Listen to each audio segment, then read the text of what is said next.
The Island of Doctor Moreau, by H. G. Wells. Read by Bob Neufeld. Introduction.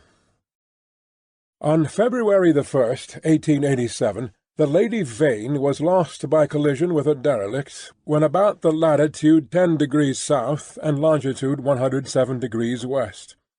On January 5th, 1888, that is, 11 months and 4 days after my uncle, Edward Prendick, a private gentleman who certainly went aboard the Lady Vane at Callao, and who had been considered drowned, was picked up in latitude 50 degrees 3 minutes south and longitude 101 degrees west, in a small open boat of which the name was illegible, but which is supposed to have belonged to the missing schooner Ipecacuanha. He gave such a strange account of himself that he was supposed demented.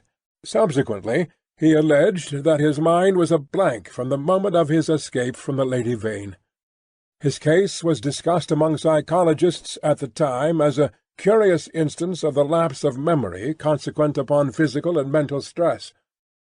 The following narrative was found among his papers by the undersigned, his nephew and heir, but unaccompanied by any definite request for publication. The only island known to exist in the region in which my uncle was picked up is Noble's Isle, a small volcanic islet and uninhabited. It was visited in 1891 by HMS Scorpion. A party of sailors then landed, but found nothing living thereon, except certain curious white moths, some hogs and rabbits, and some rather peculiar rats. So that this narrative is without confirmation in its most essential particular. With that understood, there seems no harm in putting this strange story before the public in accordance, as I believe, with my uncle's intentions. There is at least this much in its behalf. My uncle passed out of human knowledge about latitude 50 degrees south and longitude 105 degrees east, and reappeared in the same part of the ocean after a space of 11 months. In some way he must have lived during the interval, and it seems that a schooner called the Ipecacuanha, with a drunken captain, John Davies, did start from Africa with a puma and certain other animals aboard in January 1887, that the vessel was well known at several ports in the South Pacific, and that it finally disappeared from those seas with a considerable amount of copra aboard, sailing to its unknown fate from Bina in December 1887, a date that tallies entirely with my uncle's story. Charles Edward Prendick. The story written by Edward Prendick. Chapter 1. In the Dinghy of the Lady Vane. I do not propose to add anything to what has already been written concerning the loss of the Lady Vane. As everyone knows, she collided with a derelict when 10 days out from Callao. The longboat, with 7 of the crew, was picked up 18 days after by H.M. gunboat Myrtle, and the story of their terrible privations has become quite as well known as the far more horrible Medusa case. But I have to add to the published story of the Lady Vane another, possibly as horrible, and far stranger. It has hitherto been supposed that the 4 men who were in the dinghy perished, but this is incorrect. I have the best of evidence for this assertion. I was one of the 4 men. But in the first place I must state that there never were 4 men in the dinghy. The number was 3. Constans, who was seen by the captain to jump into the gig, luckily for us, and unluckily for himself, did not reach us. He came down out of the tangle of ropes, under the stays of the smashed bowsprit. Some small rope caught his heel as he let go, and he hung for a moment head downward, and then fell and struck a block or spar floating in the water. We pulled towards him, but he never came up. I say luckily for us he did not reach us, and I might also say luckily for himself, for we had only a small beaker of water and some soddened ship's biscuits with us. So sudden had been the alarm, so unprepared the ship for any disaster. We thought the people on the launch would be better provisioned, though it seems they were not, and we tried to hail them. They could not have heard us, and the next morning, when the drizzle cleared, which was not until past midday, we could see nothing of them. We could not stand up to look about us because of the pitching of the boat. The two other men who had escaped so far with me were a man named Helmar, a passenger like myself, and a seaman, whose name I don't know, a short, sturdy man, with a stammer. We drifted famishing, and after our water had come to an end, tormented by an intolerable thirst, for 8 days altogether. After the second day, the sea subsided slowly to a glassy calm. It is quite impossible for the ordinary reader to imagine those 8 days. He has not, luckily for himself, anything in his memory to imagine with. After the first day we said little to one another, and lay in our places in the boat and stared at the horizon, or watched, with eyes that grew larger and more haggard every day, the misery and weakness gaining upon our companions. The sun became pitiless. The water ended on the 4th day, and we were already thinking strange things and saying them with our eyes. But it was, I think, the 6th before Helmar gave voice to the thing we had all been thinking. I remember our voices were dry and thin, so that we bent towards one another and spared our words. I stood out against it with all my might, was rather for scuttling the boat and perishing together among the sharks that followed us. But when Helmar said that if his proposal was accepted we should have drink, the sailor came round to him. I would not draw lots, however, and in the night the sailor whispered to Helmar again and again, and I sat in the bows with my clasp knife in my hand, though I doubt if I had the stuff in me to fight. And in the morning I agreed to Helmar's proposal, and we handed halfpence to find the odd man. The lot fell upon the sailor, but he was the strongest of us, and would not abide by it, and attacked Helmar with his hands. They grappled together, and almost stood up. I crawled along the boat to them, intending to help Helmar by grasping the sailor's leg. But the sailor stumbled with the swaying of the boat, and the two fell upon the gunwale and rolled overboard together. They sank like stones. I remember laughing at that, and wondering why I laughed. The laugh caught me suddenly, like a thing from without. I lay across one of the thwarts for I know not how long, thinking that if I had the strength I would drink sea-water and madden myself to die quickly. And even as I lay there, I saw, with no more interest than if it had been a picture, a sail come up towards me over the skyline. My mind must have been wandering, and yet I remember all that happened quite distinctly. I remember how my head swayed with the seas, and the horizon with the sail above it danced up and down. But I also remember as distinctly that I had a persuasion that I was dead, and that I thought what a jest it was that they should come too late by such a little to catch me in my body. For an endless period, as it seemed to me, I lay with my head on the thwart watching the schooner. She was a little ship, schooner-rigged fore and aft, come up out of the sea. She kept tacking to and fro in a widening compass, for she was sailing dead into the wind. It never entered my head to attempt to attract attention, and I do not remember anything distinctly after the sight of her side, until I found myself in a little cabin aft.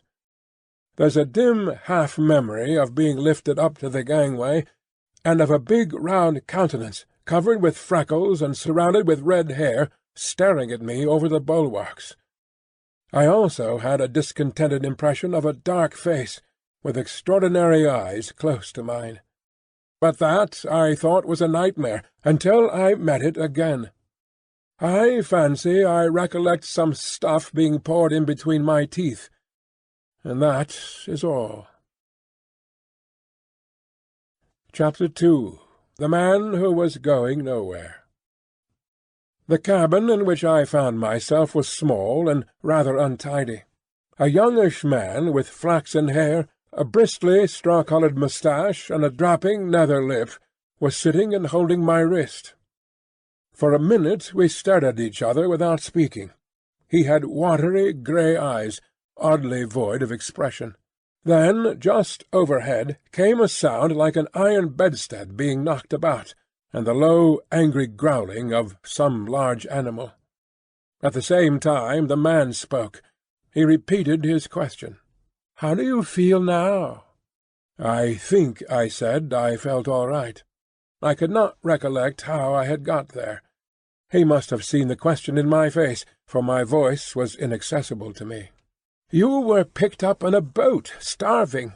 The name on the boat was the Lady Vane, and there were spots of blood on the gunwale." At the same time my eye caught my hand, so thin that it looked like a dirty skin-purse full of loose bones, and all the business of the boat came back to me. "Have some of this," said he, and gave me a dose of some scarlet stuff, iced. It tasted like blood, and made me feel stronger. "You were in luck," said he, "to get picked up by a ship with a medical man aboard." He spoke with a slobbering articulation, with the ghost of a lisp. "What ship is this?" I said slowly, hoarse from my long silence. "It's a little trader from Africa and Callao. I never asked where she came from in the beginning. Out of the land of born fools, I guess. I'm a passenger myself, from Africa. The silly ass who owns her, he's captain too, named Davies. He's lost his certificate or something. You know the kind of man. Calls the thing the Ipecacuanha, of all silly infernal names. Though when there's much of a sea without any wind, she certainly acts accordingly." Then the noise overhead began again, a snarling growl and the voice of a human being together, telling some heaven-forsaken idiot to desist. "You were nearly dead," said my interlocutor. "It is a very near thing indeed. But I've put some stuff into you now. Notice your arms sore? Injections. You've been insensible for nearly 30 hours." I thought slowly. I was distracted now by the yelping of a number of dogs. "Am I eligible for solid food?" I asked. "Thanks to me," he said. "Even now the mutton is boiling." "Yes," I said with assurance, "I could eat some mutton." "But," said he with a momentary hesitation, "you know, I'm dying to hear of how you came to be alone in that boat. Damn that howling!" I thought I detected a certain suspicion in his eyes. He suddenly left the cabin, and I heard him in violent controversy with someone, who seemed to me to talk gibberish in response to him. The matter sounded as if it ended in blows, but in that I thought my ears were mistaken. Then he shouted at the dogs, and returned to the cabin. "Well," said he in the doorway, "you were just beginning to tell me." I told him my name, Edward Prendick, and how I had taken to natural history as a relief from the dullness of my comfortable independence. He seemed interested in this. "I've done some science myself. I did my biology at University College, getting out the ovary of the earthworm and the radula of the snail and all that. Lord, it's 10 years ago. But go on. Tell me about the boat." He was evidently satisfied with the frankness of my story, which I told in concise sentences enough, for I felt horribly weak, and when it was finished he reverted at once to the topic of natural history and his own biological studies. He began to question me closely about Tottenham Court Road and Gower Street. "Is Caplatzi still flourishing? What a shop that was!" He had evidently been a very ordinary medical student, and drifted incontinently to the topic of the music-halls. He told me some anecdotes. "Left it all," he said, 10 years ago. How jolly it all used to be! But I made a young ass of myself, played myself out before I was 21. I dare say it's all different now. But I must look up that ass of a cook, and see what he's done to your mutton." The growling overhead was renewed, so suddenly, and with so much savage anger, that it startled me. "What's that?" I called after him, but the door had closed. He came back again with the boiled mutton, and I was so excited by the appetizing smell of it that I forgot the noise of the beast that had troubled me. After a day of alternate sleep and feeding, I was so far recovered as to be able to get from my bunk to the scuttle, and see the green seas trying to keep pace with us. I judged the schooner was running before the wind. Montgomery, that was the name of the flaxen-haired man, came in again as I stood there, and I asked him for some clothes.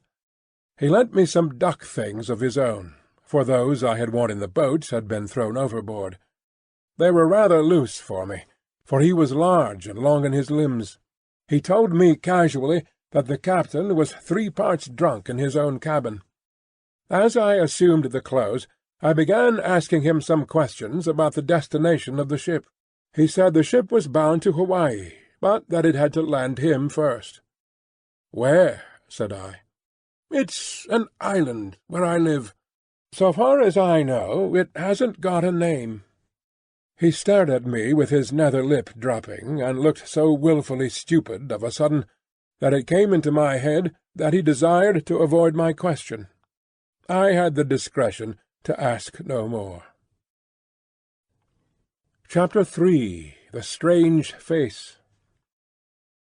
We left the cabin, and found a man at the companion obstructing our way. He was standing on the ladder with his back to us, peering over the combing of the hatchway. He was, I could see, a misshapen man, short, broad, and clumsy, with a crooked back, a hairy neck, and a head sunk between his shoulders. He was dressed in dark blue serge, and had peculiarly thick, coarse black hair.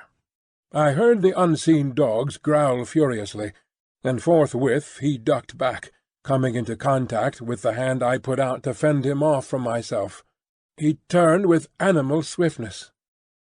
In some indefinable way the black face thus flashed upon me shocked me profoundly. It was a singularly deformed one. The facial part projected, forming something dimly suggestive of a muzzle, and the huge half-open mouth showed as big white teeth as I had ever seen in a human mouth. His eyes were bloodshot at the edges, with scarcely a rim of white round the hazel pupils. There was a curious glow of excitement in his face. "Confound you!" said Montgomery. "Why the devil don't you get out of the way?" The black-faced man started aside without a word. I went on up the companion, staring at him instinctively as I did so. Montgomery stayed at the foot for a moment. "You have no business here, you know," he said in a deliberate tone. "Your place is forward." The black-faced man cowered. "They won't have me forward." He spoke slowly, with a queer, hoarse quality in his voice. "Won't have you forward?" said Montgomery in a menacing voice. "But I tell you to go." He was on the brink of saying something further, then looked up at me suddenly, and followed me up the ladder. I had paused half-way through the hatchway, looking back, still astonished beyond measure at the grotesque ugliness of the black-faced creature. I had never beheld such a repulsive and extraordinary face before. And yet, if the contradiction is credible, I experienced at the same time an odd feeling that in some way I had already encountered exactly the features and gestures that now amazed me. Afterwards it occurred to me that probably I had seen him as I was lifted aboard, and yet that scarcely satisfied my suspicion of a previous acquaintance. Yet how one could have set eyes on so singular a face, and yet have forgotten the precise occasion, passed my imagination. Montgomery's movements to follow me released my attention, and I turned and looked about me at the flush deck of the little schooner. I was already half prepared by the sounds I had heard for what I saw. Certainly I never beheld a deck so dirty. It was littered with scraps of carrot, shreds of green stuff, and indescribable filth. Fastened by chains to the main mast, were a number of grisly staghounds, who now began leaping and barking at me. And by the mizzen a huge puma was cramped in a little iron cage far too small even to give it turning room. Farther under the starboard bulwark were some big hutches containing a number of rabbits, and a solitary llama was squeezed in a mere box of a cage forward. The dogs were muzzled by leather straps. The only human being on deck was a gaunt and silent sailor at the wheel.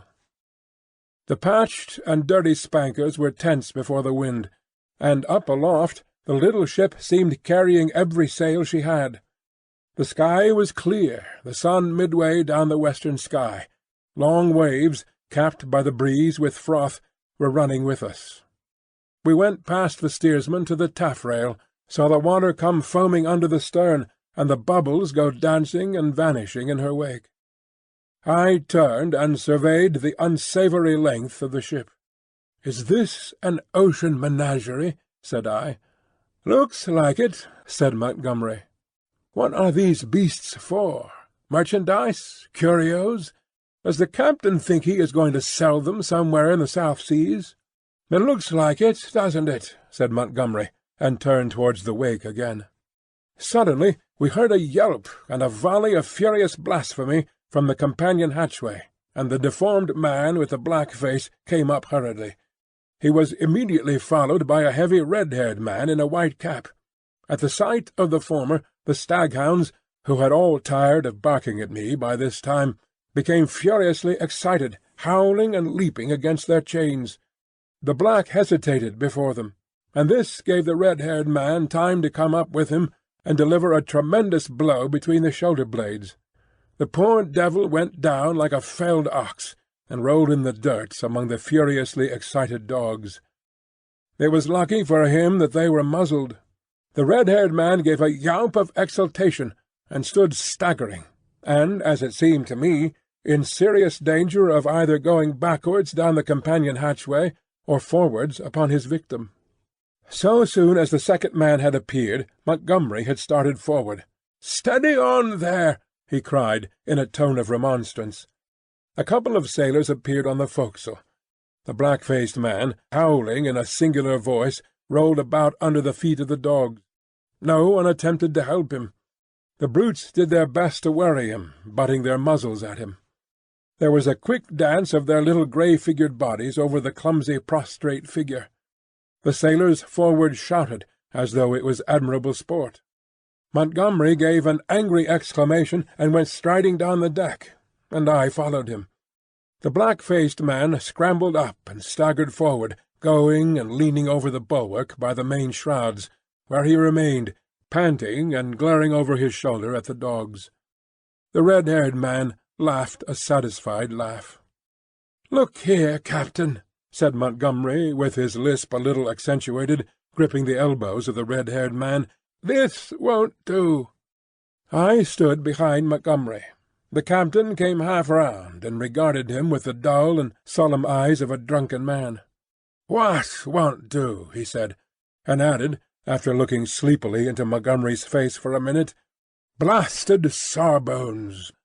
With a sudden movement he shook his arms free, and after two ineffectual attempts stuck his freckled fists into his side pockets.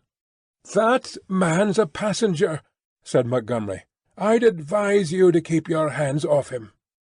"Go to hell," said the captain loudly.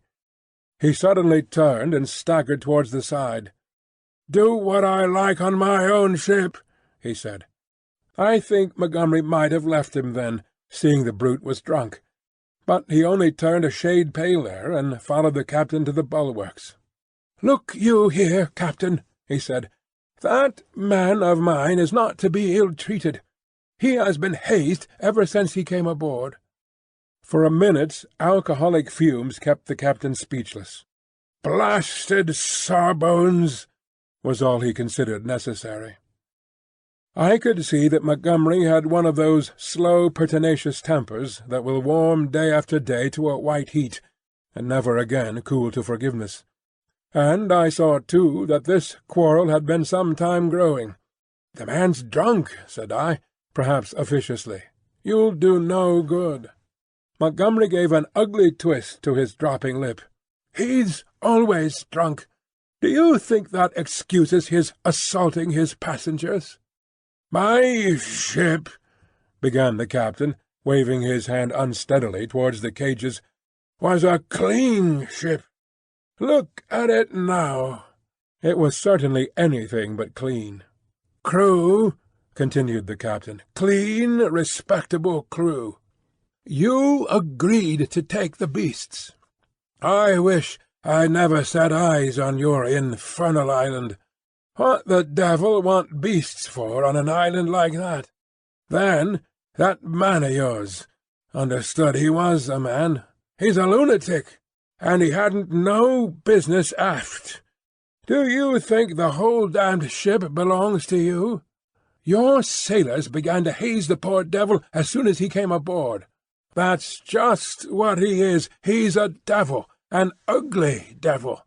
My men can't stand him. I can't stand him. None of us can't stand him. Nor you, either." Montgomery turned away. "You leave that man alone, anyhow," he said, nodding his head as he spoke. But the captain meant to quarrel now. He raised his voice. "If he comes this end of the ship again, I'll cut his insides out, I tell you. Cut out his blasted insides. Who are you to tell me what I'm to do? I tell you I'm captain of this ship, captain and owner. I'm the law here, I tell you, the law and the prophets. I bargained to take a man and his attendant to and from Africa and bring back some animals. I never bargained to carry a mad devil and a silly sawbones, well, never mind what he called Montgomery. I saw the latter take a step forward and interposed. "He's drunk," said I. The captain began some abuse even fouler than the last. "Shut up," I said, turning on him sharply, for I had seen danger in Montgomery's white face. With that I brought the downpour on myself. However, I was glad to avert what was uncommonly near a scuffle, even at the price of the captain's drunken ill-will. I do not think I have ever heard quite so much vile language come in a continuous stream from any man's lips before, though I have frequented eccentric company enough. I found some of it hard to endure, though I am a mild-tempered man. But certainly, when I told the captain to shut up, I had forgotten that I was merely a bit of human flotsam, cut off from my resources, and with my fare unpaid. A mere casual dependent on the bounty, or speculative enterprise, of the ship. He reminded me of it with considerable vigour, but at any rate I prevented a fight. Chapter 4. At the Schooner's Rail. That night land was sighted after sundown, and the schooner hove to. Montgomery intimated that was his destination. It was too far to see any details. It seemed to me then simply a low-lying patch of dim blue in the uncertain blue-grey sea. An almost vertical streak of smoke went up from it into the sky. The captain was not on deck when it was sighted. After he had vented his wrath on me he had staggered below, and I understood he went to sleep on the floor of his own cabin. The mate practically assumed the command. He was the gaunt, taciturn individual we had seen at the wheel. Apparently he was in an evil temper with Montgomery. He took not the slightest notice of either of us. We dined with him in a sulky silence, after a few ineffectual efforts on my part to talk. It struck me, too, that the men regarded my companion and his animals in a singularly unfriendly manner. I found Montgomery very reticent about his purpose with these creatures, and about his destination, and though I was sensible of a growing curiosity as to both, I did not press him. We remained talking on the quarter-deck until the sky was thick with stars. Except for an occasional sound in the yellow-lit forecastle and a movement of the animals now and then, the night was very still. The puma lay crouched together, watching us with shining eyes, a black heap in the corner of its cage. Montgomery produced some cigars. He talked to me of London in a tone of half-painful reminiscence, asking all kinds of questions about changes that had taken place. He spoke like a man who had loved his life there, and had been suddenly and irrevocably cut off from it. I gossiped as well as I could of this and that. All the time the strangeness of him was shaping itself in my mind, and as I talked I peered at his odd, pallid face in the dim light of the binnacle lantern behind me. Then I looked out at the darkling sea, where in the dimness his little island was hidden. This man, it seemed to me, had come out of immensity merely to save my life. To-morrow he would drop over the side and vanish again out of my existence. Even if it had been under commonplace circumstances, it would have made me a trifle thoughtful. But in the first place was the singularity of an educated man living on this unknown little island, and coupled with that extraordinary nature of his luggage. I found myself repeating the captain's question. What did he want with the beasts? Why, too, had he pretended they were not his when I remarked about them at first? Then, again, in his personal attendant there was a bizarre quality which had impressed me profoundly. These circumstances threw a haze of mystery around the man. They laid hold of my imagination and hampered my tongue. Towards midnight our talk of London died away, and we stood side by side, leaning over the bulwarks and staring dreamily over the silent, starlit sea, each pursuing his own thoughts. It was the atmosphere for sentiment, and I began upon my gratitude. "If I may say it," I said after a time, "you have saved my life." "Chance," he answered, "just chance. I prefer to make my thanks to this accessible agent." "Thank no one. You had the need, and I had the knowledge, and I injected and fed you much as I might have collected a specimen. I was bored, wanted something to do. If I'd been jaded that day, or hadn't liked your face, well, it's a curious question where you would have been now." This damped my mood a little. "At any rate," I began. "It's a chance, I tell you," he interrupted, "as everything is in a man's life. Only the asses won't see it. Why am I here now, an outcast from civilization, instead of being a happy man enjoying all the pleasures of London? Simply because 11 years ago I lost my head for 10 minutes on a foggy night." He stopped. "Yes," said I. "That's all." We relapsed into silence. Presently he laughed. "There's something in this starlight that loosens one's tongue. I'm an ass, and yet somehow I would like to tell you. Whatever you tell me, you may rely upon my keeping it to myself, if that's it." He was on the point of beginning, and then shook his head doubtfully. "Don't," said I. "It is all the same to me. After all, it is better to keep your secret. There's nothing gained but a little relief if I respect your confidence. If I don't, well—" He grunted undecidedly. I felt I had him at a disadvantage, had caught him in the mood of indiscretion, and to tell the truth, I was not curious to learn what might have driven a young medical student out of London. I have an imagination. I shrugged my shoulders and turned away. Over the taffrail leant a silent black figure, watching the stars. It was Montgomery's strange attendant. It looked over its shoulder quickly with my movement, then looked away again. It may seem a little thing to you, perhaps, but it came like a sudden blow to me. The only light near us was a lantern at the wheel. The creature's face was turned for one brief instant out of the dimness of the stern towards this illumination, and I saw that the eyes that glanced at me shone with a pale green light. I did not know then that a reddish luminosity at least is not uncommon in human eyes. The thing came to me as stark inhumanity. That black figure with its eyes of fire struck down through all my adult thoughts and feelings, and for a moment The forgotten horrors of childhood came back to my mind. Then the effect passed as it had come. An uncouth black figure of a man, a figure of no particular import, hung over the taffrail against the starlight, and I found Montgomery was speaking to me. "I'm thinking of turning in, then," said he, "if you've had enough of this." I answered him incongruously.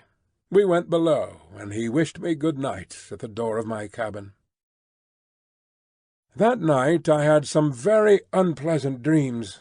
The waning moon rose late. Its light struck a glossy white beam across my cabin, and made an ominous shape on the planking by my bunk. Then the staghounds woke, and began howling and baying, so that I dreamt fitfully, and scarcely slept until the approach of dawn. Chapter 5. The Man Who Had Nowhere to Go.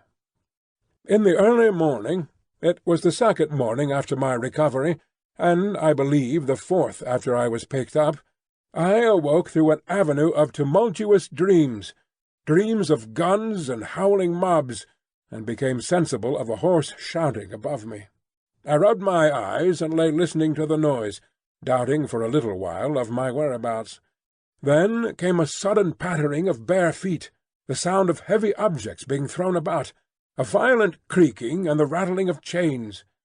I heard the swish of the water as the ship was suddenly brought round, and a foamy yellow-green wave flew across the little round window and left it streaming. I jumped into my clothes and went on deck. As I came up the ladder, I saw against the flushed sky, for the sun was just rising, the broad back and red hair of the captain, the puma spinning from a tackle rigged on to the mizzen spanker-boom. The poor brute seemed horribly scared, and crouched in the bottom of its little cage. "Overboard with 'em!" bawled the captain. "Overboard with 'em! We'll have a clean ship soon of the whole bilin' of 'em." He stood in my way, so that I had perforce to tap his shoulder to come on deck. He came round with a start, and staggered back a few paces to stare at me. It needed no expert eye to tell that the man was still drunk. "Hullo!" said he stupidly, and then, with a light coming into his eyes, "Why, it's Mr. "Prendick," said I. "Prendick be damned," said he. "Shut up! That's your name, Mr. Shut Up." It was no good answering the brute, but I certainly did not expect his next move. He held out his hand to the gangway by which Montgomery stood talking to a massive grey-haired man in dirty blue flannels, who had apparently just come aboard. "That way, Mr. Blasted Shut Up! That way!" roared the captain. Montgomery and his companion turned as he spoke.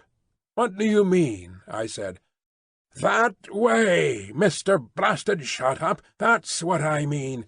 Overboard, Mr. Shut Up, and sharp! We're cleaning the ship out, cleaning the whole blessed ship out, and overboard you go." I stared at him dumbfounded. Then it occurred to me that it was exactly the thing I wanted. The lost prospect of a journey as sole passenger with this quarrelsome sot was not one to mourn over. I turned towards Montgomery. "Can't have you," said Montgomery's companion concisely. "You can't have me?" said I, aghast. He had the squarest and most resolute face I ever set eyes upon. "Look here," I began, turning to the captain. "Overboard," said the captain. "This ship ain't for beasts and cannibals and worse than beasts any more. Overboard you go, Mr. Shut Up. If they can't have you, you goes overboard. But, anyhow, you go with your friends. I've done with this blessed island for evermore. Amen. I've had enough of it." "But, Montgomery," I appealed. He distorted his lower lip, and nodded his head hopelessly at the grey-haired man beside him, to indicate his powerlessness to help me. "I'll see to you presently," said the captain. Then began a curious three-cornered altercation. Alternately I appealed to one and another of the three men, first to the grey-haired man to let me land, and then to the drunken captain to keep me aboard. I even bawled entreaties to the sailors. Montgomery said never a word, only shook his head. "You're going overboard, I tell you," was the captain's refrain. "Law be damned, I'm king here." At last, I must confess, my voice suddenly broke in the middle of a vigorous threat. I felt a gust of hysterical petulance, and went aft and stared dismally at nothing. Meanwhile the sailors progressed rapidly with the task of unshipping the packages and caged animals. A large launch with 2 standing lugs lay under the lee of the schooner, and into this the strange assortment of goods were swung. I did not then see the hands from the island that were receiving the packages, for the hull of the launch was hidden from me by the side of the schooner. Neither Montgomery nor his companion took the slightest notice of me, but busied themselves in assisting and directing the 4 or 5 sailors who were unloading the goods. The captain went forward interfering rather than assisting. I was alternately despairful and desperate. Once or twice, as I stood waiting there for things to accomplish themselves, I could not resist an impulse to laugh at my miserable quandary. I felt all the wretcheder for the lack of a breakfast. Hunger and a lack of blood corpuscles take all the manhood from a man. I perceived pretty clearly that I had not the stamina either to resist what the captain chose to do to expel me, or to force myself upon Montgomery and his companion. So I waited passively upon fate, and the work of transferring Montgomery's possessions to the launch went on, as if I did not exist. Presently that work was finished, and then came a struggle. I was hauled, resisting weakly enough, to the gangway. Even then I noticed the oddness of the brown faces of the men who were with Montgomery in the launch. But the launch was now fully laden, and was shoved off hastily. A broadening gap of green water appeared under me, and I pushed back with all my strength to avoid falling headlong. The hands in the launch shouted derisively, and I heard Montgomery curse at them. And then the captain, the mate, and one of the seamen helping him, ran me aft towards the stern. The dinghy of the Lady Vain had been towing behind. It was half full of water, had no oars, and was quite unvictualled. I refused to go aboard her, and flung myself full length on the deck. In the end they swung me into her by a rope, for they had no stern ladder, and then they cut me adrift. I drifted slowly from the schooner. In a kind of stupor I watched all hands take to the rigging, and slowly but surely she came round to the wind. The sails fluttered, and then bellied out as the wind came into them. I stared at her weather-beaten side heeling steeply towards me, and then she passed out of my range of view. I did not turn my head to follow her. At first I could scarcely believe what had happened. I crouched in the bottom of the dinghy, stunned, and staring blankly at the vacant, oily sea.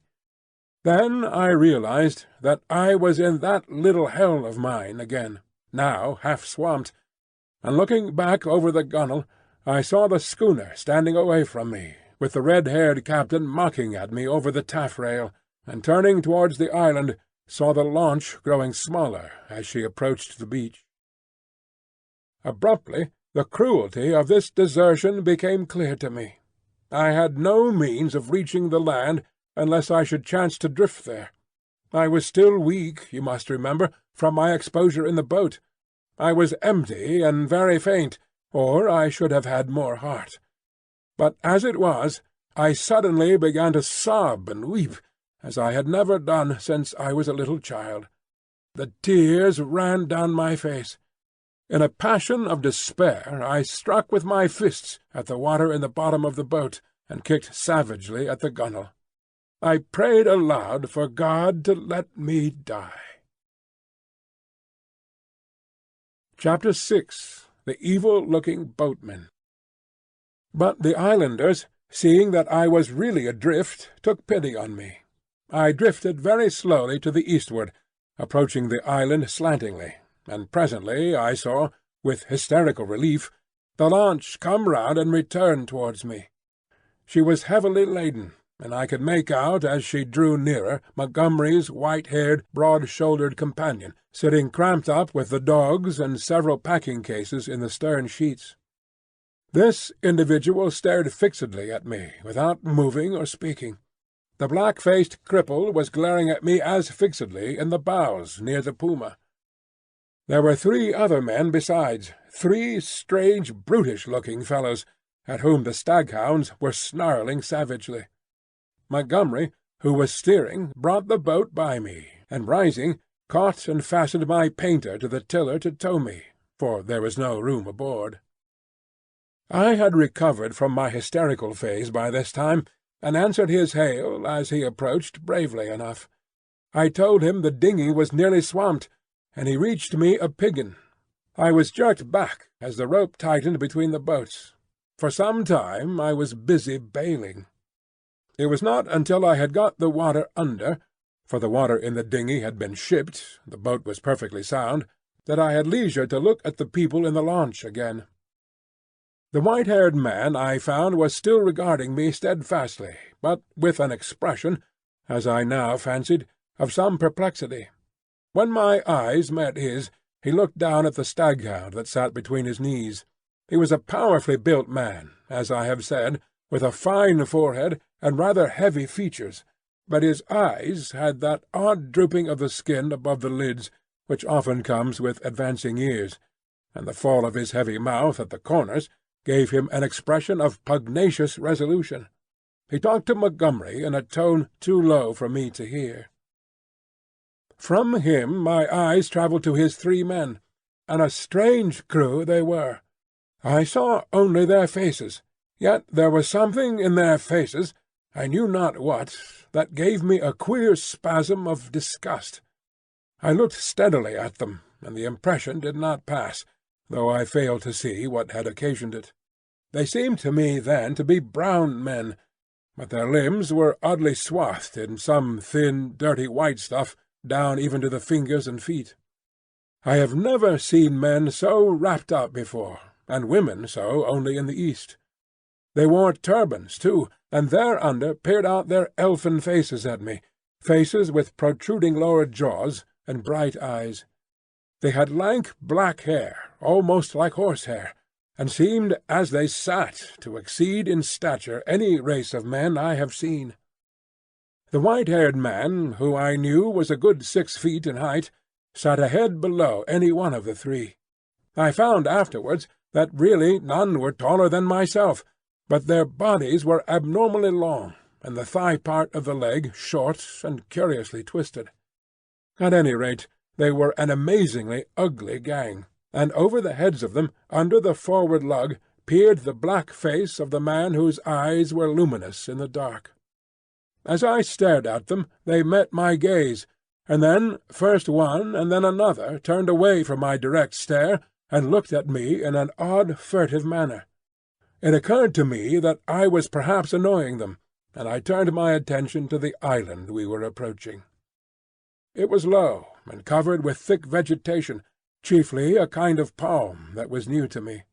From one point a thin white thread of vapour rose slantingly to an immense height, and then frayed out like a down feather. We were now within the embrace of a broad bay, flanked on either hand by a low promontory.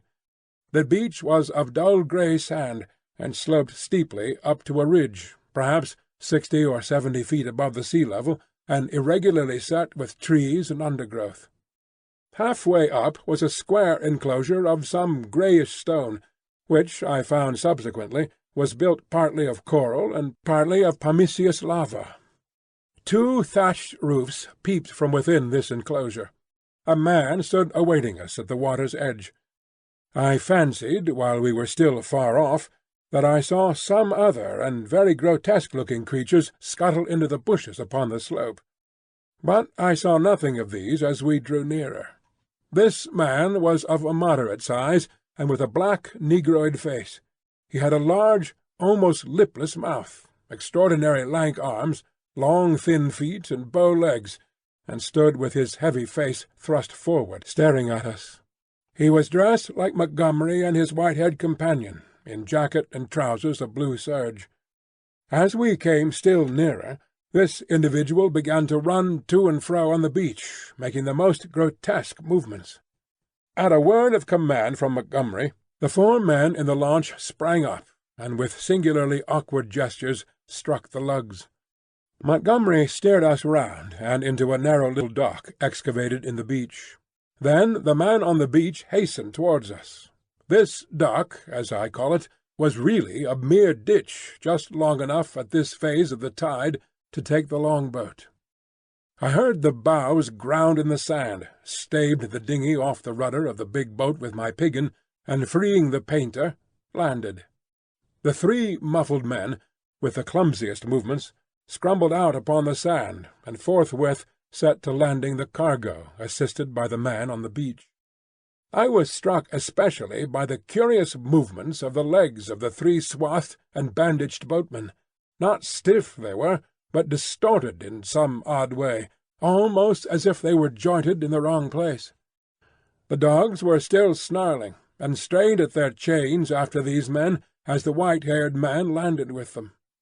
The three big fellows spoke to one another in odd guttural tones, and the man who had waited for us on the beach began chattering to them excitedly, a foreign language, as I fancied, as they laid hands on some bales piled near the stern. Somewhere I had heard such a voice before, and I could not think where. The white-haired man stood, holding in a tumult of 6 dogs, and bawling orders over their din. Montgomery, having unshipped the rudder, landed likewise, and all set to work at unloading. I was too faint, what with my long fast and the sun beating down on my bare head, to offer any assistance. Presently the white-haired man seemed to recollect my presence, and came up to me. "You look," said he, "as though you had scarcely breakfasted." His little eyes were a brilliant black under his heavy brows. "I must apologize for that. Now you are our guest, we must make you comfortable, though you are uninvited, you know." He looked keenly into my face. "Montgomery says you are an educated man, Mr. Prendick. Says you know something of science. May I ask what that signifies?" I told him I had spent some years at the Royal College of Science, and had done some researches in biology under Huxley. He raised his eyebrows slightly at that. "That alters the case a little, Mr. Prendick," he said, with a trifle more respect in his manner. "As it happens, we are biologists here. This is a biological station of a sort." His eye rested on the men in white, who were busily hauling the puma, on rollers, towards the walled yard. "I and Montgomery, at least," he added. Then, "When you will be able to get away, I can't say. We're off the track to anywhere. We see a ship once in a 12-month or so." He left me abruptly, and went up the beach past this group, and I think entered the enclosure. The other 2 men were with Montgomery, erecting a pile of smaller packages on a low-wheeled truck. The llama was still on the launch with the rabbit hutches. The staghounds were still lashed to the thwarts. The pile of things completed, all 3 men laid hold of the truck, and began shoving the ton-weight or so upon it after the puma. Presently Montgomery left them, and coming back to me, held out his hand. "I'm glad," said he, "for my own part. That captain was a silly ass. He'd have made things lively for you." "It was you," said I, "that saved me again." "That depends. You'll find this island an infernally rum place, I promise you. I'd watch my goings carefully, if I were you. He hesitated, and seemed to alter his mind about what was on his lips. "I wish you'd help me with these rabbits," he said. His procedure with the rabbits was singular. I waded in with him, and helped him lug one of the hutches ashore. No sooner was that done than he opened the door of it, and tilting the thing on one end, turned its living contents out on the ground. They fell in a struggling heap, one on top of the other. He clapped his hands, and forthwith they went off with that hopping run of theirs, 15 or 20 of them, I should think, up the beach. "Increase and multiply, my friends," said Montgomery. "Replenish the island. Hitherto we've had a certain lack of meat here." As I watched them disappearing, the white-haired man returned with a brandy flask and some biscuits. "Something to go on with, Prendick," said he, in a far more familiar tone than before. I made no ado, but set to work on the biscuits at once, while the white-haired man helped Montgomery to release about a score more of the rabbits. 3 big hutches, however, went up to the house with the puma. The brandy I did not touch, for I had been an abstainer from my birth. Chapter 7. The Locked Door. The reader will perhaps understand that, at first, everything was so strange about me, and my position was the outcome of such unexpected adventures, that I had no discernment of the relative strangeness of this or that thing. I followed the llama up the beach, and was overtaken by Montgomery, who asked me not to enter the stone enclosure. I noticed then that the puma in its cage and the pile of packages had been placed outside the entrance to this quadrangle. I turned and saw that the launch had now been unloaded, run out again, and was being beached, and the white-haired man was walking towards us. He addressed Montgomery. "And now comes the problem of this uninvited guest. What are we to do with him?" "He knows something of science," said Montgomery. "I'm itching to get to work again with this new stuff," said the white-haired man, nodding towards the enclosure. His eyes grew brighter. "I dare say you are," said Montgomery, in anything but a cordial tone. "We can't send him over there, and we can't spare the time to build him a new shanty, and we certainly can't take him into our confidence just yet." "I'm in your hands," said I. I had no idea of what he meant by "over there." "I've been thinking of the same things," Montgomery answered. "There's my room with the outer door." "That's it," said the elder man promptly, looking at Montgomery, and all 3 of us went toward the enclosure. "I'm sorry to make a mystery, Mr. Prendick, but you'll remember you're uninvited. Our little establishment here contains a secret or so. It's a kind of Bluebeard's chamber, in fact.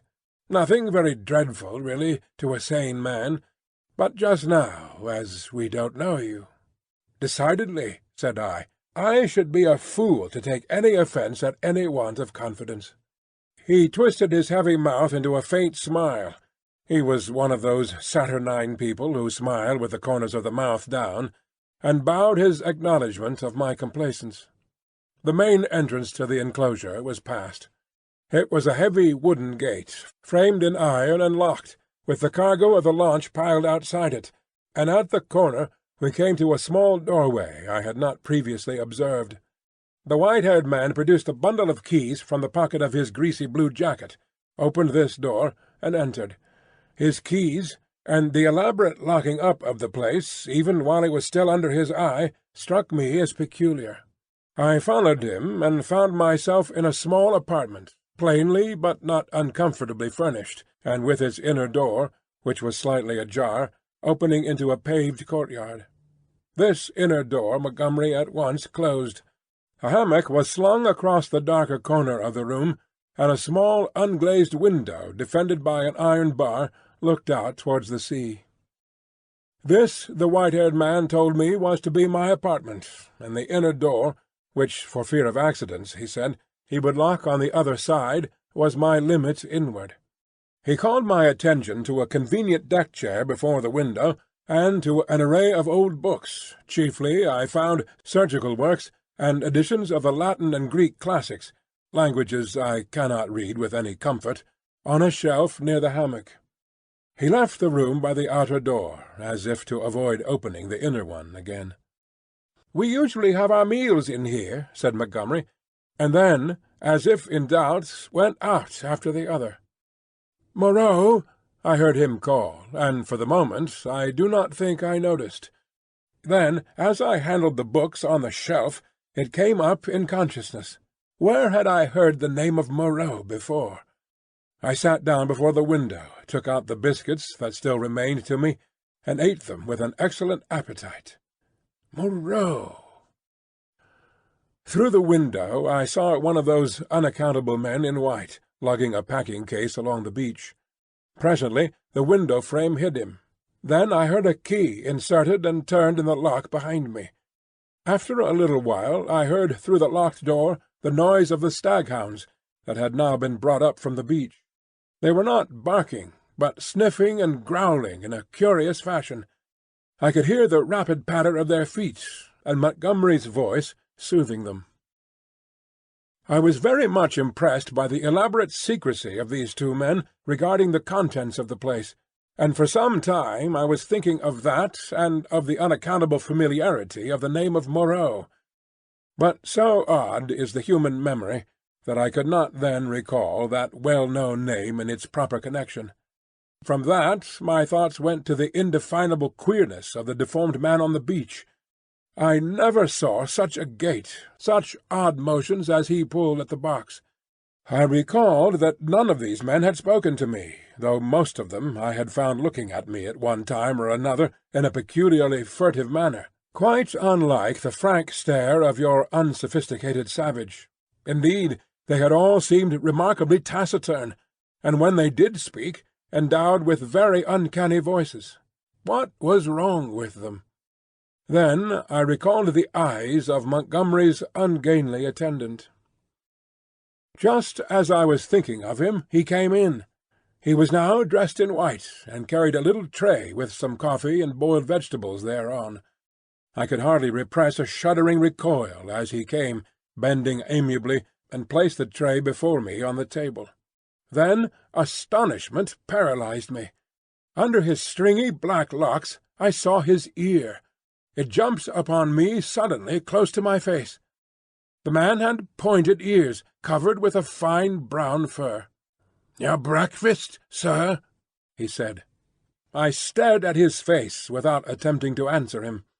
He turned and went towards the door, regarding me oddly over his shoulder. I followed him out with my eyes, and as I did so, by some odd trick of unconscious cerebration, there came surging into my head the phrase, "The Moreau Hollows, was it? The Moreau—" it set my memory back 10 years. The Moreau horrors. The phrase drifted loose in my mind for a moment, and then I saw it in red lettering on a little buff-coloured pamphlet, to read which made one shiver and creep. Then I remembered distinctly all about it. That long-forgotten pamphlet came back with startling vividness to my mind. I had been a mere lad then, and Moreau was, I suppose, about 50, a prominent and masterful physiologist, well known in scientific circles for his extraordinary imagination and his brutal directness in discussion. Was this the same Moreau? He had published some very astonishing facts in connection with the transfusion of blood, and in addition was known to be doing valuable work on morbid growths.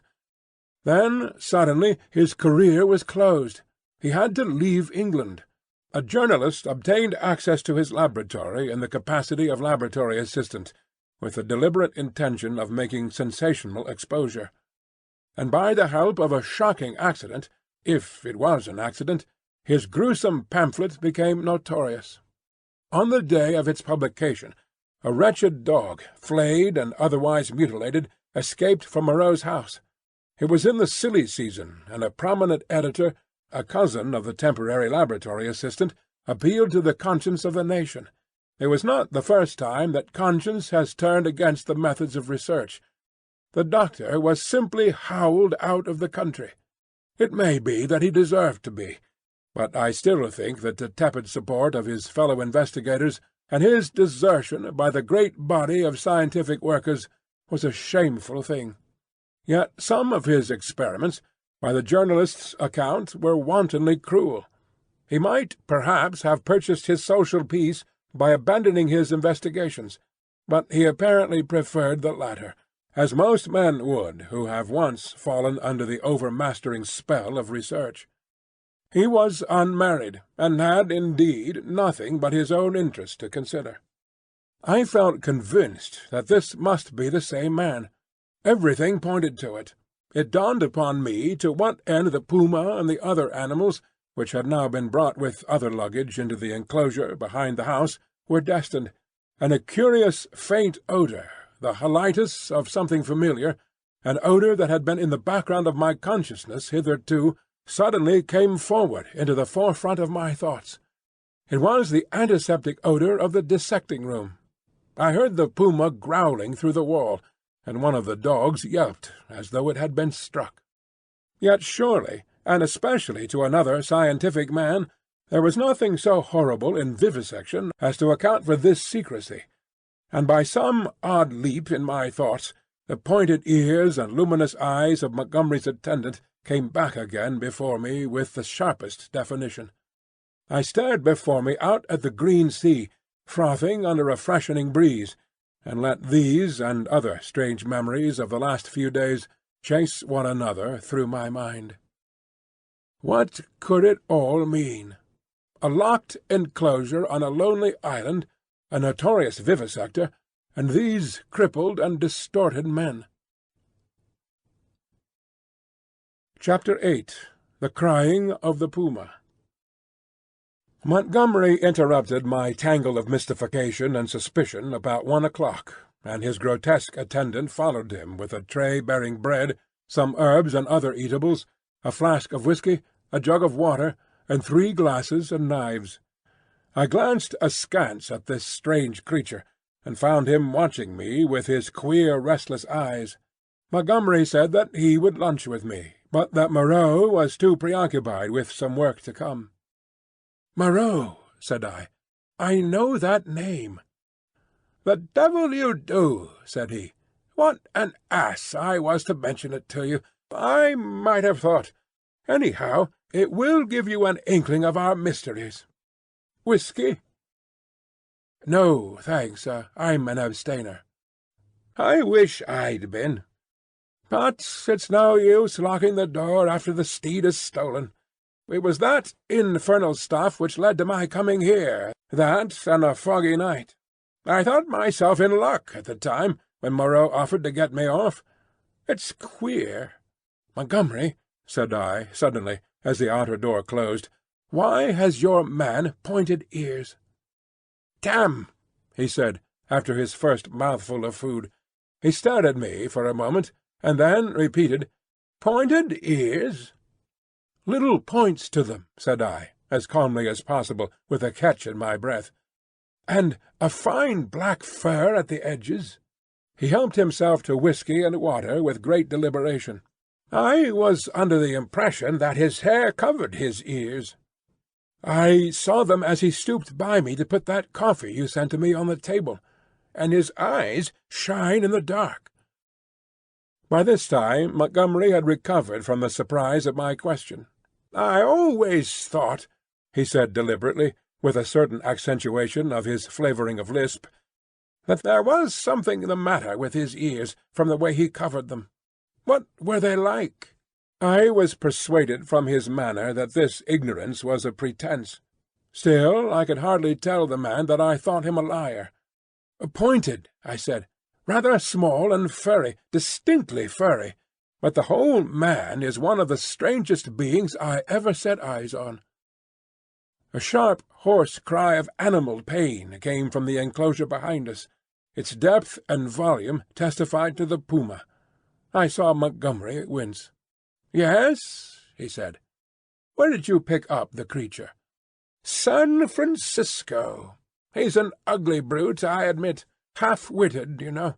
Can't remember where he came from. But I'm used to him, you know. We both are. How does he strike you?" "He's unnatural," I said. "There's something about him. Don't think me fanciful, but it gives me a nasty little sensation, a tightening of my muscles when he comes near me. It's a touch of the diabolical, in fact." Montgomery had stopped eating while I told him this. "Rum," he said. "I can't see it." He resumed his meal. "I had no idea of it," he said, and masticated. "The crew of the schooner must have felt it the same. Made a dead set at the poor devil. You saw the captain." Suddenly the puma howled again, this time more painfully. Montgomery swore under his breath. "I had half a mind to attack him about the man on the beach." Then the poor brute within gave vent to a series of short, sharp cries. "Your men on the beach," said I. "What race are they?" "Excellent fellows, aren't they?" said he, absent-mindedly, knitting his brows as the animal yelled out sharply. I said no more. There was another outcry worse than the former. He looked at me with his dull grey eyes, and then took some more whiskey. He tried to draw me into a discussion about alcohol, professing to have saved my life with it. He seemed anxious to lay stress on the fact that I owed my life to him. I answered him distractedly. Presently our meal came to an end. The misshapen monster with the pointed ears cleared the remains away, and Montgomery left me alone in the room again. All the time he had been in a state of ill-conceived irritation at the noise of the vivisected puma. He had spoken of his odd want of nerve, and left me to the obvious application. I found myself that the cries were singularly irritating, and they grew in depth and intensity as the afternoon wore on. They were painful at first, but their constant resurgence at last altogether upset my balance. I flung aside a crib of Horace I had been reading, and began to clench my fists, to bite my lips, and to pace the room. Presently I got to stopping my ears with my fingers. The emotional appeal of those yells grew upon me steadily, grew at last to such an exquisite expression of suffering that I could stand it in that confined room no longer. I stepped out of the door into the slumberous heat of the late afternoon, and walking past the main entrance, locked again, I noticed, turned the corner of the wall. The crying sounded even louder out of doors. It was as if all the pain in the world had found a voice. Yet, had I known such pain was in the next room, and had it been dumb, I believe, I have thought since, I could have stood it well enough. It is when suffering finds a voice and sets our nerves quivering that this pity comes troubling us. But in spite of the brilliant sunlight and the green fans of the trees waving in the soothing sea breeze, the world was a confusion, blurred with drifting black and red phantasms, until I was out of earshot of the house in the checkered wall. Chapter 9. The Thing in the Forest. I strode through the undergrowth that clothed the ridge behind the house, scarcely heeding whither I went, passed on through the shadow of a thick cluster of straight-stemmed trees beyond it, and so, presently, found myself some way on the other side of the ridge, and descending towards a streamlet that ran through a narrow valley. I paused and listened. The distance I had come, or the intervening masses of thicket, deafened any sound that might be coming from the enclosure. The air was still. Then, with a rustle, a rabbit emerged, and went scampering up the slope before me. I hesitated, and sat down in the edge of the shade. The place was a pleasant one. The rivulet was hidden by the luxuriant vegetation of the banks, save at one point, where I caught a triangular patch of its glittering water. On the farther side I saw through a bluish haze a tangle of trees and creepers, and above these again the luminous blue of the sky. Here and there a splash of white or crimson marked the blooming of some trailing epiphyte. I let my eyes wander over this scene for a while, and then began to turn over in my mind again the strange peculiarities of Montgomery's man. But it was too hot to think elaborately, and presently I fell into a tranquil state, midway between dozing and waking. From this I was aroused, after I know not how long, by a rustling amidst the greenery on the other side of the stream. For a moment I could see nothing but the waving summits of the ferns and reeds. Then suddenly upon the bank of the stream appeared something. At first I could not distinguish what it was. It bowed its round head to the water and began to drink. Then I saw it was a man, going on all fours like a beast. He was clothed in bluish cloth, and was of a copper-coloured hue, with black hair. It seemed that grotesque ugliness was an invariable character of these islanders. I could hear the suck of the water at his lips as he drank.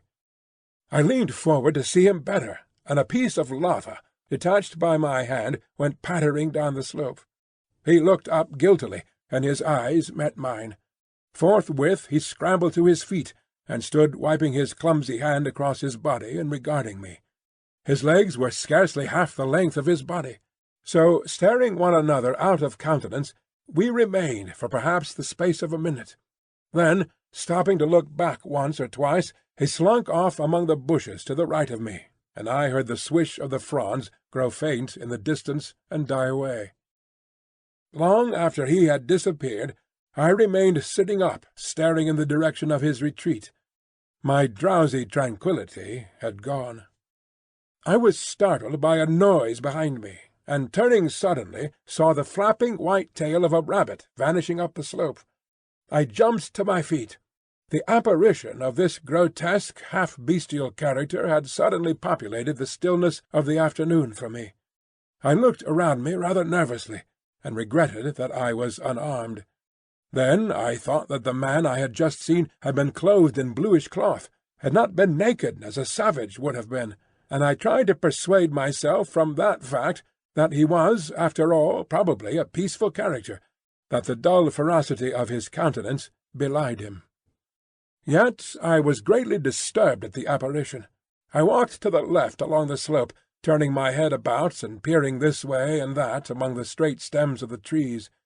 Why should a man go on all fours and drink with his lips? Presently I heard an animal wailing again, and taking it to be the puma, I turned about and walked in a direction diametrically opposite to the sound. This led me down to the stream, across which I stepped and pushed my way up through the undergrowth beyond.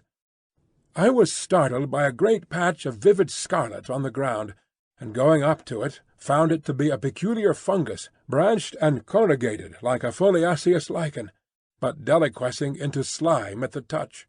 And then, in the shadow of some luxuriant ferns, I came upon an unpleasant thing, the dead body of a rabbit covered with shining flies, but still warm and with the head torn off. I stopped aghast at the sight of the scattered blood. Here at least was one visitor to the island disposed of. There were no traces of other violence about it. It looked as though it had been suddenly snatched up and killed, and as I stared at the little furry body came the difficulty of how the thing had been done. The vague dread that had been in my mind since I had seen the inhuman face of the man at the stream grew distincter as I stood there. I began to realize the hardihood of my expedition among these unknown people. The thicket about me became altered to my imagination. Every shadow became something more than a shadow, became an ambush. Every rustle became a threat. Invisible things seemed watching me. I resolved to go back to the enclosure on the beach. I suddenly turned away and thrust myself violently, perhaps even frantically, through the bushes, anxious to get a clear space about me again. I stopped just in time to prevent myself emerging upon an open space. It was a kind of glade in the forest, made by a fall. Seedlings were already starting up to struggle for the vacant space, and beyond, the dense growth of stems and twining vines and splashes of fungus and flowers closed in again. Before me, squatting together upon the fungoid ruins of a huge fallen tree, and still unaware of my approach, were three grotesque human figures. One was evidently a female, the other two were men. They were naked, save for swathings of scarlet cloth about the middle, and their skins were of a dull pinkish drab colour, such as I had seen in no savages before. They had fat, heavy, chinless faces, retreating foreheads, and a scant bristly hair upon their heads. I never saw such bestial-looking creatures. They were talking, or at least one of the men was talking to the other two, and all three had been too closely interested to heed the rustling of my approach. They swayed their heads and shoulders from side to side.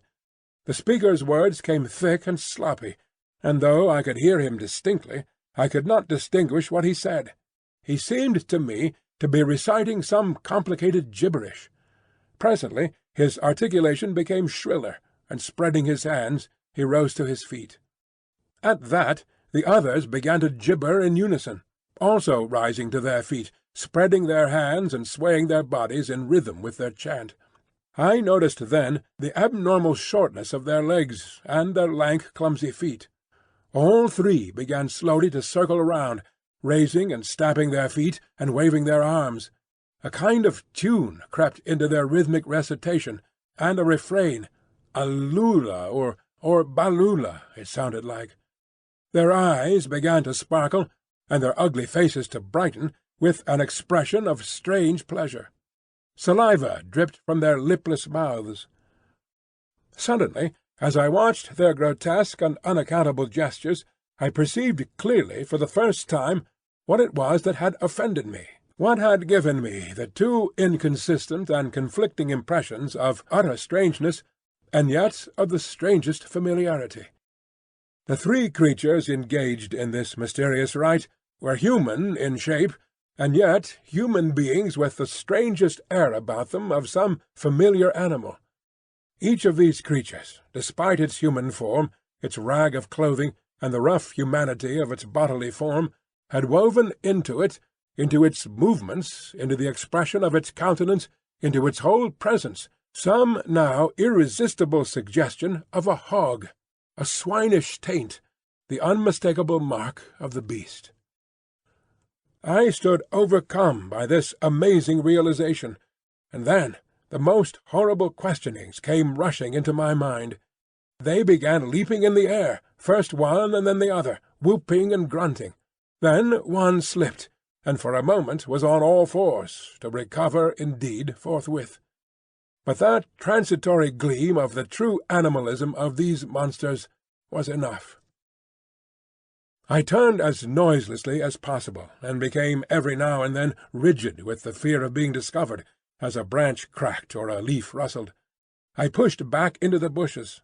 It was long before I grew bolder and dared to move freely. My only idea for the moment was to get away from those foul beings, and I scarcely noticed that I had emerged upon a faint pathway amidst the trees. Then, suddenly traversing a little glade, I saw with an unpleasant start two clumsy legs among the trees, walking with noiseless footsteps parallel with my course, and perhaps 30 yards away from me. The head and upper part of the body were hidden by a tangle of creeper. I stopped abruptly, hoping the creature did not see me. The feet stopped as I did. So nervous was I that I controlled an impulse to headlong flight with the utmost difficulty.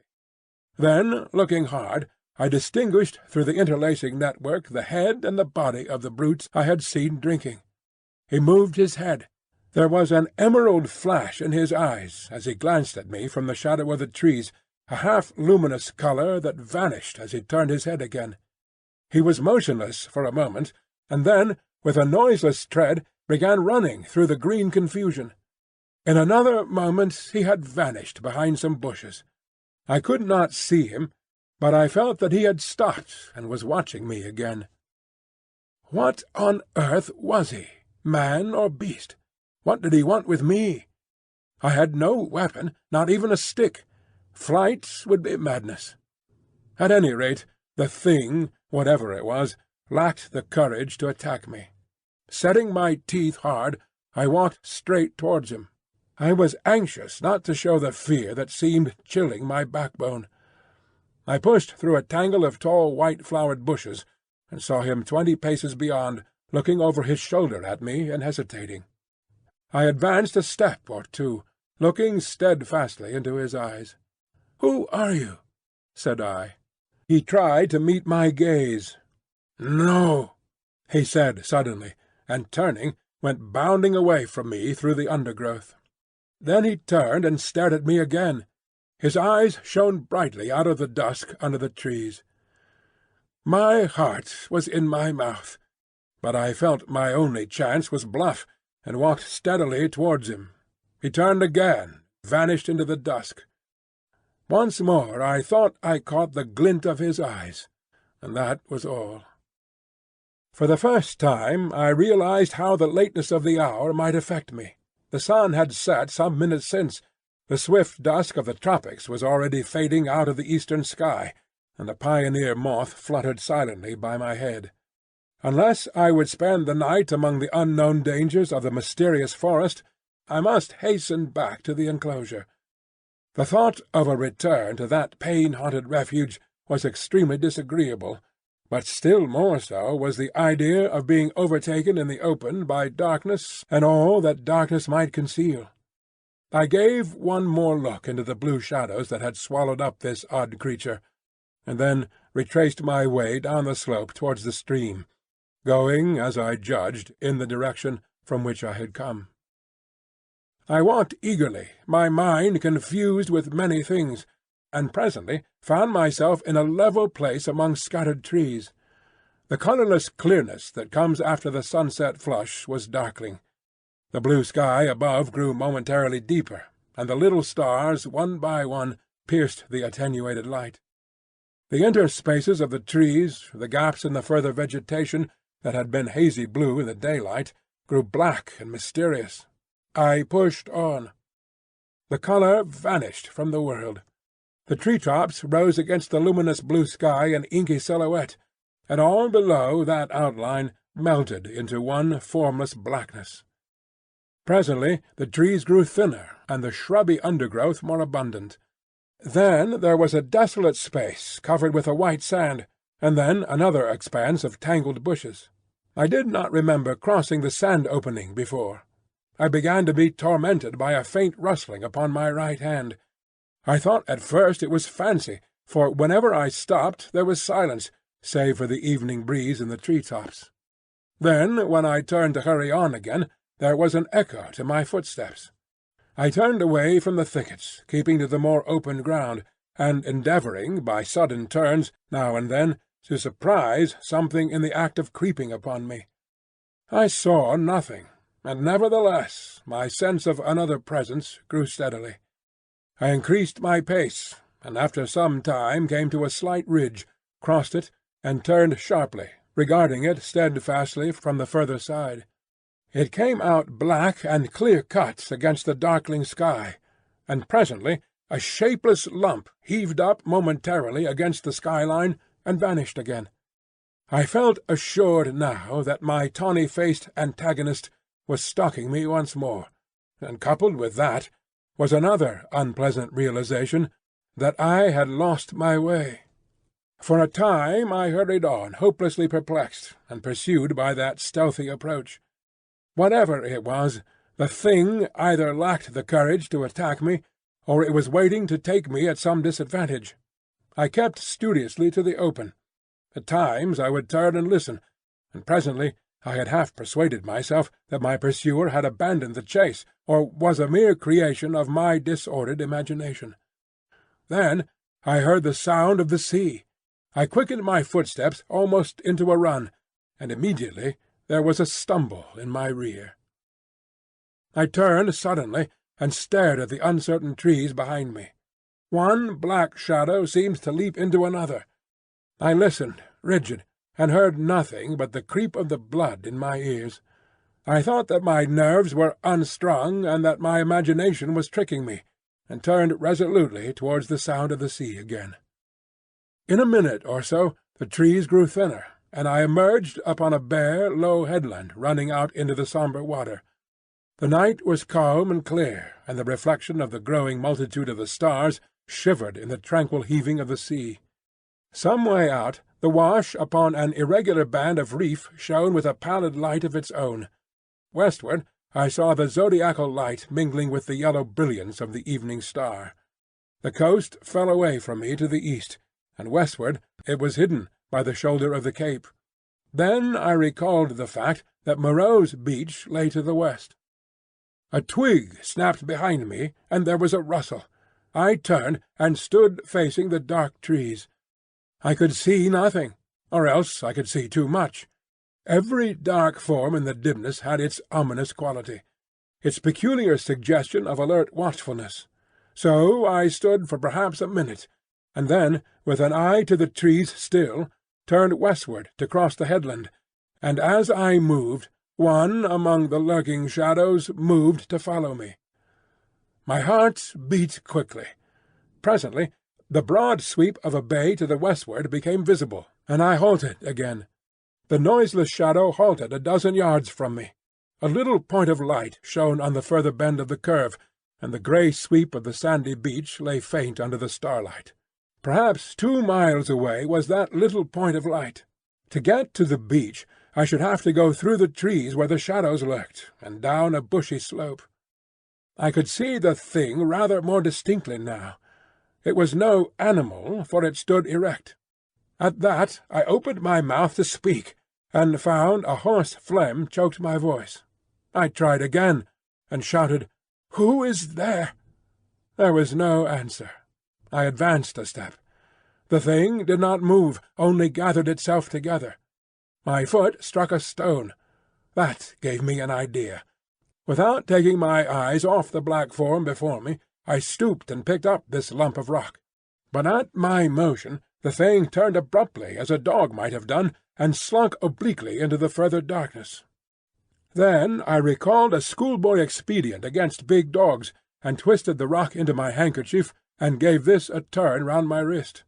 I heard a movement farther off among the shadows, as if the thing was in retreat. Then, suddenly, my tense excitement gave way. I broke into a profuse perspiration, and fell a-trembling, with my adversary routed, and this weapon in my hand. It was some time before I could summon resolution to go down through the trees and bushes upon the flank of the headland to the beach. At last I did it at a run, and as I emerged from the thicket upon the sand, I heard some other body come crashing after me. At that I completely lost my head with fear, and began running along the sand. Forthwith there came the swift patter of soft feet in pursuit. I gave a wild cry, and redoubled my pace. Some dim black things, about 3 or 4 times the size of rabbits, were running and hopping up from the beach towards the bushes as I passed. So long as I live, I shall remember the terror of that chase. I ran near the water's edge, and heard every now and then the splash of the feet that gained upon me. Far away, hopelessly far, was the yellow light. All the night about us was black and still. Splash, splash, came the pursuing feet, nearer and nearer. I felt my breath going, for I was quite out of training. It whooped as I drew it, and I felt a pain like a knife at my side. I perceived the thing would come up with me long before I reached the enclosure, and desperate and sobbing for my breath, I wheeled round upon it, and struck at it as it came up to me, struck with all my strength. The stone came out of the sling of the handkerchief as I did so. As I turned, the thing, which had been running on all fours, rose to its feet, and the missile fell fair on its left temple. The skull rang loud, and the animal man blundered into me, thrust me back with its hands, and went staggering past me, to fall headlong upon the sand with its face in the water. There it lay still. I could not bring myself to approach that black heap. I left it there, with the water rippling round it under the still stars, and giving it a wide berth, pursued my way towards the yellow glow of the house. And presently, with a positive effect of relief, came the pitiful moaning of the puma, the sound that had originally driven me out to explore this mysterious island. At that, though I was faint and horribly fatigued, I gathered together all my strength, and began running again towards the light. I thought I heard a voice calling me. Chapter 10. The Crying of the Man. As I drew near the house, I saw that the light shone from the open door of my room. And then I heard coming from out of the darkness at the side of that orange oblong of light the voice of Montgomery shouting, "Prendick!" I continued running.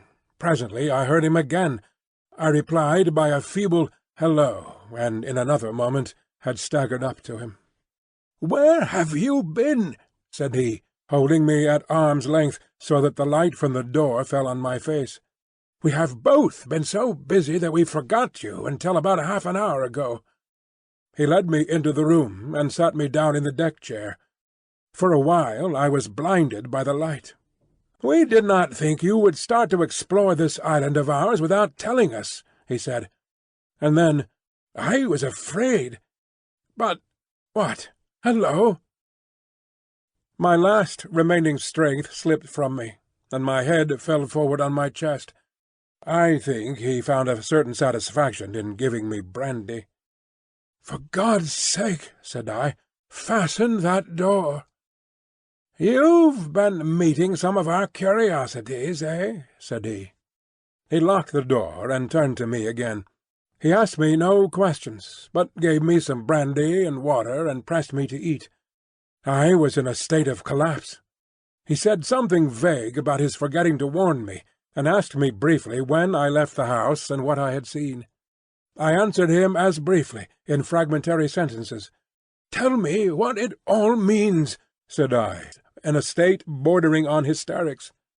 "It's nothing so very dreadful," said he, "but I think you have had about enough for one day." The puma suddenly gave a sharp yell of pain. At that he swore under his breath. "I'm damned," said he, "if this place is not as bad as Gower Street with its cats." "Montgomery," said I, "what was that thing that came after me? Was it a beast, or was it a man?" "If you don't sleep tonight," he said, "you'll be off your head tomorrow." I stood up in front of him. "What was that thing that came after me?" I asked. He looked me squarely in the eyes and twisted his mouth askew. His eyes, which had seemed animated a minute before, went dull. "From your account," said he, "I'm thinking it was a bogle." I felt a gust of intense irritation, which passed as quickly as it came. I flung myself into the chair again, pressed my hands on my forehead. The puma began once more. Montgomery came round behind me and put his hand on my shoulder. "Look here, Prendick," he said, "I had no business to let you drift off into this silly island of ours. But it's not so bad as you feel, man. Your nerves are worked to rags. Let me give you something that will make you sleep. That will keep on for hours yet. You must simply get to sleep, or I won't answer for it." I did not reply. I bowed forward and covered my face with my hands. Presently he returned with a small measure containing a dark liquid. This he gave me. I took it unresistingly, and he helped me into the hammock. When I awoke it was broad day. For a little while I lay flat, staring at the roof above me. The rafters, I observed, were made out of the timbers of a ship. Then I turned my head and saw a meal prepared for me on the table. I perceived that I was hungry, and prepared to clamber out of the hammock, which, very politely anticipating my intention, twisted round and deposited me upon all fours on the floor. I got up and sat down before the food. I had a heavy feeling in my head, and only the vaguest memory at first of the things that had happened overnight. The morning breeze blew very pleasantly through the unglazed window, and that and the food contributed to the sense of animal comfort which I experienced. Presently the door behind me, the door inward towards the yard of the enclosure, opened. I turned and saw Montgomery's face. "All right," said he. "I'm frightfully busy," and he shut the door. Afterwards I discovered that he forgot to relock it. Then I recalled the expression of his face the previous night, and with that the memory of all I had experienced reconstructed itself before me. Even as that fear came back to me, came a cry from within. But this time it was not the cry of a puma. I put down the mouthful that hesitated upon my lips and listened. Silence, save for the whisper of the morning breeze. I began to think my ears had deceived me. After a long pause I resumed my meal, but with my ears still vigilant. Presently I heard something else, very faint and low. I sat as if frozen in my attitude. Though it was faint and low, it moved me more profoundly than all that I had hitherto heard of the abominations behind the wall. There was no mistake this time in the quality of the dim, broken sounds, no doubt at all of their source, for it was a groaning, broken by sobs and gasps of anguish. It was no brute this time. It was a human being in torment. As I realized this, I rose, and in 3 steps had crossed the room, seized the handle of the door into the yard, and flung it open before me. "Prendick, man, stop!" cried Montgomery, intervening.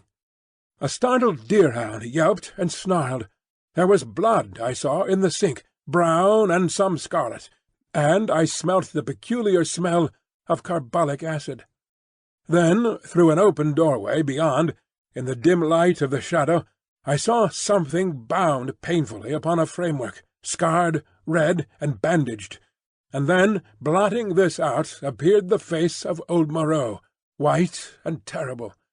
In a moment he had gripped me by the shoulder with a hand that was smeared red, had twisted me off my feet, and flung me headlong back into my own room.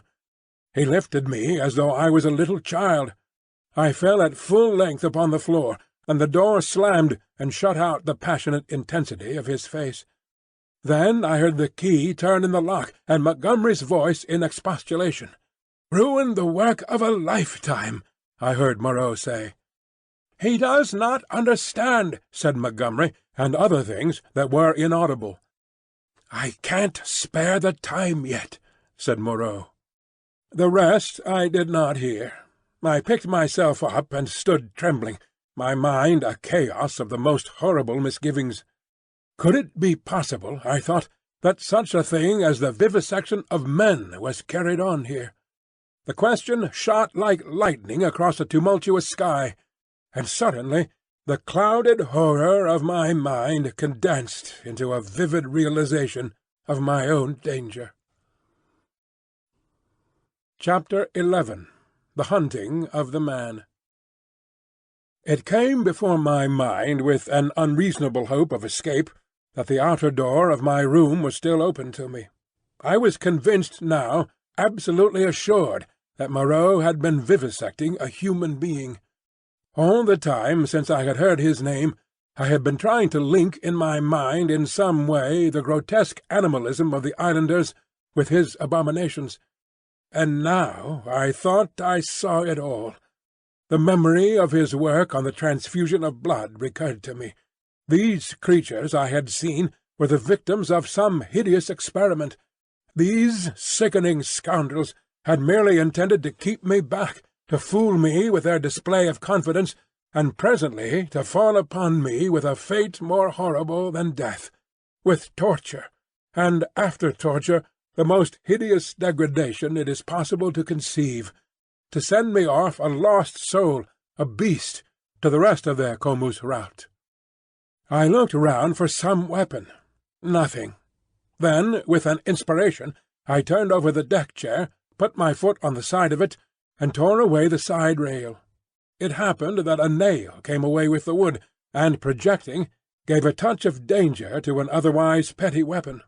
I heard a step outside, and incontinently flung upon the door, and found Montgomery within a yard of it. He meant to lock the outer door. I raised this nailed stick of mine and cut at his face, but he sprang back. I hesitated a moment, then turned and fled round the corner of the house. "Prendick, man!" I heard his astonished cry. "Don't be a silly ass, man!" Another minute, thought I, and he would have me locked in and as ready as a hospital rabbit for my fate. He emerged behind the corner, for I had heard him shout, "Prendick!" Then he began to run after me, shouting things as he ran. This time, running blindly, I went northeastward, in a direction of right angles to my previous expedition. Once, as I went running headlong up the beach, I glanced over my shoulder and saw his attendant with him. I ran furiously up the slope, over it, then, turning eastward along a rocky valley fringed on either side with jungle, I ran for perhaps a mile altogether, my chest straining, my heart beating in my ears, and then, hearing nothing of Montgomery or his man, and feeling upon the verge of exhaustion, I doubled sharply back towards the beach as I judged and lay down in the shelter of a canebrake. There I remained for a long time, too fearful to move, and indeed too fearful even to plan a course of action. The wild scene about me lay sleeping silently under the sun, and the only sound near me was the thin hum of some small gnats that had discovered me. Presently I became aware of a drowsy breathing sound, the soughing of the sea upon the beach. After about an hour I heard Montgomery shouting my name far away to the north. That set me thinking of my plan of action. As I interpreted it then, this island was inhabited only by these two vivisectors and their animalized victims. Some of these no doubt they could pass into their service against me if need arose. I knew both Moreau and Montgomery carried revolvers, and save for a feeble bar of deal spiked with a small nail, the merest mockery of a mace, I was unarmed. So I lay still there, until I began to think of food and drink, and at that thought the real hopelessness of my position came home to me. I knew no way of getting anything to eat. I was too ignorant of botany to discover any resort of root or fruit that might lie about me. I had no means of trapping the few rabbits upon the island. It grew blanker the more I turned the prospect over. At last, in the desperation of my position, my mind turned to the animal men I had encountered. I tried to find some hope in what I remembered of them. In turn I recalled each one I had seen, and tried to draw some augury of assistance from my memory. Then, suddenly, I heard a staghound bay, and at that realized a new danger. I took little time to think, or they would have caught me then, but snatching up my nailed stick, rushed headlong from my hiding-place towards the sound of the sea. I remember a growth of thorny plants with spines that stabbed like penknives. I emerged, bleeding and with torn clothes, upon the lip of a long creek opening northward. I went straight into the water without a minute's hesitation, wading up the creek, and presently finding myself knee-deep in a little stream. I scrambled out at last on the westward bank, and with my heart beating loudly in my ears, crept into a tangle of ferns to await the issue. I heard the dog, there was only one, draw nearer, and yelp when it came to the thorns. Then I heard no more, and presently began to think I had escaped. The minutes passed, the silence lengthened out, and at last, after an hour of security, my courage began to return to me. By this time I was no longer very much terrified or very miserable. I had, as it were, passed the limit of terror and despair. I felt now that my life was practically lost, and that persuasion made me capable of daring anything. I had even a certain wish to encounter Moreau face to face, and as I had waded into the water, I remembered that if I were too hard pressed, at least one path of escape from torment still lay open to me. They could not very well prevent my drowning myself. I had half a mind to drown myself then, but an odd wish to see the whole adventure out, a queer, impersonal, spectacular interest in myself, restrained me. I stretched my arms, sore and painful from the pricks of the spiny plants, and stared around me at the trees. And so suddenly that it seemed to jump out of the green tracery about it, my eyes lit upon a black face watching me. I saw that it was the simian creature who had met the launch upon the beach. He was clinging to the oblique stem of a palm tree. I grabbed my stick and stood up, facing him. He began chattering. "You, was all I could distinguish at first. Suddenly he dropped from the tree, and in another moment was holding the fronds apart and staring curiously at me. I did not feel the same repugnance towards this creature which I had experienced in my encounters with the other beast-men. "You," he said, "in the boat." He was a man, then, at least as much of a man as Montgomery's attendant, for he could talk. "Yes," I said, "I came in the boat, from the ship." "Oh," he said, and his bright, restless eyes travelled over me, to my hands, to the stick I carried, to my feet, to the tattered places in my coat, and the cuts and scratches I had received from the thorns. He seemed puzzled at something. His eyes came back to my hands. He held his own hand out and counted his digits slowly. 1, 2, 3, 4, 5. I did not grasp his meaning then.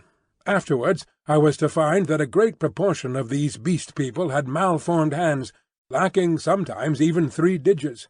But guessing this was in some way a greeting, I did the same thing by way of reply. He grinned with immense satisfaction. Then his swift roving glance went round again. He made a swift movement and vanished. The fern fronds he had stood between came swishing together. I pushed out of the brake after him, and was astonished to find him swinging cheerfully by one lank arm from a rope of creepers that looped down from the foliage overhead. His back was to me. "Hello," said I. He came down with a twisting jump, and stood facing me. "I say," said I, "where can I get something to eat?" "Eat?" he said. "Eat man's food, now." His eye went back to the swing of ropes, at the huts. "But where are the huts?" "Oh, I'm new, you know." At that he swung round and set off at a quick walk. All his motions were curiously rapid. "Come along," said he. I went with him to see the adventure out. I guessed the huts were some rough shelter where he and some more of his beast people lived. I might perhaps find them friendly, find some handle in their minds to take hold of. I did not know how far they had forgotten their human heritage. My ape-like companion trotted along by my side, with his hands hanging down and his jaw thrust forward. I wondered what memory he might have in him. "How long have you been on the island?" said I. "How long?" he asked. And after having the question repeated, he held up 3 fingers. The creature was little better than an idiot. I tried to make out what he meant by that, and it seems I bored him. After another question or two, he suddenly left my side and went leaping at some fruit that hung from a tree. He pulled down a handful of prickly husks, and went on eating the contents. I noted this with satisfaction, for here at least was a hint for feeding. I tried him with some other questions, but his chattering, prompt responses were as often as not quite at cross purposes with my question. Some few were appropriate, others quite parrot-like. I was so intent upon these peculiarities that I scarcely noticed the path we followed. Presently we came to trees, all charred and brown, and so to a bare place covered with a yellow-white incrustation, across which a drifting smoke, pungent in whiffs to nose and eyes, went drifting. On our right, over a shoulder of bare rock, I saw the level blue of the sea. The path coiled down abruptly into a narrow ravine between 2 tumbled and knotty masses of blackish scoria. Into this we plunged. It was extremely dark, this passage, after the blinding sunlight reflected from the sulphurous ground. Its walls grew steep and approached each other. Blotches of green and crimson drifted across my eyes. My conductor stopped suddenly. "Home," said he, and I stood in a floor of a chasm that was at first absolutely dark to me. I heard some strange noises, and thrust the knuckles of my left hand into my eyes. I became aware of a disagreeable odour, like that of a monkey's cage ill-cleaned. Beyond, the rock opened again upon a gradual slope of sunlit greenery, and on either hand the light smote down through narrow ways into the central gloom. Chapter 12. The Sayers of the Law. Then something cold touched my hand. I started violently, and saw close to me a dim pinkish thing, looking more like a flayed child than anything else in the world. The creature had exactly the mild but repulsive features of a sloth, the same forehead and slow gestures. As the first shock of the change of light passed, I saw about me more distinctly. The little sloth-like creature was standing and staring at me. My conductor had vanished. The place was a narrow passage between high walls of lava, a crack in the knotted rock, and on either side interwoven heaps of sea-mat, palm fans, and reeds leaning against the rock formed rough and impenetrably dark dens. The winding way up the ravine between these was scarcely 3 yards wide, and was disfigured by lumps of decaying fruit pulp and other refuse, which accounted for the disagreeable stench of the place. The little pink sloth creature was still blinking at me when my ape-man reappeared at the aperture of the nearest of these dens and beckoned me in. As he did so, a slouching monster wriggled out of one of the places further up this strange street, and stood up in featureless silhouette against the bright green beyond, staring at me. I hesitated, having half a mind to bolt the way I had come. And then, determined to go through with the adventure, I gripped my nailed stick about the middle and crawled into the little evil-smelling lean-to after my conductor. It was a semicircular space, shaped like the half of a beehive, and against the rocky wall that formed the inner side of it was a pile of variegated fruits, cocoa-nuts among others. Some rough vessels of lava and wood stood about the floor, and one on a rough stool. There was no fire. In the darkest corner of the hut was a shapeless mass of darkness that grunted, "Hey!" as I came in, and my ape-man stood in the dim light of the doorway and held out a split cocoa-nut to me as I crawled into the other corner and squatted down. I took it and began gnawing it as serenely as possible, in spite of a certain trepidation and the nearly intolerable closeness of the den. The little pink sloth creature stood in the aperture of the hut, and something else with a drab face and bright eyes came staring over its shoulder. "Hey!" came out of the lump of mystery opposite. "It is a man!" "It is a man," gabbled my conductor. "A man! A man! A 5-man, like me!" "Shut up!" said the voice from the dark, and grunted. I gnawed my cocoa-nut amid an impressive stillness. I peered hard into the blackness, but could distinguish nothing. "It is a man," the voice repeated. "He comes to live with us." It was a thick voice, with something in it, a kind of whistling overtone, that struck me as peculiar. But the English accent was strangely good. The ape-man looked at me as though he expected something. I perceived the pause was interrogative. "He comes to live with you," I said. "It is a man. He must learn the law." I began to distinguish now a deeper blackness in the black, a vague outline of a hunched-up figure. Then I noticed the opening of the place was darkened by 2 more black heads. My hand tightened on my stick. The thing in the dark repeated in a louder tone, "Say the words." I had missed its last remark. "Not to go on all fours. That is the law," it repeated in a kind of sing-song. I was puzzled. "Say the words," said the ape-man, repeating, and the figures in the doorway echoed this, with a threat in the tone of their voices. I realized that I had to repeat this idiotic formula. And then began the insanest ceremony. The voice in the dark began intoning a mad litany, line by line, and I and the rest to repeat it. As they did so, they swayed from side to side in the oddest way, and beat their hands upon their knees, and I followed their example. I could have imagined I was already dead and in another world. That dark hut, these grotesque dim figures, just flecked here and there by a glimmer of light, and all of them swaying in unison and chanting. "Not to go on all fours. That is the law. Are we not men? Not to suck up drink. That is the law. Are we not men? Not to eat fish or flesh. That is the law. Are we not men? Not to claw the bark of trees. That is the law. Are we not men? Not to chase other men. That is the law. Are we not men?"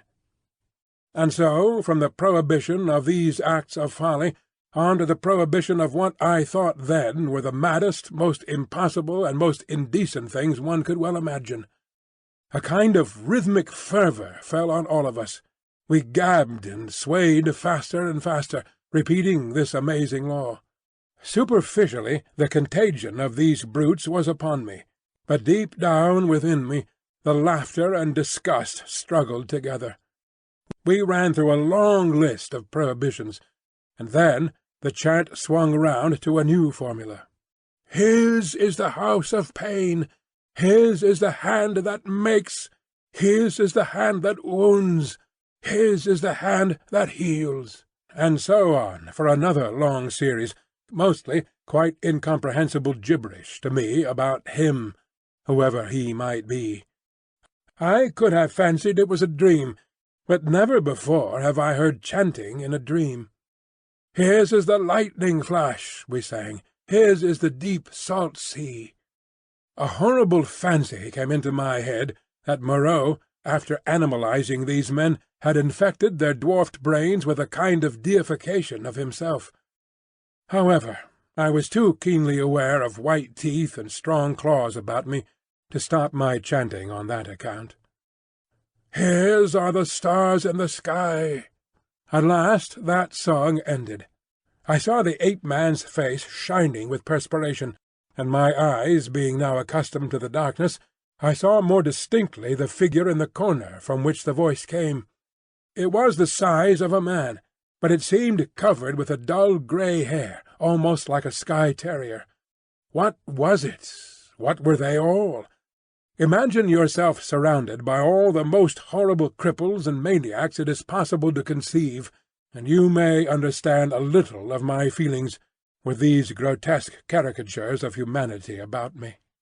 "He is a 5-man, a 5-man, like me," said the ape-man. I held out my hands. The grey creature in the corner leant forward. "Not to run on all fours, that is the law. Are we not men?" he said. He put out a strangely distorted talon and gripped my fingers. The thing was almost like the hoof of a deer produced into claws. I could have yelled with surprise and pain.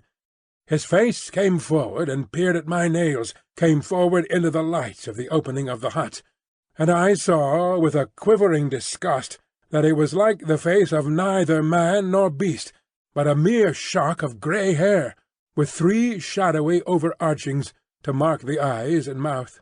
"He has little nails," said this grisly creature in his hairy beard. "It is well." He threw my hand down, and instinctively I gripped my stick. "Eat roots and herbs. It is his will," said the ape-man. "I am the sayer of the law," said the grey figure.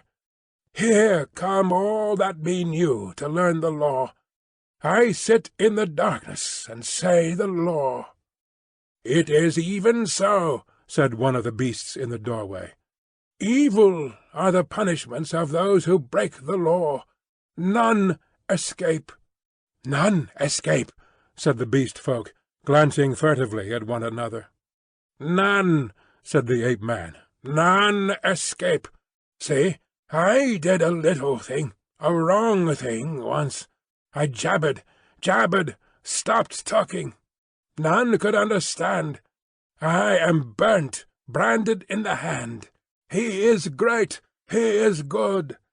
"None escape," said the grey creature in the corner. "None escape," said the beast people, looking askance at one another. "For every one the want that is bad," said the great sayer of the law. "What you will want we do not know. We shall know.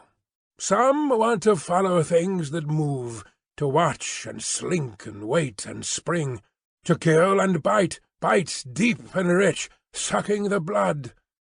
It is bad. Not to chase other men, that is the law. Are we not men? Not to eat flesh or fish, that is the law. Are we not men? None escape," said a dappled brute standing in the doorway. "For every one the want is bad," said the grey sayer of the law. "Some want to go tearing with teeth and hands into the roots of things, snuffing into the earth. It is bad. None escape," said the men in the door. "Some go clawing trees. Some go scratching at the graves of the dead. Some go fighting with foreheads or feet or claws. Some bite suddenly, none giving occasion. Some love uncleanness." "None escape," said the ape-man, scratching his calf. "None escape," said the little pink sloth creature. "Punishment is sharp and sure. Therefore learn the law. Say the words." And incontinently he began again the strange litany of the law. And again I and all these creatures began singing and swaying.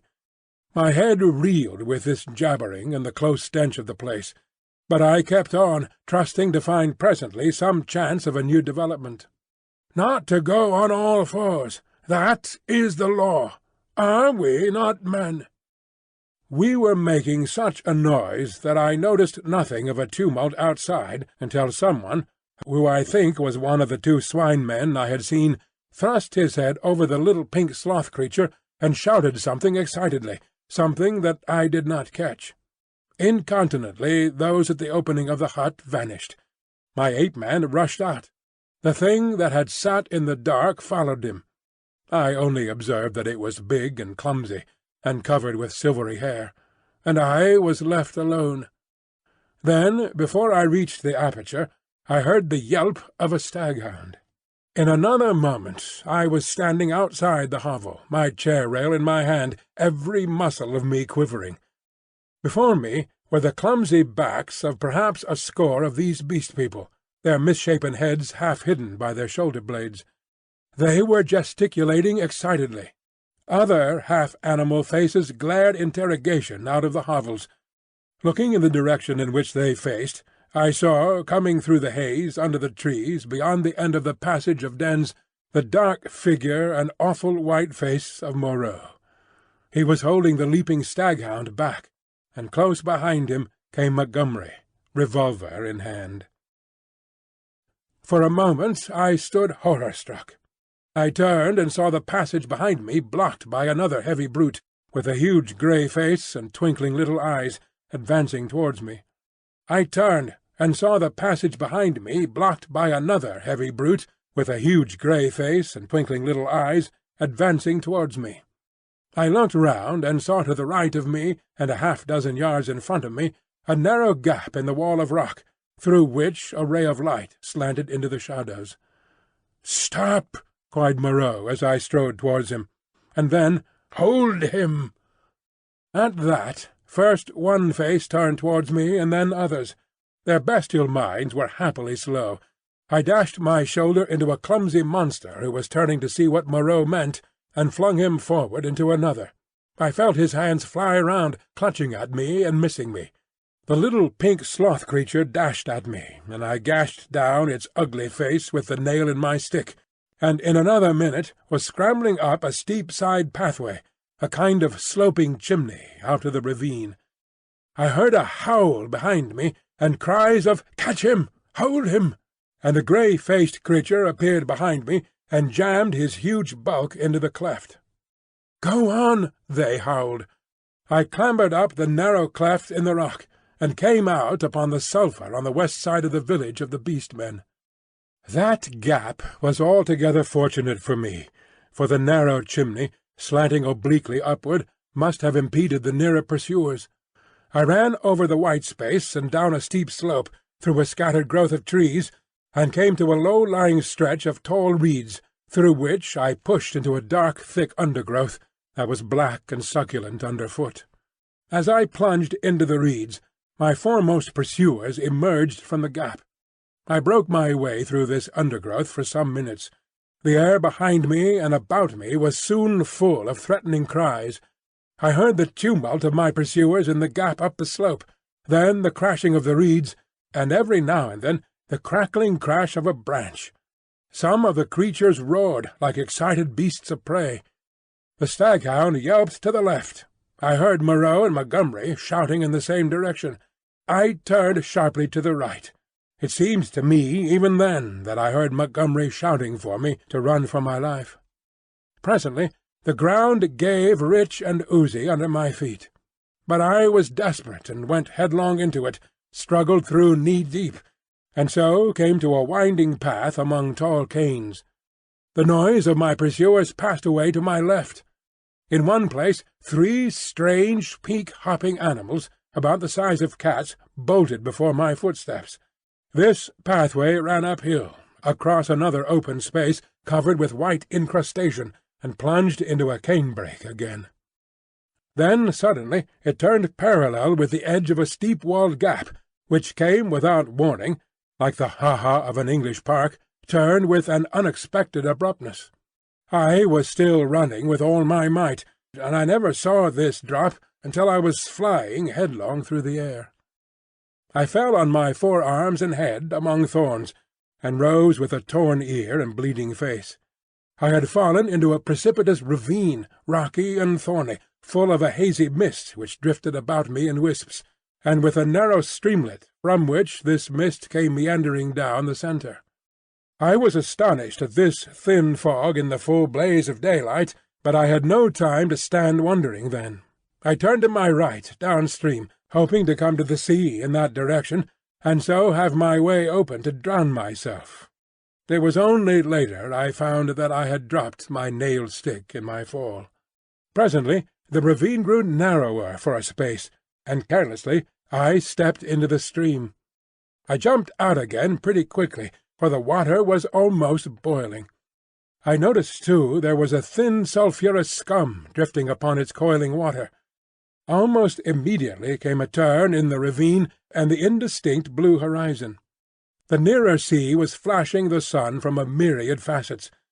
I saw my death before me.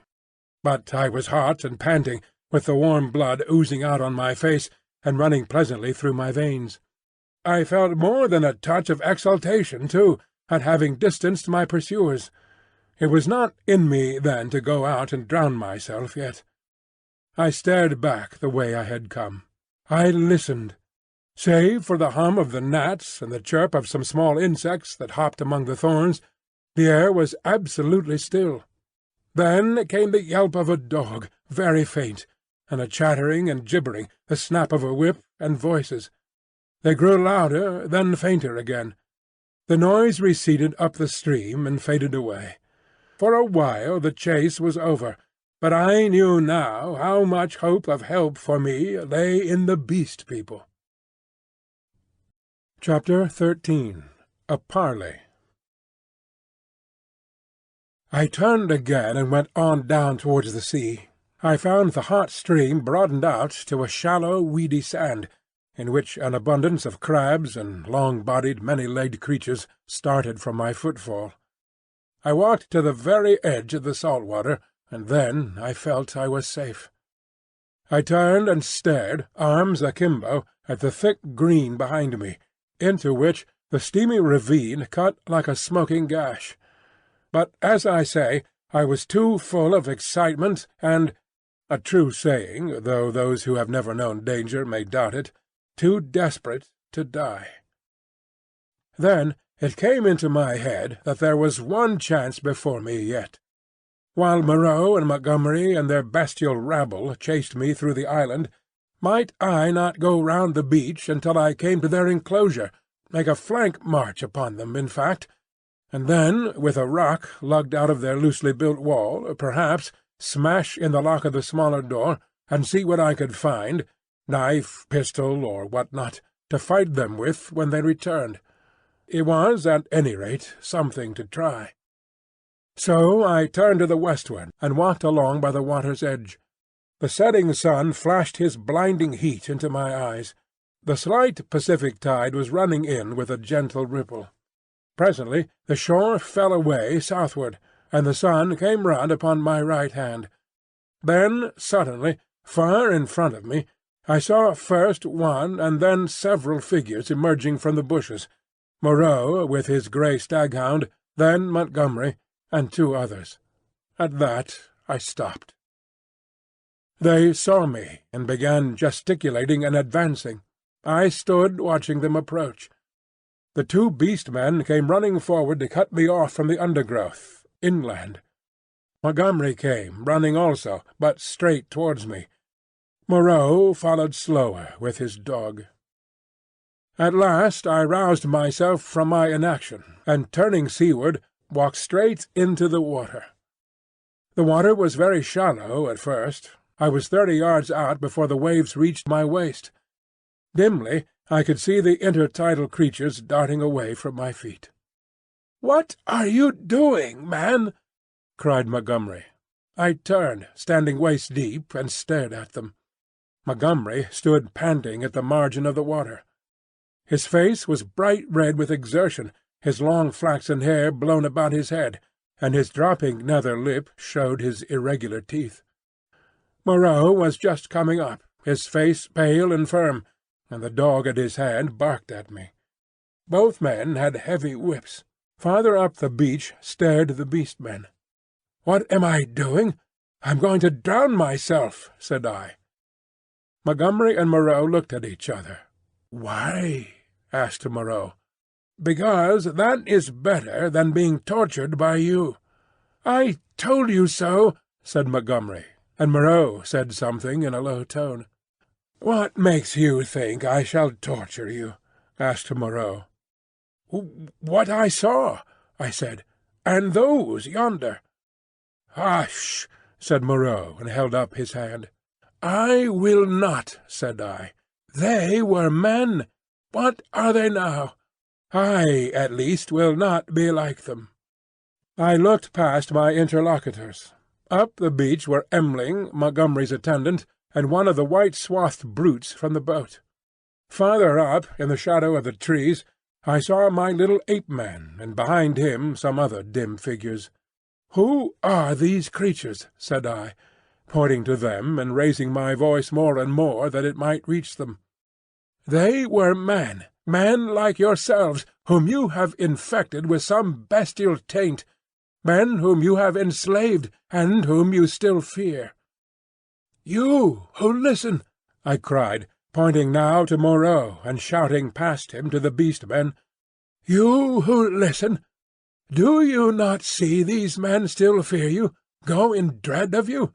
Why then do you fear them? You are many." "For God's sake," cried Montgomery, "stop that, Prendick!" "Prendick!" cried Moreau.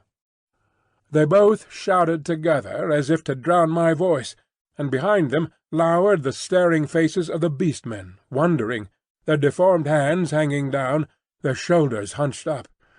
They seemed, as I fancied, to be trying to understand me, to remember, I thought, something of their human past. I went on shouting. I scarcely remember what. That Moreau and Montgomery could be killed, that they were not to be feared. That was the burden of what I put into the heads of the beast people. I saw the green-eyed man in the dark rags, who had met me on the evening of my arrival, come out from among the trees, and others followed him, to hear me better. At last, for want of breath, I paused. "Listen to me for a moment," said the steady voice of Moreau, "and then say what you will." "Well?" said I.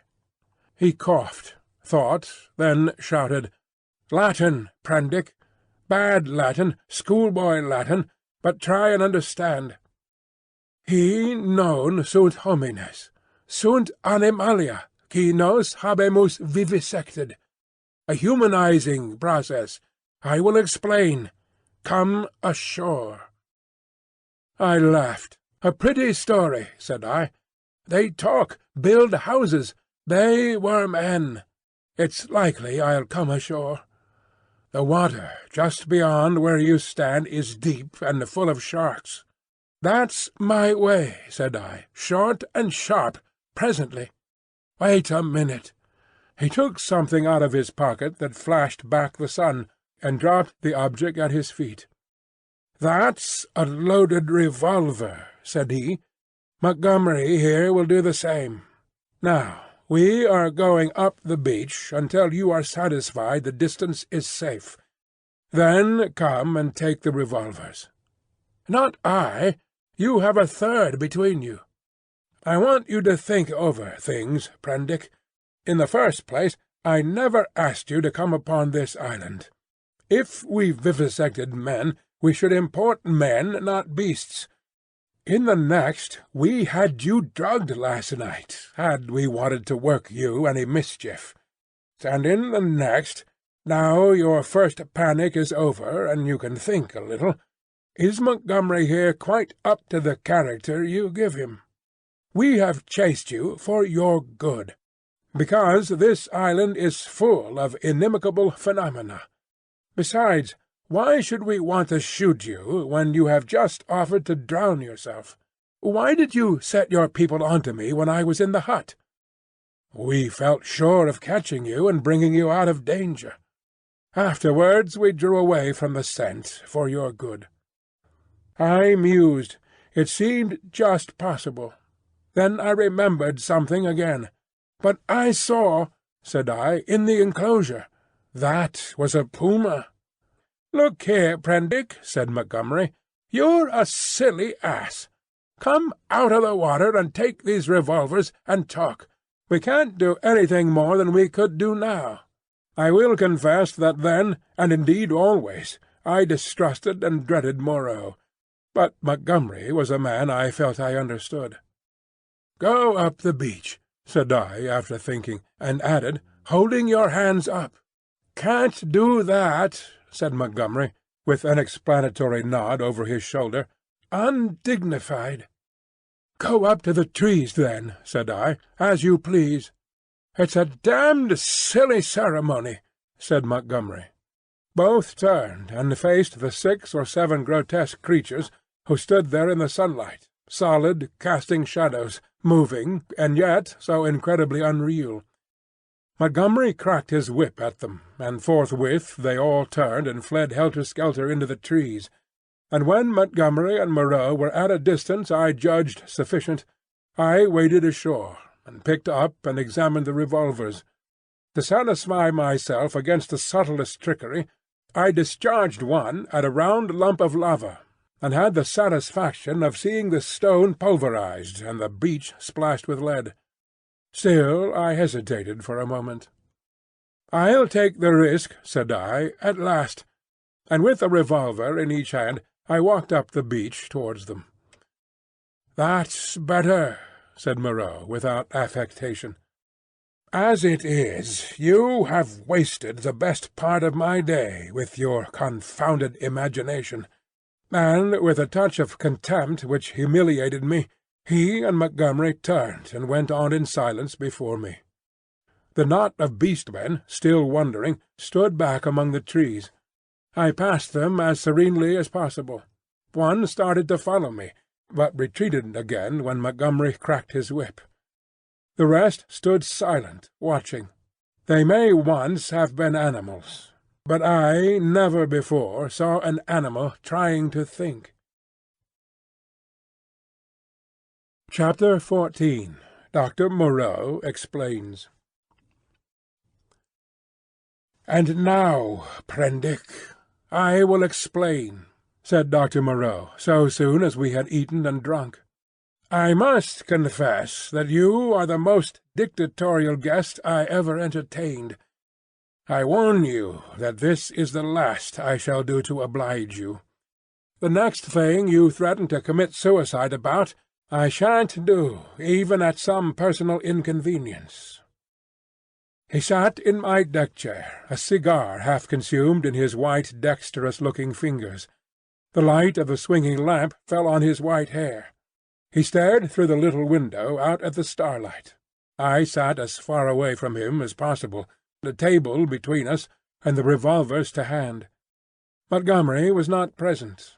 I did not care to be with the two of them in such a little room. "You admit that the vivisected human being, as you called it, is, after all, only a puma?" said Moreau. He had made me visit that horror in the inner room to assure myself of its inhumanity. "It is the puma," I said, "still alive, but so cut and mutilated as I pray I may never see living flesh again. Of all vile—" "Never mind that," said Moreau. "At least, Spare me those youthful horrors. Montgomery used to be just the same. You admit that it is the puma. Now be quiet while I reel off my physiological lecture. And forthwith, beginning in the tone of a man supremely bored, but presently warming a little, he explained his work to me. It was very simple and convincing. Now and then there was a touch of sarcasm in his voice. Presently I found myself hot with shame at our mutual positions. The creatures I had seen were not men, had never been men. They were animals, humanized animals, triumphs of vivisection. "You forget all that a skilled vivisector can do with living things," said Moreau. "For my own part, I'm puzzled why the things I have done here have not been done before. Small efforts, of course, have been made: amputation, tongue-cutting, excisions. Of course, you know a squint may be induced or cured by surgery. Then, in the course of excisions, you have all kinds of secondary changes, pigmentary disturbances, modifications of the passions, alterations in the secretion of fatty tissue. I have no doubt you have heard of these things." "Of course," said I. "But these foul creatures of yours—" "All in good time," said he, waving his hand at me. "I am only beginning. Those are trivial cases of alteration. Surgery can do better things than that. There is building up as well as breaking down and changing. You have heard, perhaps, of a common surgical operation resorted to in cases where the nose has been destroyed. A flap of skin is cut from the forehead, turned down on the nose, and heals in the new position. This is a kind of grafting in a new position of part of an animal upon itself. Grafting of freshly obtained material from another animal is also possible. The case of teeth, for example. The grafting of skin and bone is done to facilitate healing. The surgeon places in the middle of the wound pieces of skin snipped from another animal, or fragments of bone from a victim freshly killed. Hunter's cockspur, possibly you have heard of that, flourished on the bull's neck, and the rhinoceros rats of the Algerian Zouaves are also to be thought of. Monsters manufactured by transferring a slip from the tail of an ordinary rat to its snout, and allowing it to heal in that position. "Monsters manufactured?" said I. "Then you mean to tell me—" "Yes. These creatures you have seen are animals, carven and wrought into new shapes. To that, to the study of the plasticity of living forms, my life has been devoted. I have studied for years, gaining in knowledge as I go. I see you look horrified, and yet I am telling you nothing new. It all lay in the surface of practical anatomy years ago, but no one had the temerity to touch it. It is not simply the outward form of an animal which I can change. The physiology, the chemical rhythm of the creature may also be made to undergo an enduring modification, of which vaccination and other methods of inoculation with living or dead matter are examples that will, no doubt, be familiar to you. A similar operation is the transfusion of blood, with which subject, indeed, I began. These are all familiar cases. Less so, and probably far more extensive, were the operations of those medieval practitioners who made dwarfs and beggar cripples, show monsters, some vestiges of whose art still remain in the preliminary manipulation of the young mountebank or contortionist. Victor Hugo gives an account of them in L'Homme qui rit. But perhaps my meaning grows plain now. You begin to see that it is a possible thing to transplant tissue from one part of an animal to another, or from one animal to another. To alter its chemical reactions and methods of growth, to modify the articulations of its limbs, and indeed to change it in its most intimate structure. And yet this extraordinary branch of knowledge has never been sought as an end and systematically by modern investigators until I took it up. Some such things have been hit upon in the last resort of surgery. Most of the kindred evidence that will recur to your mind has been demonstrated, as it were, by accident, by tyrants, by criminals, by the breeders of horses and dogs, by all kinds of untrained, clumsy-handed men working for their own immediate ends. I was the first man to take up this question armed with antiseptic surgery, and with a really scientific knowledge of the laws of growth. Yet one would imagine it must have been practised in secret before. Such creatures as the Siamese twins, and in the vaults of the Inquisition. No doubt their chief aim was artistic torture, but some, at least, of the Inquisitors must have had a touch of scientific curiosity. "But," said I, "these things, these animals, talk." He said that was so, and proceeded to point out that the possibility of vivisection does not stop at a mere physical metamorphosis. A pig may be educated. The mental structure is even less determinate than the bodily. In our growing science of hypnotism we find the promise of a possibility of superseding old inherent instincts by new suggestions, grafting upon or replacing the inherited fixed ideas. Very much, indeed, of what we call moral education, he said, is such an artificial modification and perversion of instinct. Pugnacity is trained into courageous self-sacrifice, and suppressed sexuality into religious emotion. And the great difference between man and monkey is in the larynx, he continued, in the incapacity to frame delicately different sound symbols by which thought could be sustained. In this I failed to agree with him, but with a certain incivility he declined to notice my objection. He repeated that the thing was so, and continued his account of his work. I asked him why he had taken the human form as a model. There seemed to me then, and there still seems to me now, a strange wickedness for that choice. He confessed that he had chosen that form by chance. I might just as well have worked to form sheep into llamas, and llamas into sheep. I suppose there is something in the human form that appeals to the artistic turn of mind more powerfully than any animal shape can. But I've not confined myself to man-making. Once or twice he was silent, for a minute perhaps. These years, how they have slipped by!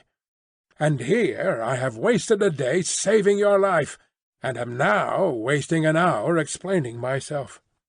"But," said I still do not understand.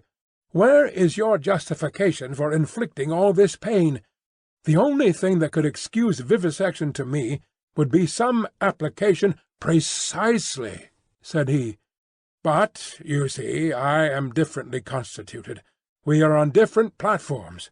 You are a materialist." "I am not a materialist," I began hotly. In my view.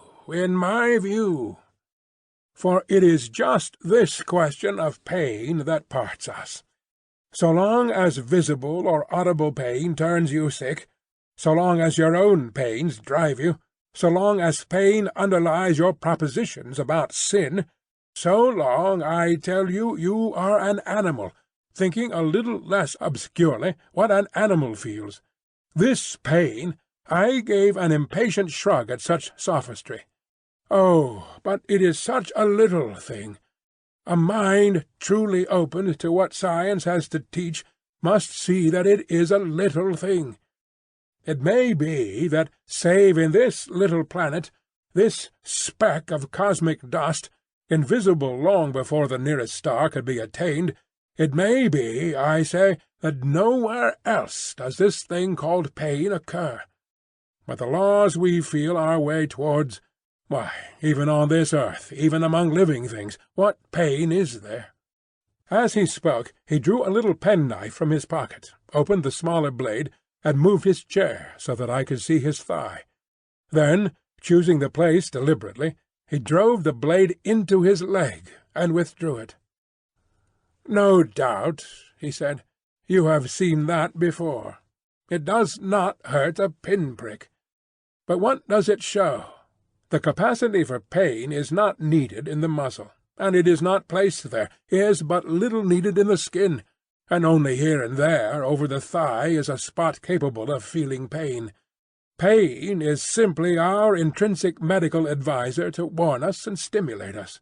Not all living flesh is painful, nor is all nerve, not even our sensory nerve. There's no taint of pain, real pain, in the sensations of the optic nerve. If you wound the optic nerve, you merely see flashes of light, just as disease of the auditory nerve merely means a humming in our ears. Plants do not feel pain, nor the lower animals. It's possible that such animals as the starfish and crayfish do not feel pain at all. Then, with men, the more intelligent they become, the more intelligently they will see after their own welfare, and the less they will need the goad to keep them out of danger. I never yet heard of a useless thing that was not ground out of existence by evolution sooner or later. Did you?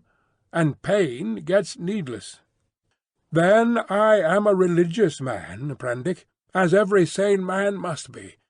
It may be, I fancy, that I have seen more of the ways of this world's Maker than you, for I have sought his laws, in my way, all my life, while you, I understand, have been collecting butterflies. And I tell you, pleasure and pain have nothing to do with heaven or hell. Pleasure and pain, bah! What is your theologian's ecstasy but Mohammed's Uri in the dark? This store which men and women set on pleasure and pain, Prendick, is the mark of the beast upon them, the mark of the beast from which they came. Pain and pleasure, they are for us only so long as we wriggle in the dust. You see, I went on with this research just the way it led me. That is the only way I ever heard of true research going. I asked a question, devised some method of obtaining an answer, and got a fresh question. Was this possible or that possible? You cannot imagine what this means to an investigator, what an intellectual passion grows upon him. You cannot imagine the strange, colourless delight of these intellectual desires. The thing before you is no longer an animal, a fellow creature, but a problem. Sympathetic pain, all I know of it, I remember as a thing I used to suffer from years ago. I wanted—it was the one thing I wanted—to find out the extreme limit of plasticity in a living shape. But, said I, the thing is an abomination. To this day I have never troubled about the ethics of the matter, he continued. The study of nature makes a man at last as remorseless as nature. I have gone on, not heeding anything but the question I was pursuing, and the material has dripped into the huts yonder. It is nearly 11 years since we came here, I and Montgomery and 6 Kanakas. I remember the green stillness of the island and the empty ocean about us as though it was yesterday. The place seemed waiting for me. The stores were landed, and the house was built. The Kanakas founded some huts near the ravine. I went to work here upon what I had brought with me. There were some disagreeable things happened at first. I began with a sheep, and killed it after a day and a half by a slip of the scalpel. I took another sheep, and made a thing of pain and fear, and left it bound up to heal. It looked quite human to me when I had finished it, but when I went to it I was discontented with it. It remembered me, and was terrified beyond imagination, and it had no more than the wits of a sheep. The more I looked at it, the clumsier it seemed, until at last I put the monster out of its misery. These animals without courage, these fear-haunted, pain-driven things, without a spark of pugnacious energy to face torment, they are no good for man-making. Then I took a gorilla I had, and upon that, working with infinite care and mastering difficulty after difficulty, I made my first man. All the week, night and day, I moulded him. With him it was chiefly the brain that needed moulding. Much had to be added, much changed. I thought him a fair specimen of the negroid type when I had finished him, and he lay bandaged, bound, and motionless before me. It was only when his life was assured that I left him and came into this room again, and found Montgomery much as you are. He had heard some of the cries as the thing grew human, cries like those that disturbed you so. I didn't take him into my confidence at first, and the Kanakas, too, had realized something of it. They were scared out of their wits by the sight of me. I got Montgomery over to me, in a way, but I and he had the hardest job to prevent the Kanakas deserting. Finally they did, and so we lost the yacht. I spent many days educating the brute. Altogether I had him for 3 or 4 months. I taught him the rudiments of English, gave him ideas of counting, even made the thing read the alphabet. But at that he was slow, though I've met with idiots slower. He began with a clean sheet mentally, had no memories left in his mind of what he had been. When his scars were quite healed, and he was no longer anything but painful and stiff, and able to converse a little, I took him yonder and introduced him to the Kanakas as an interesting stowaway. They were horribly afraid of him at first, somehow, which offended me rather, for I was conceited about him. But his ways seemed so mild, and he was so abject, that after a time they received him and took his education in hand. He was quick to learn, very imitative and adaptive, and built himself a hovel rather better, it seemed to me, than their own shanties. There was one among the boys a bit of a missionary, and he taught the thing to read, or at least to pick out letters, and gave him some rudimentary ideas of morality.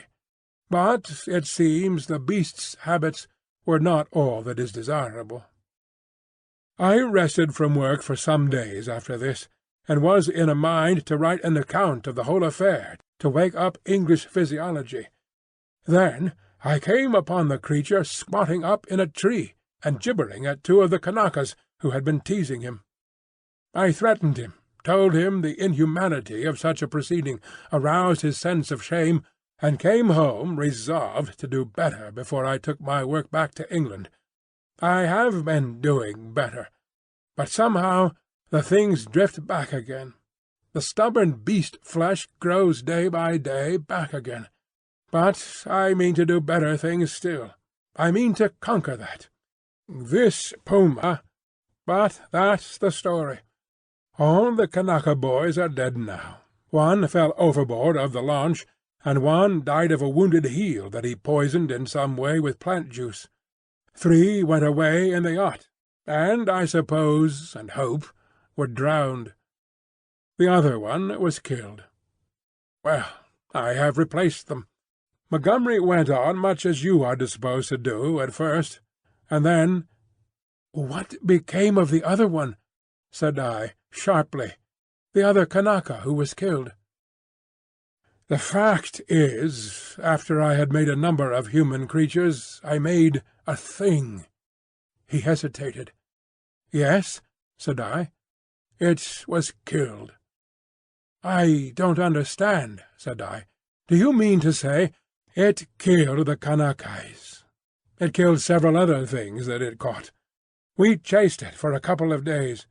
It only got loose by accident, never meant it to get away. It wasn't finished. It was purely an experiment. It was a limbless thing with a horrible face that writhed along the ground in a serpentine fashion. It was immensely strong, and in infuriating pain. It lurked in the woods for some days until we hunted it, and then it wriggled into the northern part of the island, and we divided the party to close in upon it.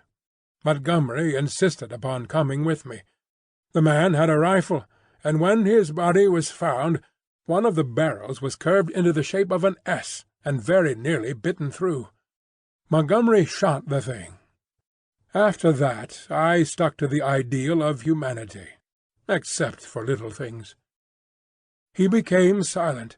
I sat in silence watching his face. So, for 20 years altogether, counting 9 years in England, I have been going on. And there is still something in everything I do that defeats me, makes me dissatisfied, challenges me to further effort. Sometimes I rise above my level, sometimes I fall below it, but always I fall short of the things I dream. The human shape I can get now, almost with ease, so that it is lithe and graceful, or thick and strong. But often there is trouble with the hands and the claws, painful things that I dare not shape too freely. But it is in the subtle grafting and reshaping one must needs do to the brain that my trouble lies. The intelligence is often utterly low, with unaccountable blank ends, unexpected gaps. And least satisfactory of all is something that I cannot touch somewhere. I cannot determine wherein the seat of the emotions. Cravings, instincts, desires that harm humanity, a strange hidden reservoir to burst forth suddenly and inundate the whole being of the creature with anger, hate, or fear.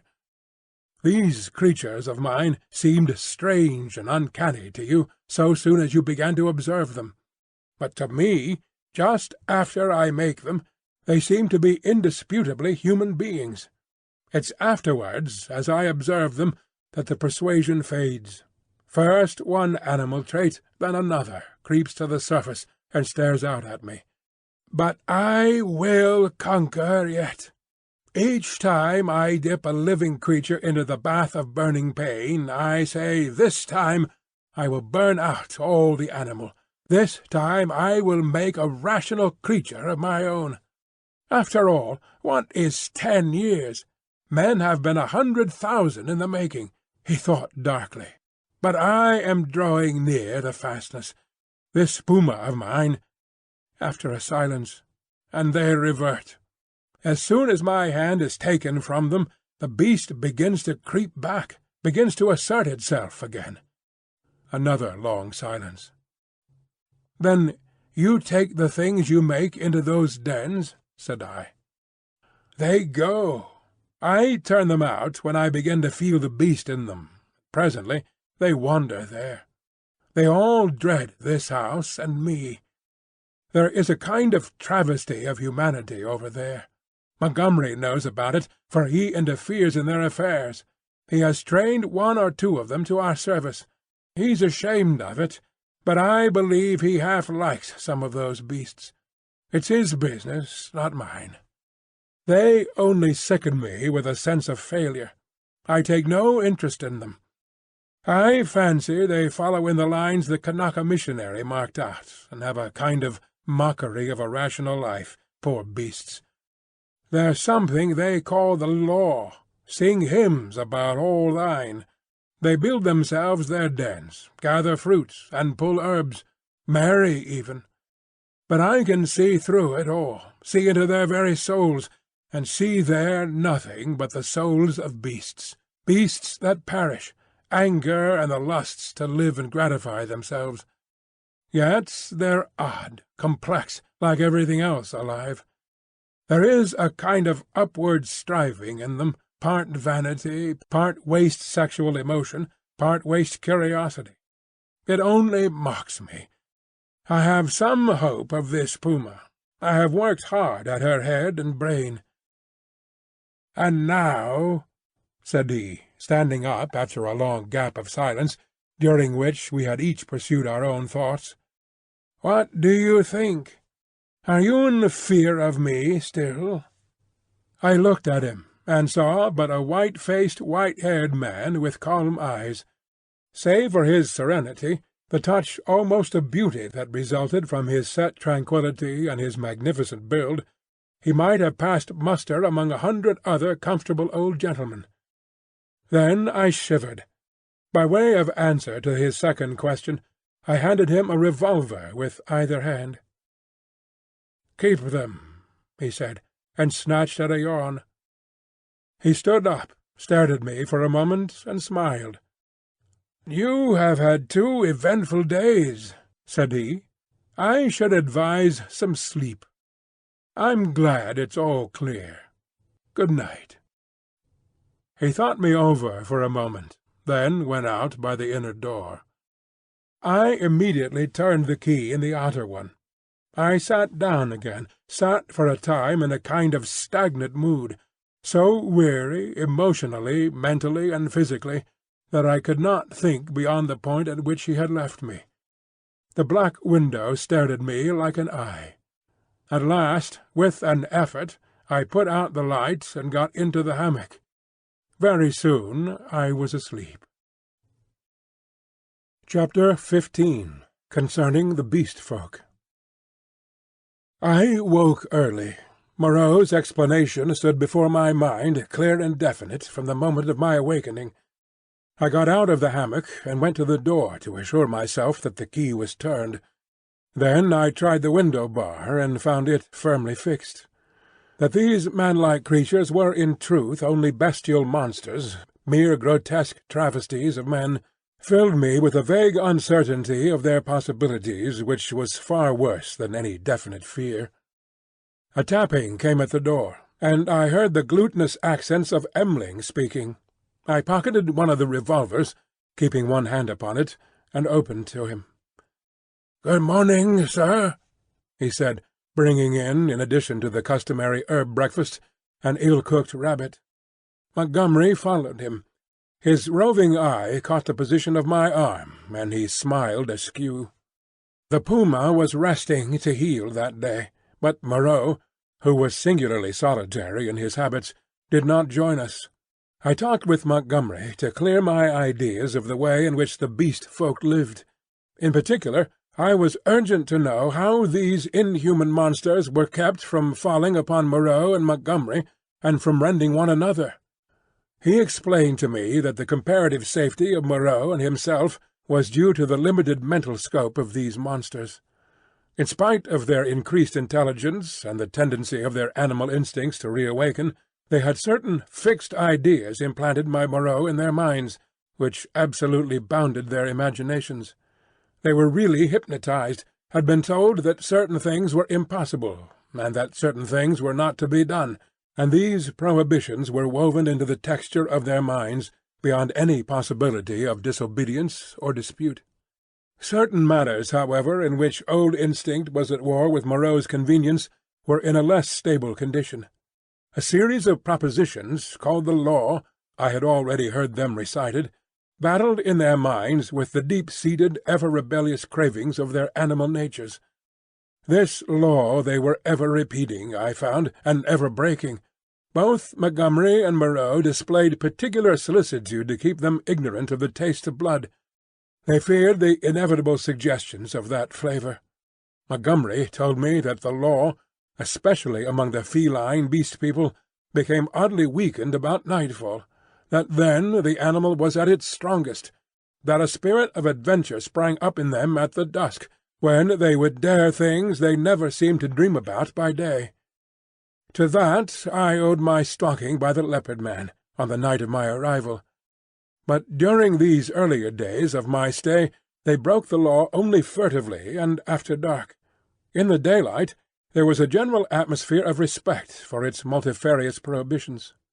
And here, perhaps, I may give a few general facts about the island and the beast people.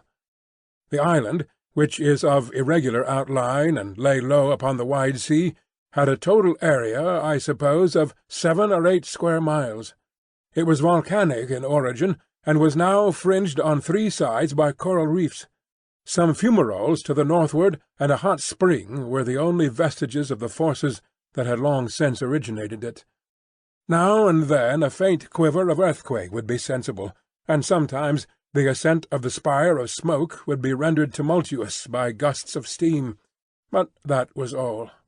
The population of the island, Montgomery informed me, now numbered rather more than 60 of these strange creations of Moreau's art, not counting the smaller monstrosities which lived in the undergrowth and were without human form. Altogether he had made nearly 120, but many had died, and others, like the writhing, footless thing of which he had told me, had come by violent ends. In answer to my question, Montgomery said that they actually bore offspring, but that these generally died. When they lived, Moreau took them and stamped the human form upon them. There was no evidence of the inheritance of their acquired human characteristics. The females were less numerous than the males, and liable to much furtive persecution, in spite of the monogamy the law enjoined. It would be impossible for me to describe these Beast People in detail. My eye has had no training in details, and unhappily I cannot sketch. Most striking, perhaps, in their general appearance was the disproportion between the legs of these creatures and the length of their bodies, and yet, so relative is our idea of grace, my eye became habituated to their forms, and at last I even fell in with their persuasion that my own long thighs were ungainly. Another point was the forward carriage of the head and the clumsy and inhuman curvature of the spine. Even the ape-man lacked that inward sinuous curve of the back which makes the human figure so graceful. Most had their shoulders hunched clumsily, and their short forearms hung weakly at their sides. Few of them were conspicuously hairy, at least until the end of my time upon the island. The next most obvious deformity was in their faces, almost all of which were prognathous, malformed about the ears, with large and protuberant noses, very furry or very bristly hair, and often strangely coloured or strangely placed eyes. None could laugh, though the ape-man had a chattering titter. Beyond these general characters, their heads had little in common. Each preserved the quality of its particular species. The human mark distorted but did not hide the leopard, the ox, or the sow, or other animal or animals from which the creature had been moulded. The voices, too, varied exceedingly. The hands were almost malformed, and though some surprised me by their unexpected human appearance, almost all were deficient in the number of the digits, clumsy about the finger-nails, and lacking any tactile sensibility. The two most formidable animal men were my leopard-man and a creature made of hyena and swine. Larger than these were the three bull-creatures who pulled in the boat. Then came the silvery hairy man, who was also sayer of the law, Emling, and a satyr-like creature of ape and goat. There were 3 swine-men and a swine-woman, a mare rhinoceros creature, and several other females, whose sources I did not ascertain. There were several wolf creatures, a bear bull, and a St. Bernard man. I have already described the ape-man, and there was a particularly hateful and evil-smelling old woman made of vixen and bear, whom I hated from the beginning. She was said to be a passionate votary of the law. Smaller creatures were certain dappled youths and my little sloth creature. But enough of this catalogue. At first I had a shivering horror of the brutes, felt all too keenly that they were still brutes, but insensibly I became a little habituated to the idea of them, and moreover I was affected by Montgomery's attitude towards them. He had been with them so long that he had come to regard them as almost normal human beings. His London days seemed a glorious, impossible past to him. Only once in a year or so did he go to Africa to deal with Moreau's agent, a trader in animals there. He hardly met the finest type of manhood in that seafaring village of Spanish mongrels.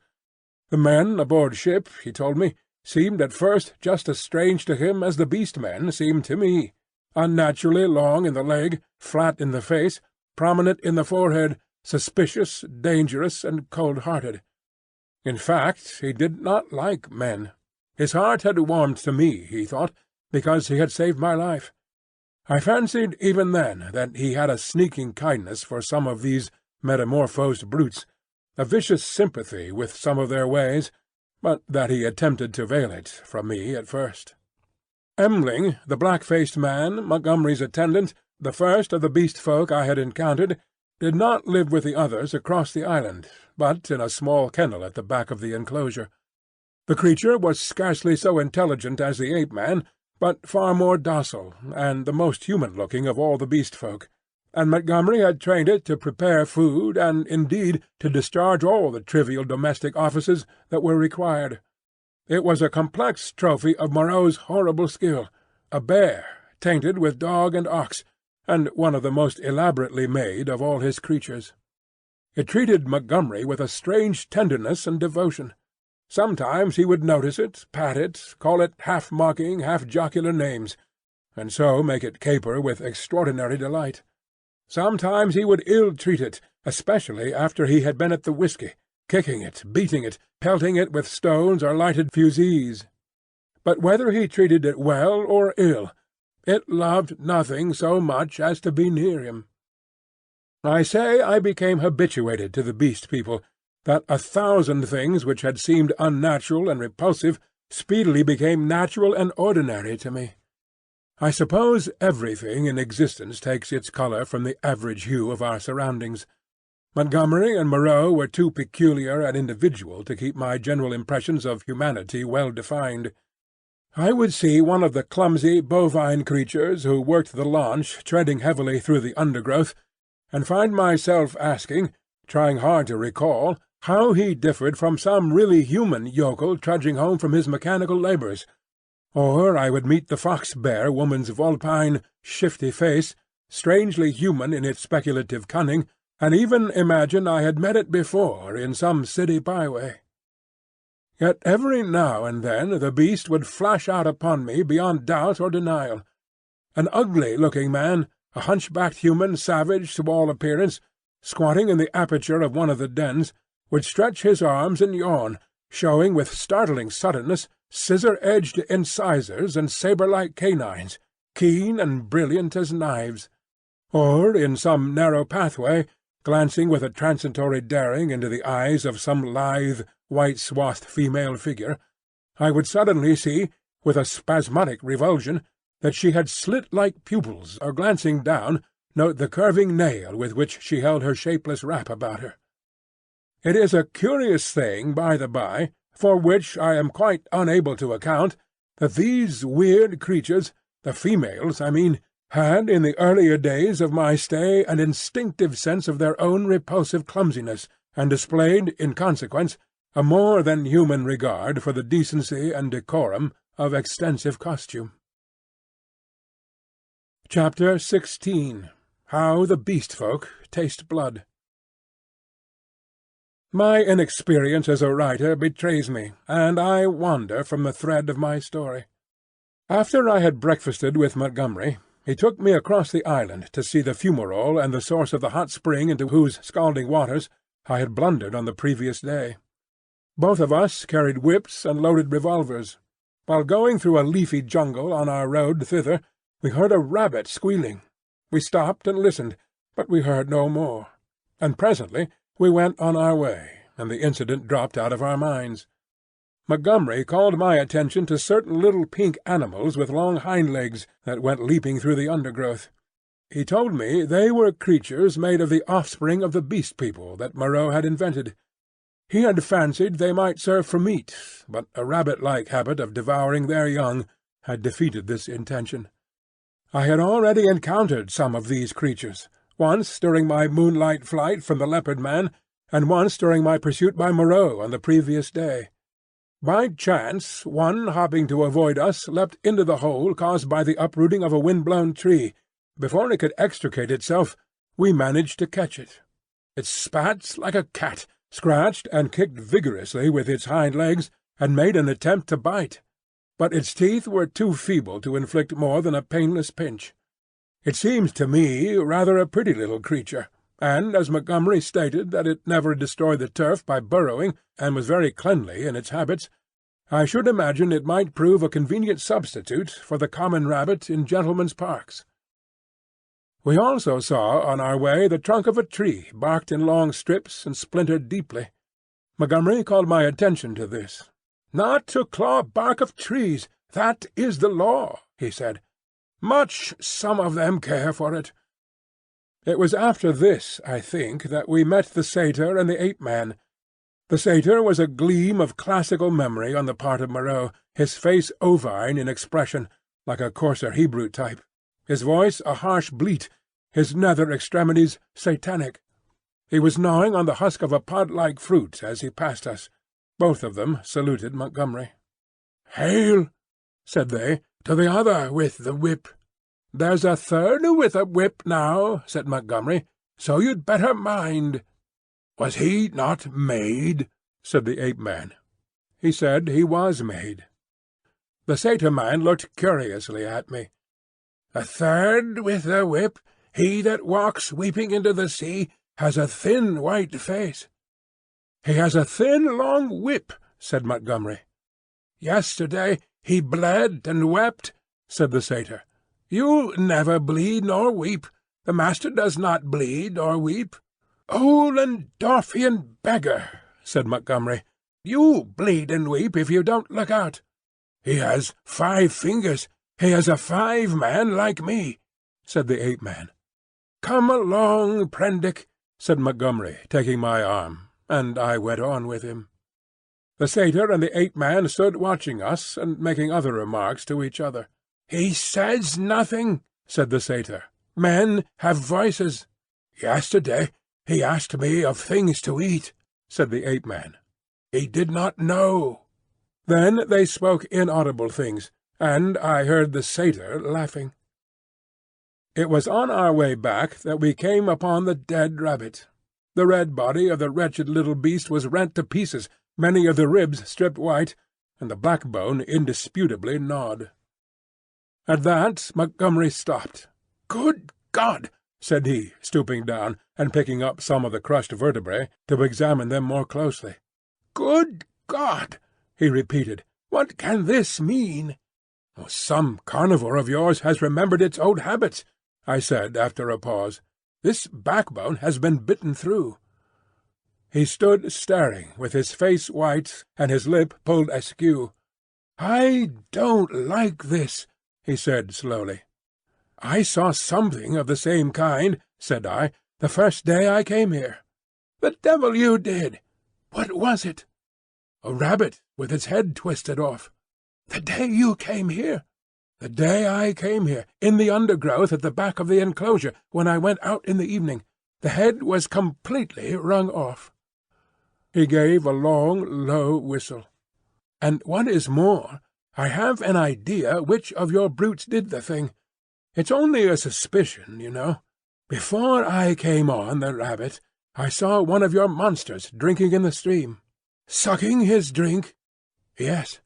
"Not to suck your drink. That is the law. Much the brutes care for the law, when Moreau's not about. It was the brute who chased me."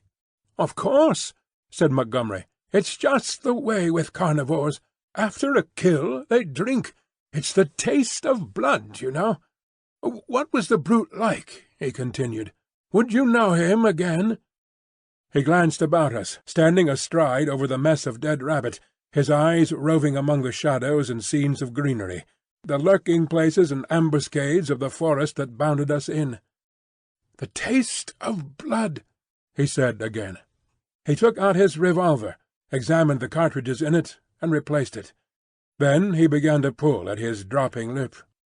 "I think I should know the brute again," I said. "I stunned him. He ought to have a handsome bruise on the forehead of him." "But then we have to prove that he killed the rabbit," said Montgomery. "I wish I'd never brought the things here." I should have gone on, but he stayed there thinking over the mangled rabbit in a puzzle-headed way.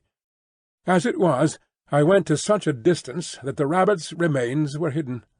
"Come on," I said. Presently he woke up and came towards me. "You see," he said, almost in a whisper, "they are all supposed to have a fixed idea against eating anything that runs on land. If some brute has by any accident tasted blood—" We went on some way in silence. "I wonder what can have happened," he said to himself. Then, after a pause again, "I did a foolish thing the other day. That servant of mine showed him how to skin and cook a rabbit. It's odd. Saw him licking his hands. It never occurred to me. Then, we must put a stop to this. I must tell Moreau." He could think of nothing else on our homeward journey. Moreau took the matter even more seriously than Montgomery, and I need scarcely say that I was affected by their evident consternation. "We must make an example," said Moreau. "I've no doubts in my own mind that the Leopard Man was the sinner. But how can we prove it?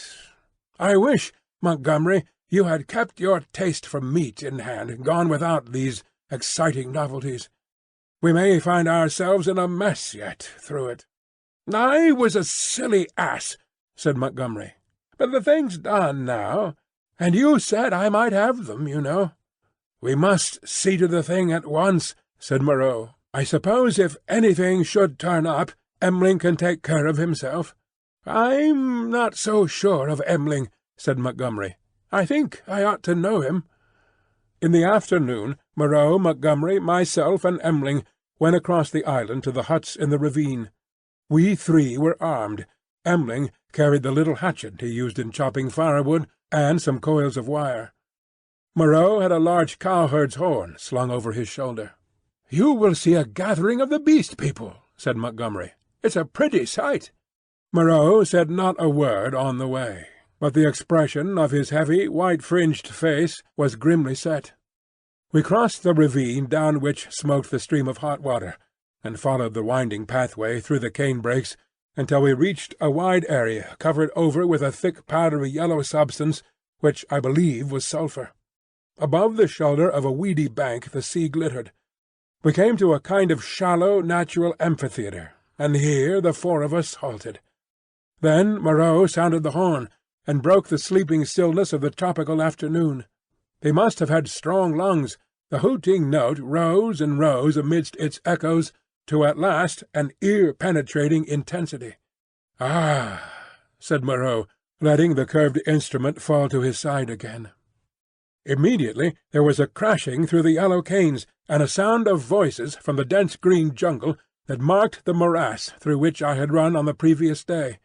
Then, at 3 or 4 points on the edge of the sulphurous area, appeared the grotesque forms of the Beast People hurrying towards us. I could not help a creeping horror as I perceived first one and then another trot out from the trees or reeds and come shambling along over the hot dust. But Moreau and Montgomery stood calmly enough, and perforce I stuck beside them. First to arrive was the satyr, strangely unreal for all that he cast a shadow and tossed the dust with his hoofs. After him, from the brake, came a monstrous lout, a thing of horse and rhinoceros, chewing a straw as it came. Then appeared the swine-woman and 2 wolf-women, then the fox-bear witch with her red eyes and her peaked red face, and then others, all hurrying eagerly. As they came forward, they began to cringe towards Moreau, and chant, quite regardless of one another, fragments of the latter half of the litany of the law.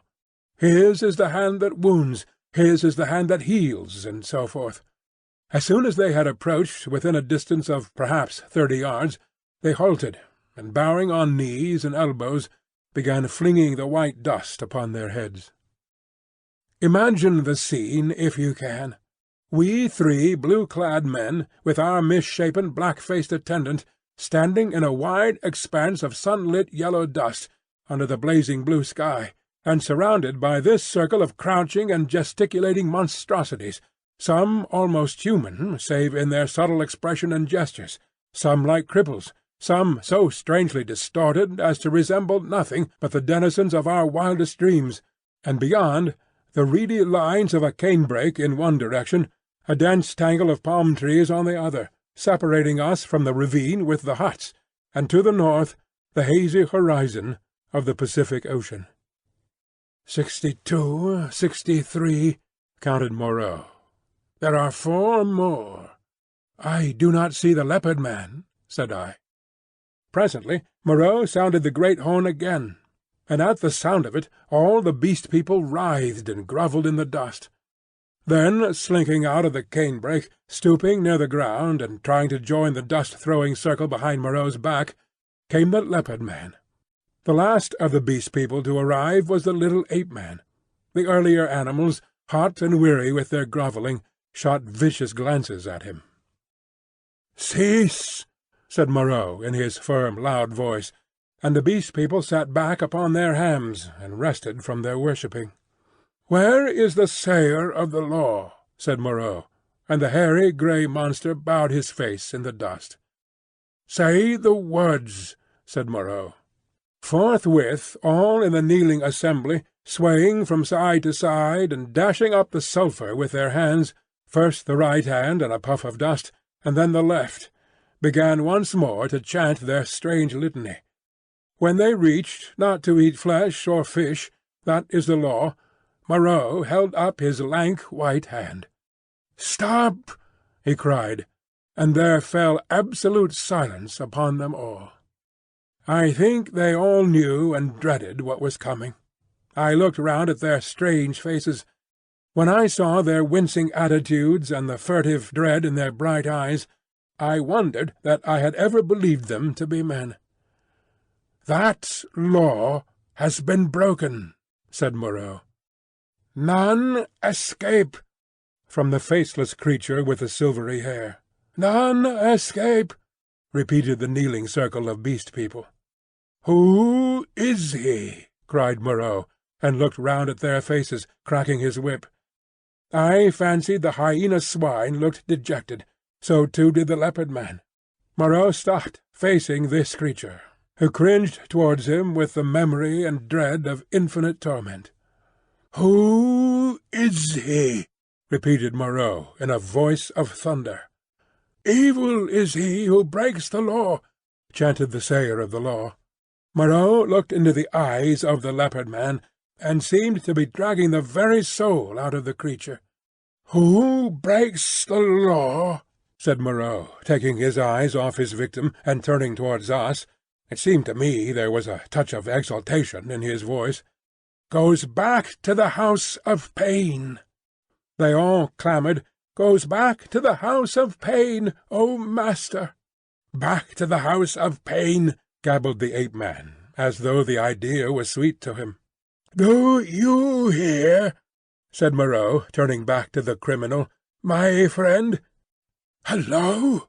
For the leopard man, released from Moreau's eye, had risen straight from his knees, and now, with eyes aflame and his huge feline tusks flashing out from under his curling lips, leaped towards his tormentor.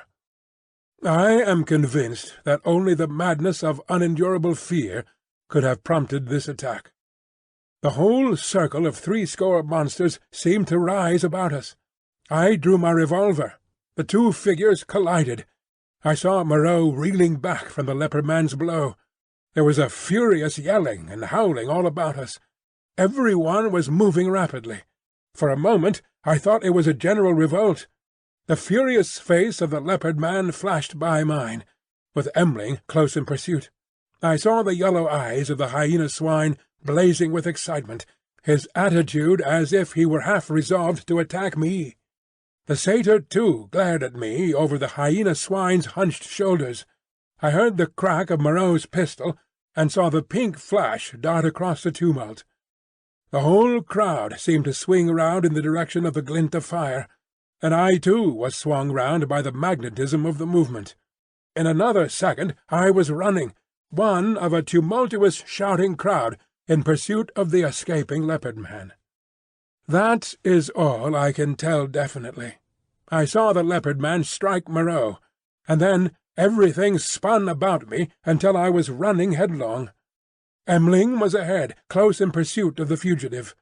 Behind, their tongues already lolling out, ran the wolf-women in great leaping strides.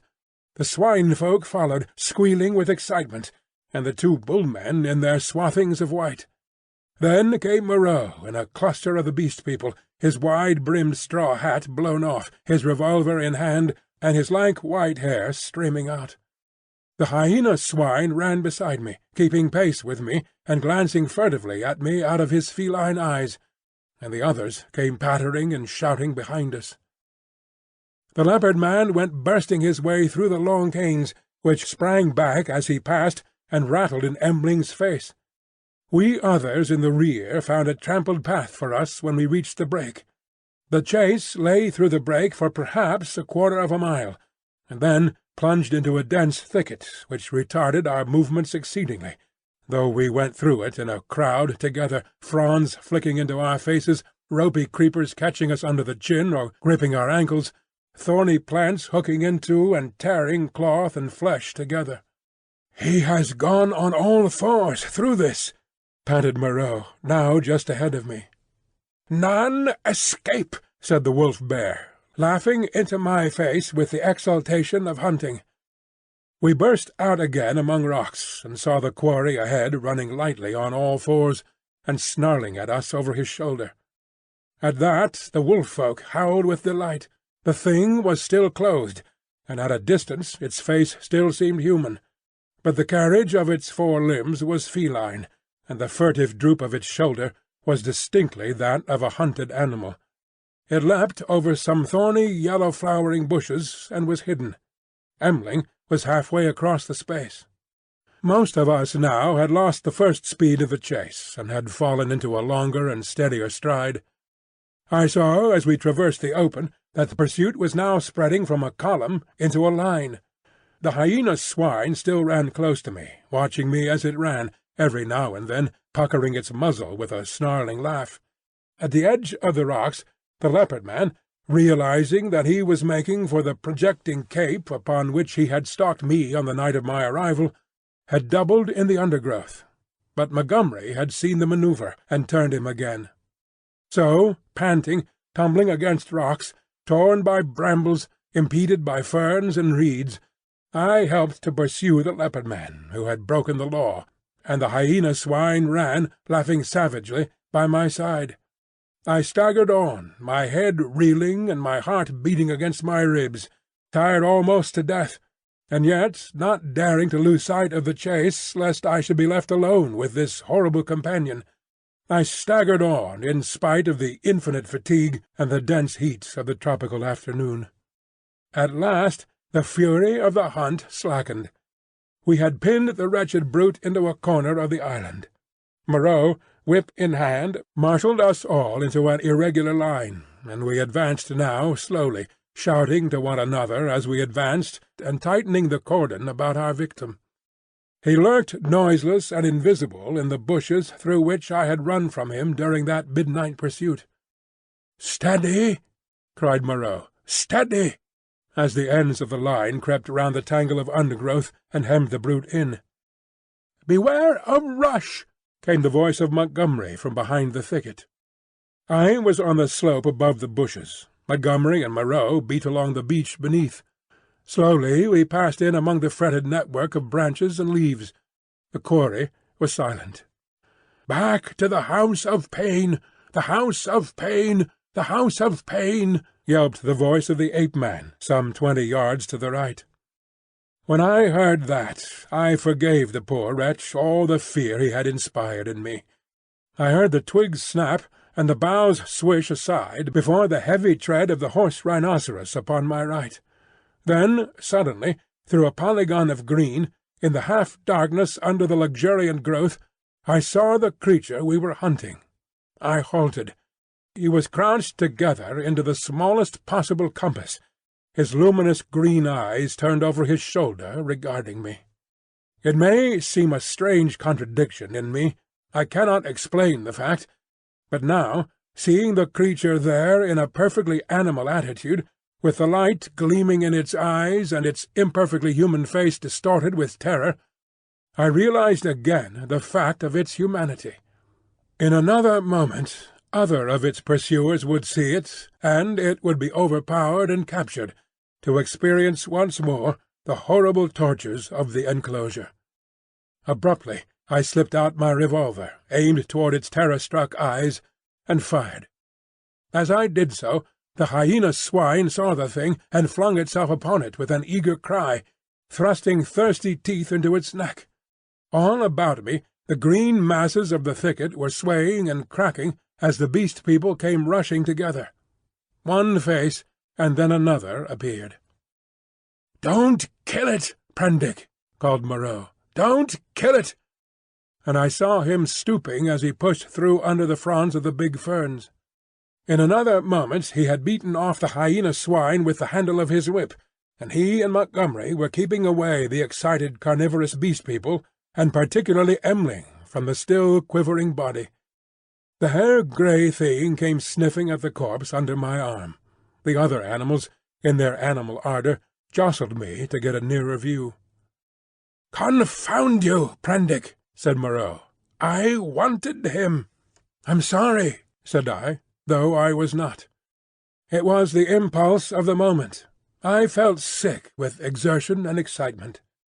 Turning, I pushed my way out of the crowding Beast People and went on alone up the slope towards the higher part of the headland. Under the shouted directions of Moreau, I heard the 3 white-swathed bullmen begin dragging the victim down towards the water. It was easy now for me to be alone. The Beast People manifested a quite human curiosity about the dead body, and followed it in a thick knot, sniffing and growling at it as the bullmen dragged it down the beach. I went to the headland and watched the bullmen, black against the evening sky as they carried the weighted dead body out to sea, and like a wave across my mind came the realization of the unspeakable aimlessness of things upon the island.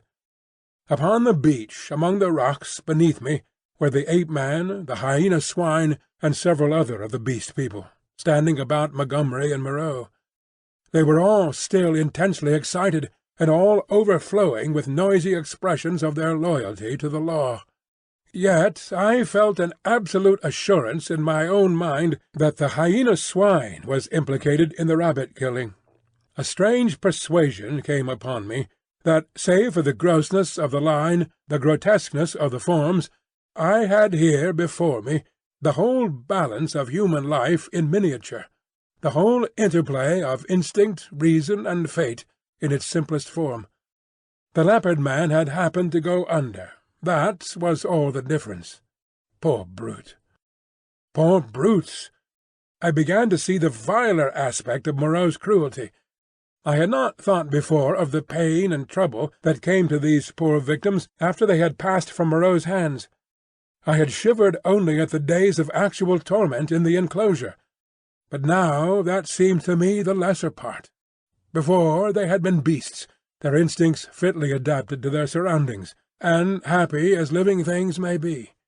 Now they stumbled in the shackles of humanity, lived in a fear that never died, fretted by a law they could not understand.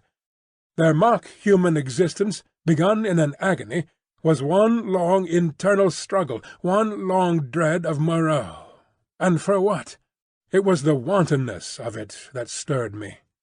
Had Moreau had any intelligible object, I could have sympathized at least a little with him. I am not so squeamish about pain as that. I could have forgiven him a little, even, had his motive been only hate. But he was so irresponsible, so utterly careless. His curiosity, his mad, aimless investigations drove him on, and the things were thrown out to live a year or so, to struggle and blunder and suffer, and at last to die painfully. They were wretched in themselves. The old animal hate moved them to trouble one another. The law held them back from a brief, hot struggle and a decisive end to their natural animosities. In those days my fear of the Beast People went the way of my personal fear for Moreau. I fell indeed into a morbid state, deep and enduring, and alien to fear, which has left permanent scars upon my mind. I must confess that I lost faith in the sanity of the world when I saw it suffering the painful disorder of this island. A blind fate, a vast pitiless mechanism, seemed to cut and shape the fabric of existence, and I, Moreau, by his passion for research, Montgomery, by his passion for drink, the Beast People, with their instincts and mental restrictions, were torn and crushed, ruthlessly, inevitably, amid the infinite complexity of its incessant wheels. But this condition did not come all at once. I think, indeed, that I anticipate a little in speaking of it now. Chapter 17. A Catastrophe. Scarcely 6 weeks passed before I had lost every feeling but dislike and abhorrence for this infamous experiment of Moreau's. My one idea was to get away from these horrible caricatures of my Maker's image, back to the sweet and wholesome intercourse of men. My fellow creatures, from whom I was thus separated, began to assume idyllic virtue and beauty in my memory. My first friendship with Montgomery did not increase. His long separation from humanity, his secret vice of drunkenness, His evident sympathy with the Beast People tainted him to me. Several times I let him go alone among them. I avoided intercourse with them in every possible way. I spent an increasing proportion of my time upon the beach, looking for some liberating sail that never appeared, until one day there fell upon us an appalling disaster, which put an altogether different aspect upon my strange surroundings. It was about 7 or 8 weeks after my landing, rather more, I think, though I had not troubled to keep account of the time, when this catastrophe occurred. It happened in the early morning, I should think about 6. I had risen and breakfasted early, having been aroused by the noise of 3 beast-men carrying wood into the enclosure. After breakfast I went to the open gateway of the enclosure and stood there smoking a cigarette and enjoying the freshness of the early morning. Moreau presently came round the corner of the enclosure and greeted me. He passed by me, and I heard him, behind me, unlock and enter his laboratory. So indurated was I at that time to the abomination of the place, that I heard, without a touch of emotion, the puma victim begin another day of torture. It met its persecutor with a shriek, almost exactly like that of an angry virago. Then, suddenly, something happened. I do not know what to this day. I heard a short, sharp cry behind me, a fall, and turning, saw an awful face rushing upon me, not human, not animal, but hellish, brown, seamed with red branching scars, red drops starting out upon it, and lidless eyes ablaze. I threw up my arm to defend myself from the blow that flung me headlong with a broken forearm, and the great monster, swathed in lint and with red-stained bandages fluttering about it, leaped over me and passed. I rolled over and over down the beach, tried to sit up, and collapsed upon my broken arm. Then Moreau appeared, his massive white face all the more terrible for the blood that trickled from his forehead. He carried a revolver in one hand. He scarcely glanced at me, but rushed off at once, in pursuit of the puma. I tried the other arm, and sat up. The muffled figure in front ran in great striding leaps along the beach, and Moreau followed her. She turned her head and saw him, then, doubling abruptly, made for the bushes. She gained upon him at every stride. I saw her plunge into them, and Moreau, running slantingly to intercept her, fired and missed as she disappeared. Then he too vanished in the green confusion. I stared after them, and then the pain in my arm flamed up, and with a groan I staggered to my feet. Montgomery appeared in the doorway, dressed, and with his revolver in his hand. "Great God, Prendick!" he said, not noticing that I was hurt. "That brute's loose! Tore the fetter out of the wall! Have you seen them?" Then sharply, seeing I gripped my arm, "What's the matter?" "I was standing in the doorway," said I. He came forward and took my arm. "Blood on the sleeve," said he, and rolled back the flannel. He pocketed his weapon, felt my arm about painfully, and led me inside. "Your arm is broken," he said, and then, "Tell me exactly how it happened. What happened?" I told him what I had seen, told him in broken sentences, with gasps of pain between them, and very dexterously and swiftly he bound my arm meanwhile. He slung it from my shoulder, stood back, and looked at me. "You'll do," he said. "And now?" He thought. Then he went out and locked the gates of the enclosure. He was absent some time. I was chiefly concerned about my arm. The incident seemed merely one more of many horrible things. I sat down in the deck-chair, and I must admit swore heartily at the island. The first dull feeling of injury in my arm had already given way to a burning pain when Montgomery reappeared. His face was rather pale, and he showed more of his lower gums than ever. "I can neither see nor hear anything of them," he said. "I've been thinking he may want my help." He stared at me with his expressionless eyes. "That was a strong brute," he said. "It simply wrenched its fetter out of the wall." He went to the window, then to the door, and there turned to me. "I shall go after them," he said. "There's another revolver I can leave with you. To tell you the truth, I feel anxious somehow." He obtained the weapon and put it ready to my hand on the table, then went out, leaving a restless contagion in the air. I did not sit long after he left, but took the revolver in hand and went to the doorway. The morning was as still as death. Not a whisper of wind was stirring. The sea was like polished glass, the sky empty, the beach desolate. In my half-excited, half-feverish state, this stillness of things oppressed me. I tried to whistle, and the tune died away. I swore again, the second time that morning. Then I went to the corner of the enclosure and stared inland at the green bush that had swallowed up Moreau and Montgomery. When would they return, and how? Then, far away up the beach, a little grey beast-man appeared, ran down to the water's edge, and began splashing about. I strolled back to the doorway, then to the corner again, and so began pacing to and fro like a sentinel upon duty.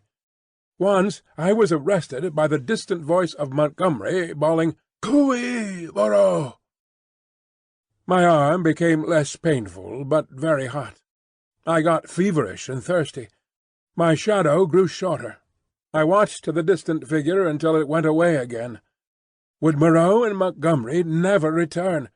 3 seabirds began fighting for some stranded treasure. Then, from far away behind the enclosure, I heard a pistol shot. A long silence, and then came another.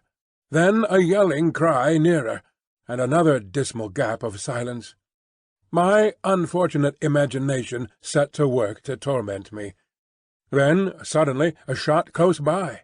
I went to the corner, startled, and saw Montgomery, his face scarlet, his hair disordered, and the knee of his trousers torn.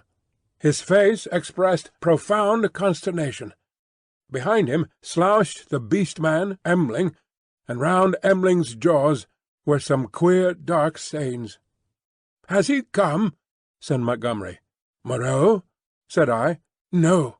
"My God!" The man was panting, almost sobbing. "Go back in," he said, taking my arm. "They're mad. They're all rushing about mad. What can have happened? I don't know. I'll tell you when my breath comes. Where's some brandy?" Montgomery limped before me into the room and sat down in the deck-chair. Emling flung himself down just outside the doorway and began panting like a dog. I got Montgomery some brandy and water. He sat staring in front of him at nothing, recovering his breath. After some minutes he began to tell me what had happened. He had followed their track for some way. It was plain enough at first on account of the crushed and broken bushes, white rags torn from the puma's bandages, and occasional smears of blood on the leaves of the shrubs and undergrowth. He lost the track, however, on the stony ground beyond the stream where I had seen the beast-man drinking, and went wandering aimlessly westward, shouting Moreau's name. Then Emling had come to him carrying a little hatchet. Emling had seen nothing of the puma affair, had been felling wood, and heard him calling. They went on shouting together. 2 beast-men came crouching and peering at them through the undergrowth, with gestures and a furtive carriage that alarmed Montgomery by their strangeness. He hailed them, and they fled guiltily. He stopped shooting after that, and after wandering some time farther, in an undecided way, determined to visit the huts. He found the ravine deserted. Growing more alarmed every minute, he began to retrace his steps. Then it was he encountered the 2 swine-men I had seen dancing on the night of my arrival. Blood-stained they were about the mouth, and intensely excited. They came crashing through the ferns, and stopped with fierce faces when they saw him. They cracked his whip in some trepidation, and forthwith they rushed at him. Never before had a beast-man dared to do that. One he shot through the head. Emling flung himself upon the other, and the 2 rolled grappling. Emling got his brute under and with his teeth in its throat, and Montgomery shot that too as it struggled in Emling's grip. He had some difficulty in inducing Emling to come on with him. Thence they hurried back to me. On the way, Emmling had suddenly rushed into a thicket and driven out an undersized ocelot man, also blood-stained and lame through a wound in the foot. This brute had run a little way and then turned savagely at bay, and Montgomery, with a certain wantonness, I thought, had shot him. "What does it all mean?" said I. He shook his head, and turned once more to the brandy. Chapter 18. The Finding of Moreau. When I saw Montgomery swallow a third dose of brandy, I took it upon myself to interfere. He was already more than half fuddled. I told him that some serious thing must have happened to Moreau by this time, or he would have returned before this, and that it behooved us to ascertain what that catastrophe was. Montgomery raised some feeble objections, and at last agreed. We had some food, and then all three of us started. It is possibly due to the tension of my mind at the time, but even now that start into the hot stillness of the tropical afternoon is a singularly vivid impression. Emmling went first, his shoulder hunched, his strange black head moving with quick starts, as he peered first on this side of the way and then on that. He was unarmed. His axe he had dropped when he encountered the swine-man. Teeth were his weapons when it came to fighting. Montgomery followed with stumbling footsteps, his hands in his pockets, his face downcast. He was in a state of muddled sullenness with me on account of the brandy. My left arm was in a sling. It was lucky it was my left, and I carried my revolver in my right. Soon we traced a narrow path through the wild luxuriance of the island, going northwestward, and presently Emmling stopped and became rigid with watchfulness. Montgomery almost staggered into him, and then stopped too. Then, listening intently, we heard coming through the trees the sound of voices and footsteps approaching us. "He is dead," said a deep, vibrating voice. "He is not dead. He is not dead," jabbered another. "We saw, said several voices. "Hello!" suddenly shouted Montgomery. "Hello there!" "Confound you!" said I, and gripped my pistol. There was a silence, then a crashing among the interlacing vegetation, first here, then there, and then half a dozen faces appeared, strange faces, lit by a strange light. Emmling made a growling noise in his throat. I recognized the ape-man. I had indeed already identified his voice, and two of the white-swathed, brown-featured creatures I had seen in Montgomery's boat. With these were the two dappled brutes and that grey, horribly crooked creature who said the law, with grey hair streaming down his cheeks, heavy grey eyebrows, and grey locks pouring off from a central parting upon its sloping forehead. A heavy, faceless thing, with strange red eyes, looked at us curiously from amidst the green. For a space no one spoke. Then Montgomery hiccuped, "Who said he was dead?" The monkey-man looked guiltily at the hairy grey thing. "He is dead," said this monster. They saw. There was nothing threatening about this detachment, at any rate. They seemed awe-stricken and puzzled. "Where is he?" said Montgomery. "Beyond," and the grey creature pointed. "Is there a law now?" asked the monkey-man. "Is it still to be this and that? Is he dead indeed?" "Is there a law?" repeated the man in white. "Is there a law, thou other with the whip?" "He is dead," said the hairy grey thing, and they all stood watching us. "Prendick?" said Montgomery, turning his dull eyes to me. "He's dead, evidently."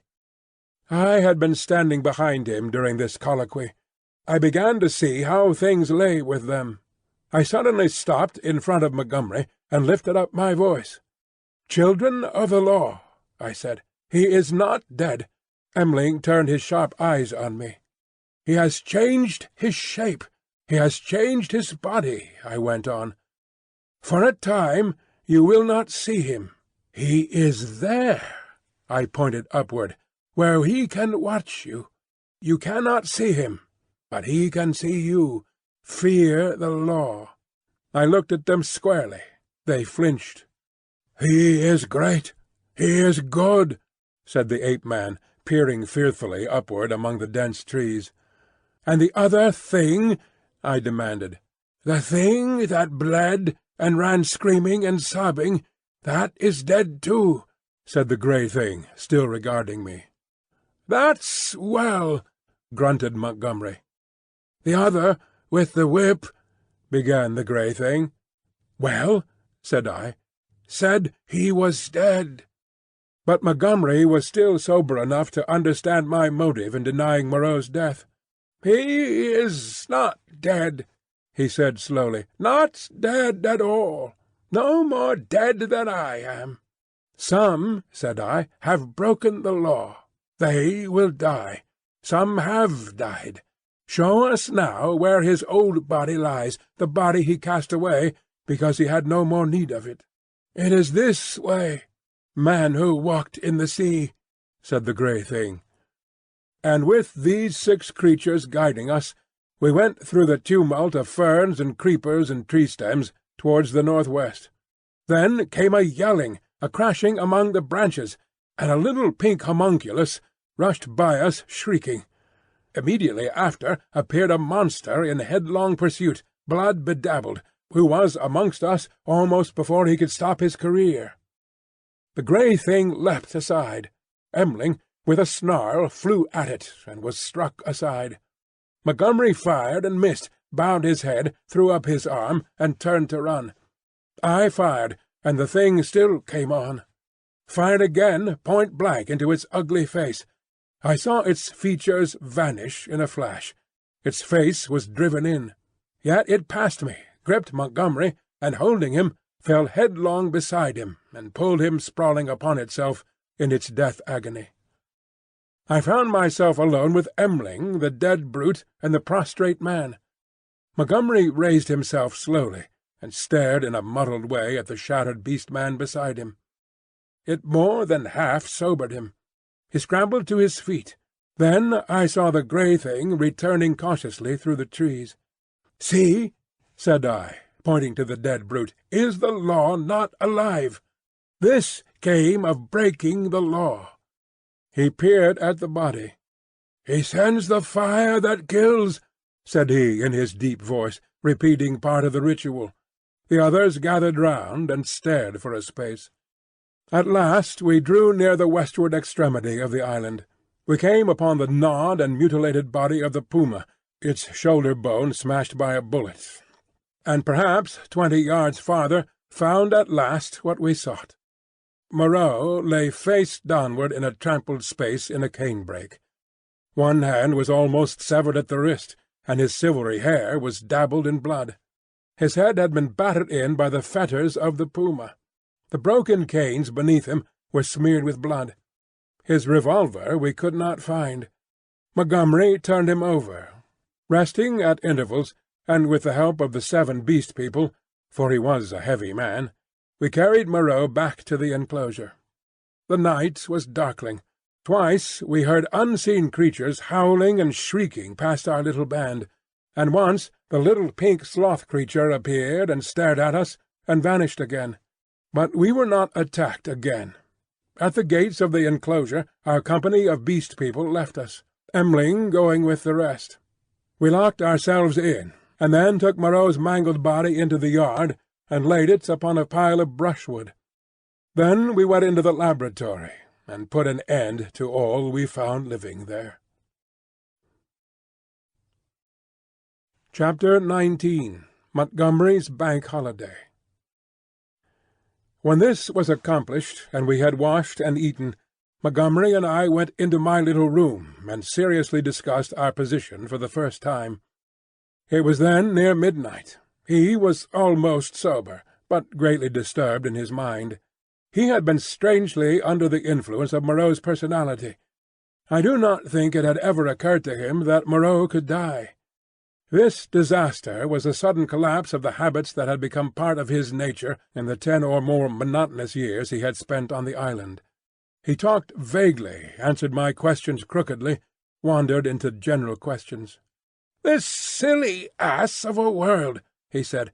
What a muddle it all is! I haven't had any life. I wonder when it's going to begin. 16 years being bullied by nurses and schoolmasters at their own sweet will. 5 in London, grinding hard at medicine, bad food, shabby lodgings, shabby clothes, shabby vice. A blunder. I didn't know any better, and hustled off to this beastly island. 10 years here. What's it all for, Prendick? Are we bubbles blown by a baby?" It was hard to deal with such ravings. "The thing we have to think of now," said I, "is how to get away from this island. What's the good of getting away? I'm an outcast. Where am I to join on? It's all very well for you, Prendick. Poor old Moreau. We can't leave him here to have his bones picked. As it is, and besides, what will become of the decent part of the beast folk?" "Well," said I, "that will do tomorrow. I've been thinking we might make the brushwood into a pyre and burn his body, and those other things. Then what will happen with the beast folk?" "I don't know. I suppose those that were made of beasts of prey will make silly asses of themselves sooner or later. We can't massacre the lot, can we? I suppose that's what your humanity would suggest. But they'll change. They are sure to change." He talked thus inconclusively until at last I felt my temper going. "Damnation!" he exclaimed at some petulance of mine. "Can't you see I'm in a worse hole than you are?" And he got up and went for the brandy. "Drink," he said, returning. "You logic-chopping, chalky-faced saint of an atheist, drink." "Not I," said I, and sat grimly watching his face under the yellow paraffin flare as he drank himself into garrulous misery. I have a memory of infinite tedium. He wandered into a maudlin defence of the Beast People and of M'ling. M'ling, he said, was the only thing that had ever really cared for him. And suddenly an idea came to him. "I'm damned," said he, staggering to his feet and clutching the brandy bottle.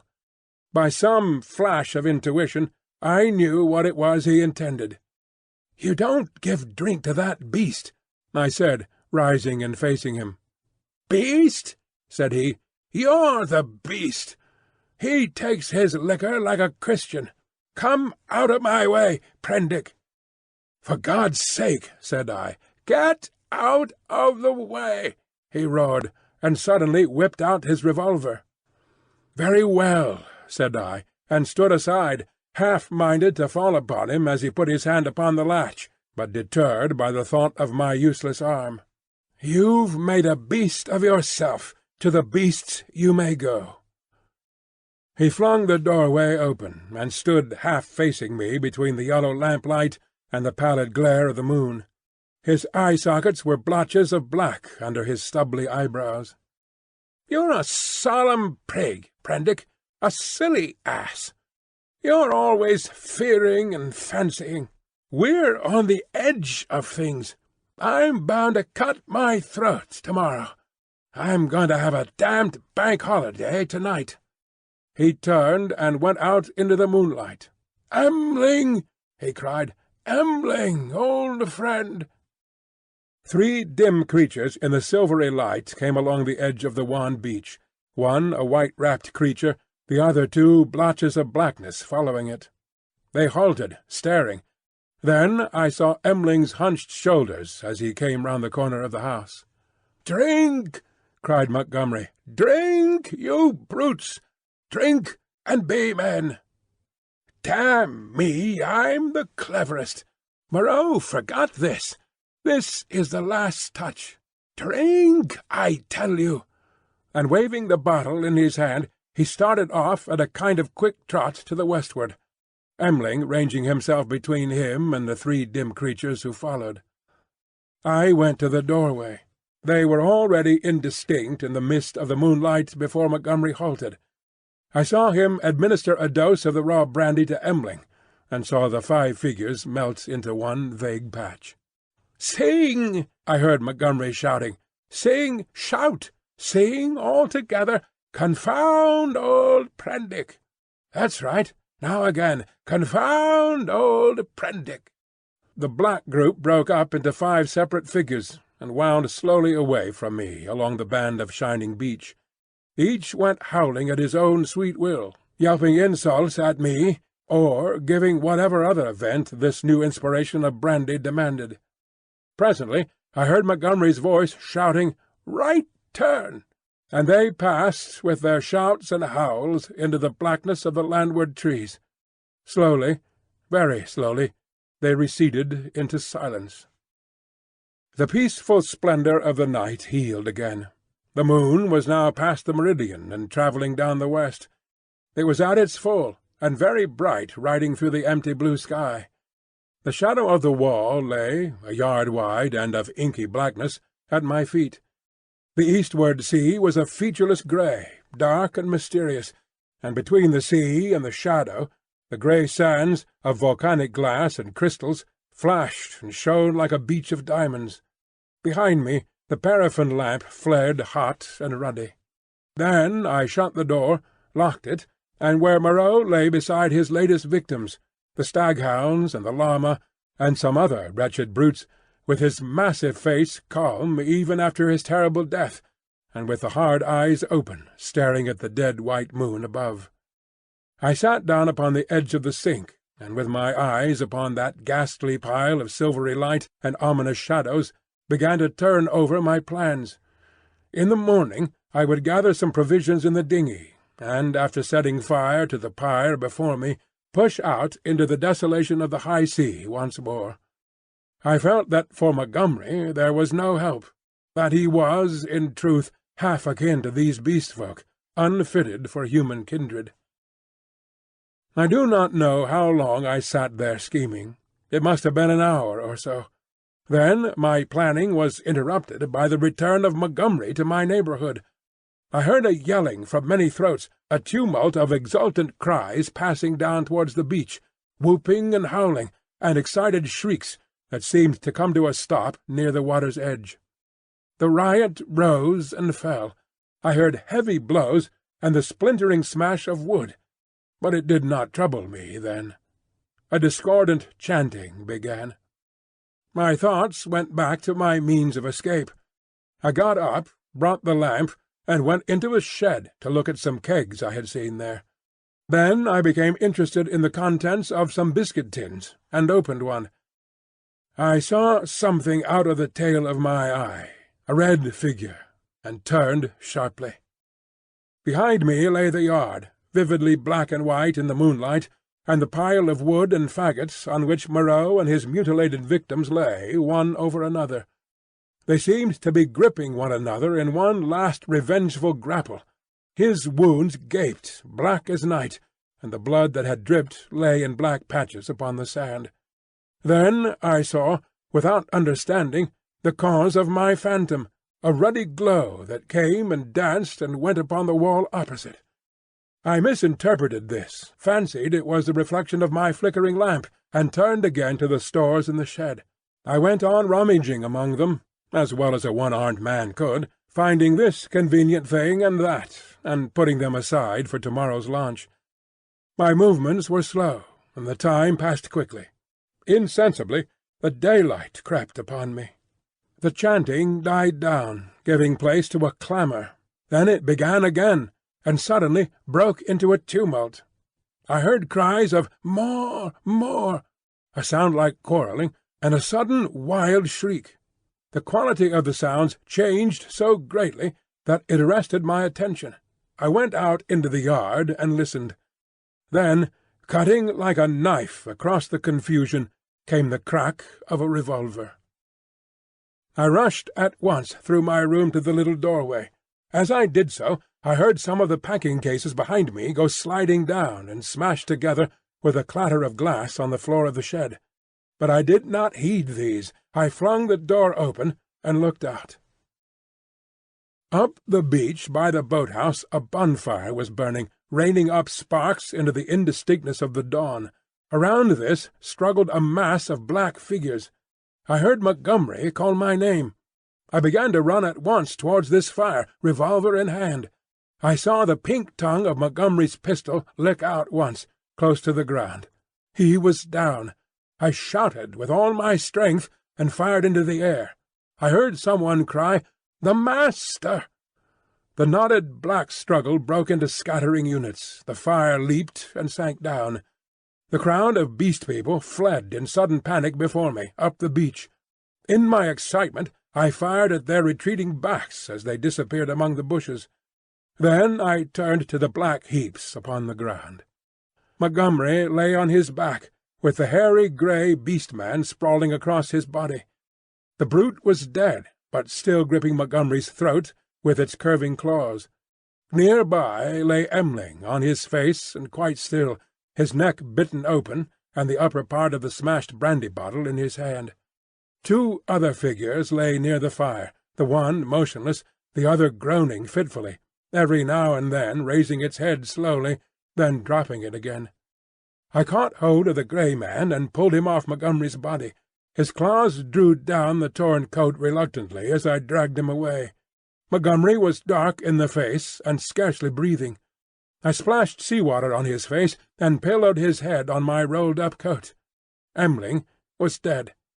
The wounded creature by the fire—it was a wolf-brute with a bearded grey face—lay, I found, with the forepart of its body upon the still glowing timber. The wretched thing was injured so dreadfully that in mercy I blew its brains out at once. The other brute was one of the bull-men swathed in white. He too was dead. The rest of the Beast People had vanished from the beach. I went to Montgomery again and knelt beside him, cursing my ignorance of medicine. The fire beside me had sunk down, and only charred beams of timber glowing at the central ends and mixed with the grey ash of brushwood remained.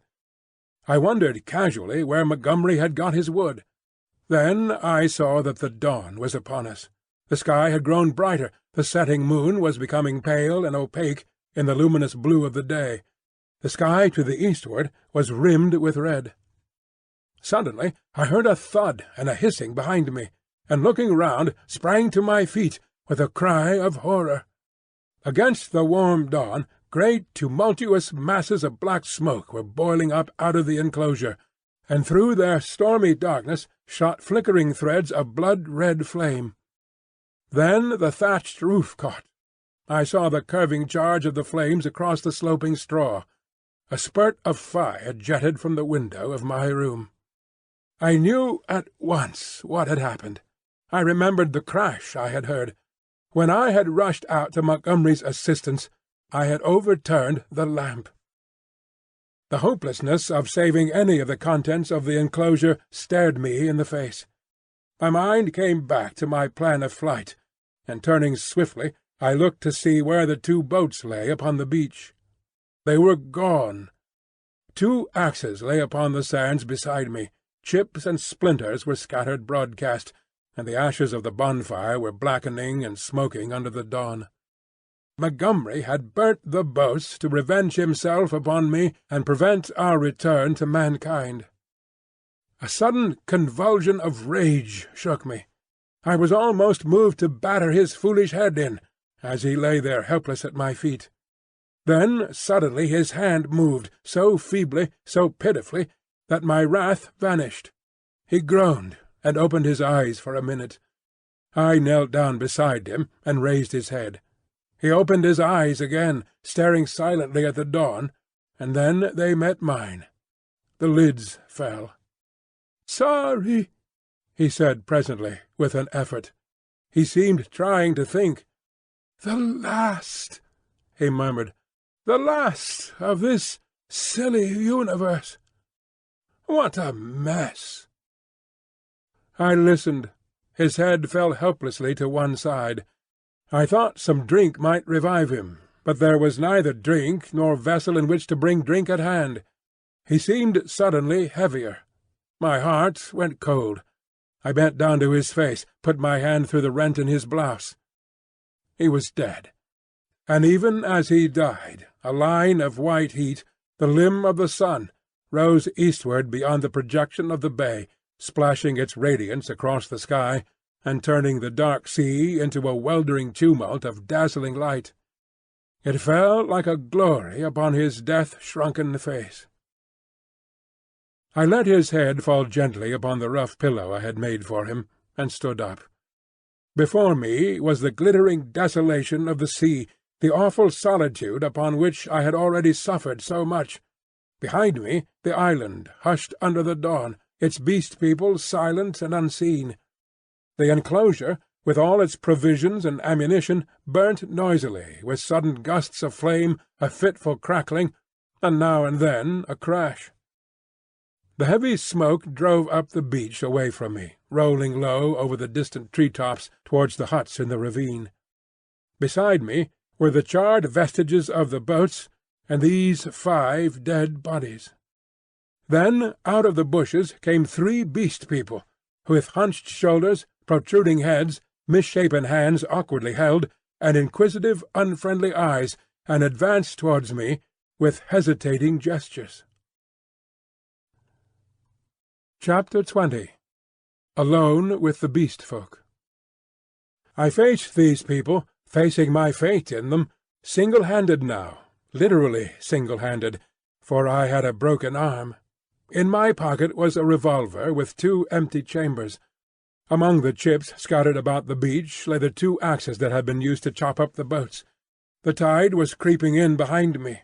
There was nothing for it but courage. I looked squarely into the faces of the advancing monsters. They avoided my eyes, and their quivering nostrils investigated the bodies that lay beyond me on the beach. I took 6 steps, picked up the blood-stained whip that lay beneath the body of the wolf-man, and cracked it. They stopped and stared at me. "Salute," said I. "Bow down." They hesitated. One bent his knees. I repeated my command, with my heart in my mouth, and advanced upon them. One knelt, then the other 2. I turned and walked towards the dead bodies, keeping my face towards the 3 kneeling beastmen, very much as an actor passing up the stage faces the audience. "They broke the law," said I, putting my feet on the sayer of the law. "They have been slain, even the sayer of the law, even the other with the whip. Great is the law. Come and see." "None escape," said one of them, advancing and peering. "None escape," said I. "Therefore hear and do as I command." They stood up, looking questioningly at one another. "Stand there," said I.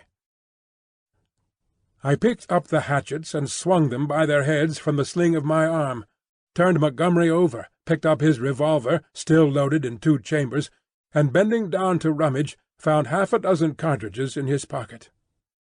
"Take him," said I, standing up again and pointing with the whip. "Take him, and carry him out and cast him into the sea." They came forward, evidently still afraid of Montgomery, but still more afraid of my cracking red whiplash, and after some fumbling and hesitation, some whip-cracking and shouting, they lifted him gingerly, carried him down to the beach, and went splashing into the dazzling welter of the sea. "On," said I, "on! Carry him far!" They went in up to their armpits, and stood regarding me. "Let go," said I, and the body of Montgomery vanished with a splash. Something seemed to tighten across my chest. "Good," said I, with a break in my voice, and they came back, hurrying and fearful, to the margin of the water, leaving long wakes of black in the silver. At the water's edge they stopped, turning and glaring into the sea, as though they presently expected Montgomery to arise therefrom and exact vengeance. "Now these," said I, pointing to the other bodies. They took care not to approach the place where they had thrown Montgomery into the water, but instead carried the 4 dead beast people slantingly along the beach for perhaps 100 yards before they waded out and cast them away. As I watched them disposing of the mangled remains of M'ling, I heard a light footfall behind me, and turning quickly, saw the big hyena swine perhaps a dozen yards away. His head was bent down, his bright eyes were fixed upon me, his stumpy hands clenched and held close by his side. He stopped in this crouching attitude when I turned, his eyes a little averted. For a moment we stood eye to eye. I dropped the whip, snatched at the pistol in my pocket, for I meant to kill this brute, the most formidable of any left now upon the island, at the first excuse. It may seem treacherous, but so I was resolved. I was far more afraid of him than of any other two of the beast folk. His continued life was, I knew, a threat against mine. I was perhaps a dozen seconds collecting myself. Then cried I, "Salute! Bow down!" His teeth flashed upon me in a snarl. "Who are you that I should?" Perhaps a little too spasmodically I drew my revolver, aimed quickly, and fired. I heard him yelp, saw him run sideways and turn, knew I had missed, and click back the cock with my thumb for the next shot. But he was already running headlong, jumping from side to side, and I dared not risk another miss. Every now and then he looked back at me over his shoulder. He went slanting along the beach, and vanished beneath the driving masses of dense smoke that were still pouring out from the burning enclosure. For some time I stood staring after him. I turned to my 3 obedient beast-folk again, and signalled them to drop the body they still carried. Then I went back to the place by the fire where the bodies had fallen, and kicked the sand until all the brown bloodstains were absorbed and hidden. I dismissed my 3 serfs with a wave of the hand, and went up the beach into the thickets. I carried my pistol in my hand, my whip thrust with the hatchets in the sling of my arm. I was anxious to be alone, to think out the position in which I was now placed. A dreadful thing that I was only beginning to realize was that over all this island there was now no safe place where I could be alone and secure to rest or sleep. I had recovered strength amazingly since my landing, but I was still inclined to be nervous and to break down under any great stress. I felt that I ought to cross the island and establish myself with the Beast People, and make myself secure in their confidence, but my heart failed me. I went back to the beach, and turning eastward past the burning enclosure, made for a point where a shallow spit of coral sand ran out towards the reef. Here I could sit down and think, my back to the sea, and my face against any surprise. And there I sat, chin on knees, the sun beating down upon my head, and unspeakable dread in my mind, plotting how I could live on against the hour of my rescue, if ever rescue came. I tried to review the whole situation as calmly as I could, but it was difficult to clear the thing of emotion. I began turning over in my mind the reason for Montgomery's despair. "They will change," he said. "They are sure to change. And Moreau, what was it that Moreau had said? The stubborn beast-flesh grows day by day back again." Then I came round to the hyena swine. I felt sure that if I did not kill that brute, he would kill me. The sayer of the law was dead. Worse luck. They knew now that we of the whips could be killed even as they themselves were killed. Were they peering at me already out of the green masses of ferns and palms over yonder, watching until I came within their spring? Were they plotting against me? What was the hyena swine telling them? My imagination was running away with me into a morass of unsubstantial fears. My thoughts were disturbed by a crying of sea-birds hurrying towards some black object that had been stranded by the waves on the beach near the enclosure.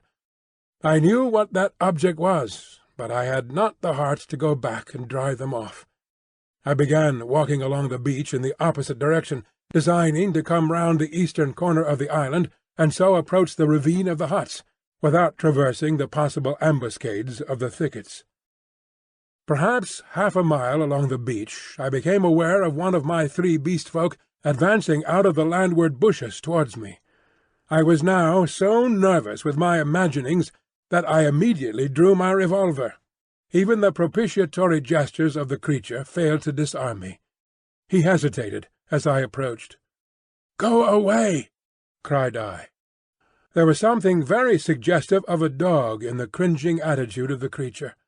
It retreated a little way, very like a dog being sent home, and stopped, looking at me imploringly with canine brown eyes. "Go away," said I. "Do not come near me." "May I not come near you?" it said. "No, go away," I insisted, and snapped my whip.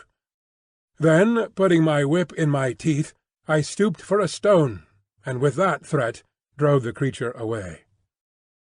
So in solitude I came round by the ravine of the Beast People, and hiding among the weeds and reeds that separated this crevice from the sea, I watched such of them as appeared, trying to judge from their gestures and appearance how the death of Moreau and Montgomery and the destruction of the House of Pain had affected them.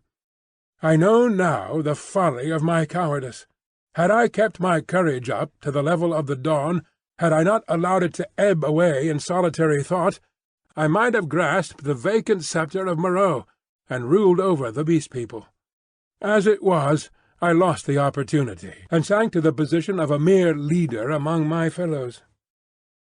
Towards noon certain of them came and squatted, basking in the hot sand. The imperious voices of hunger and thirst prevailed over my dread. I came out of the bushes, and, revolver in hand, walked down towards these seated figures. One, a wolf-woman, turned her head and stared at me, and then the others. None attempted to rise and salute me. I felt too faint and weary to insist, and I let the moment pass. "I want food," said I, almost apologetically, and drawing near. "There is food in the huts," said an ox-boar man drowsily, and looking away from me. I passed them, and went down into the shadow and odours of the almost deserted ravine.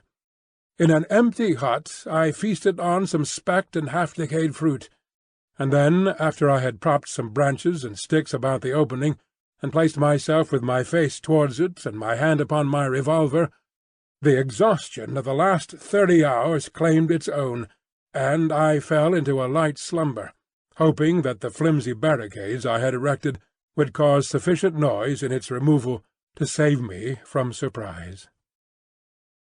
Chapter 21. The Reversion of the Beast Folk.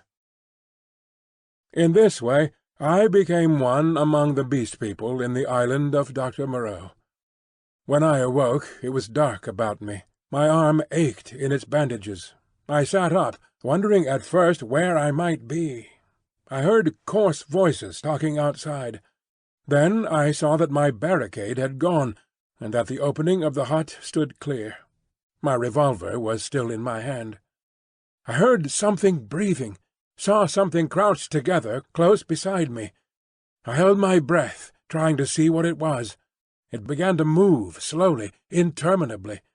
Then something soft and warm and moist passed across my hand. All my muscles contracted. I snatched my hand away. A cry of alarm began and was stifled in my throat. Then I just realized what had happened sufficiently to stay my fingers on the revolver. "Who is that?" I said in a hoarse whisper, the revolver still pointed. "I, master." "Who are you?" "They say there is no master now, but I know. I carried the bodies into the sea, O walker in the sea, the bodies of those you slew. I am your slave, master." "Are you the one I met on the beach?" I asked. "The same, master."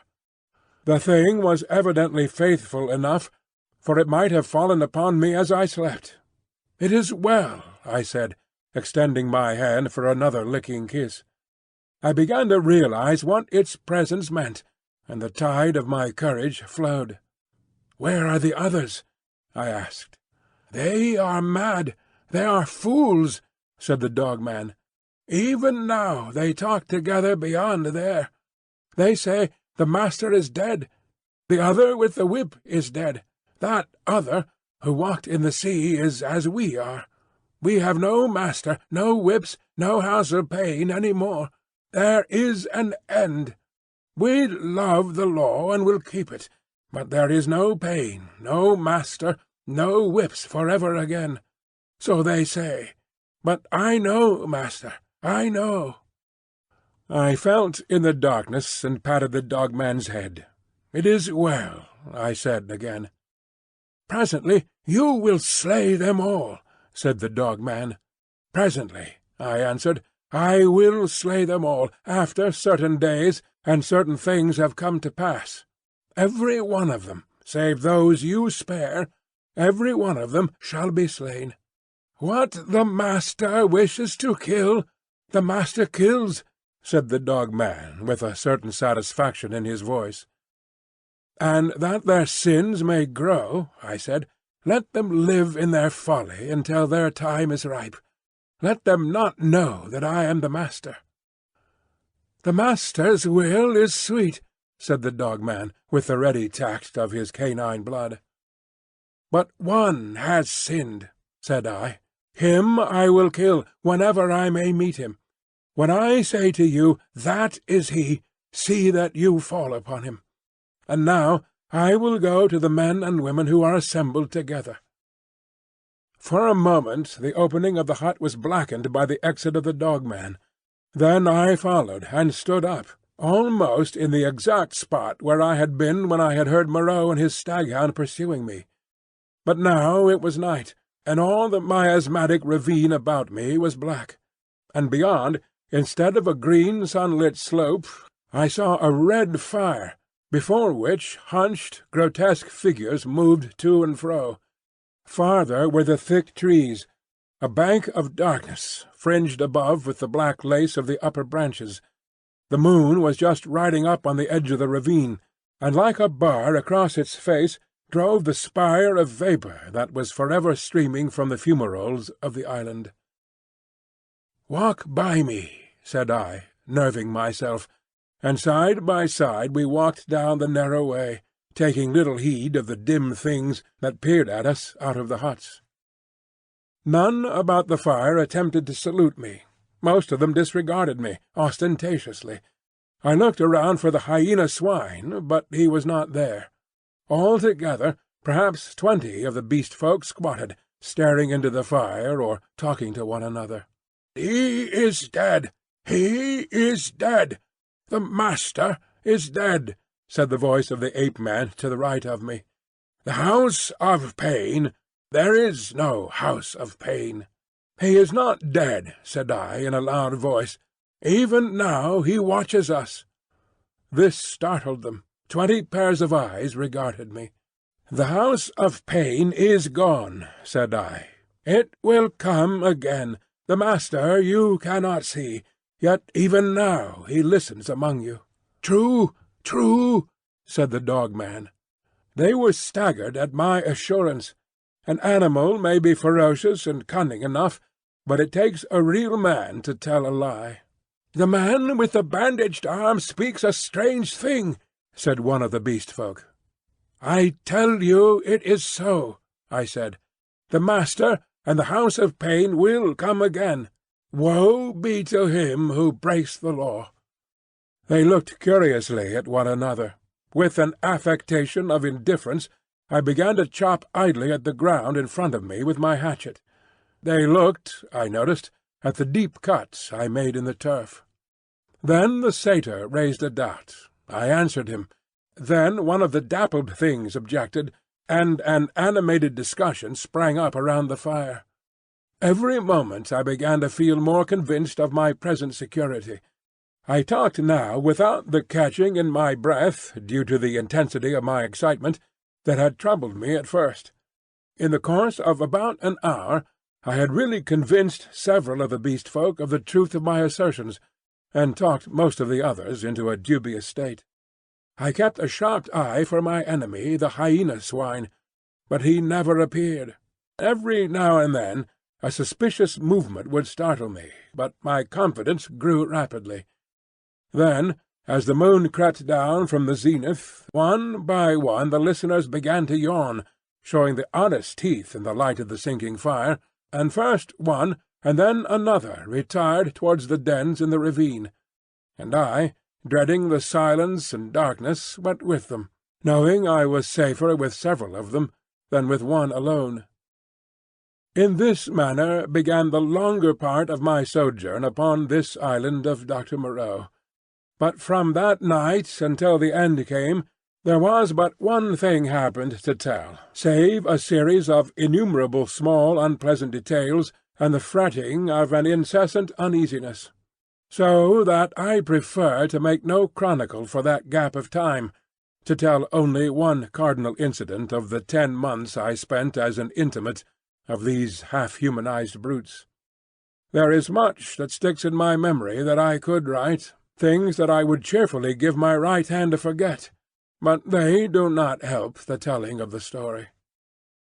In the retrospect, it is strange to remember how soon I fell in with these monsters' ways and gained my confidence again.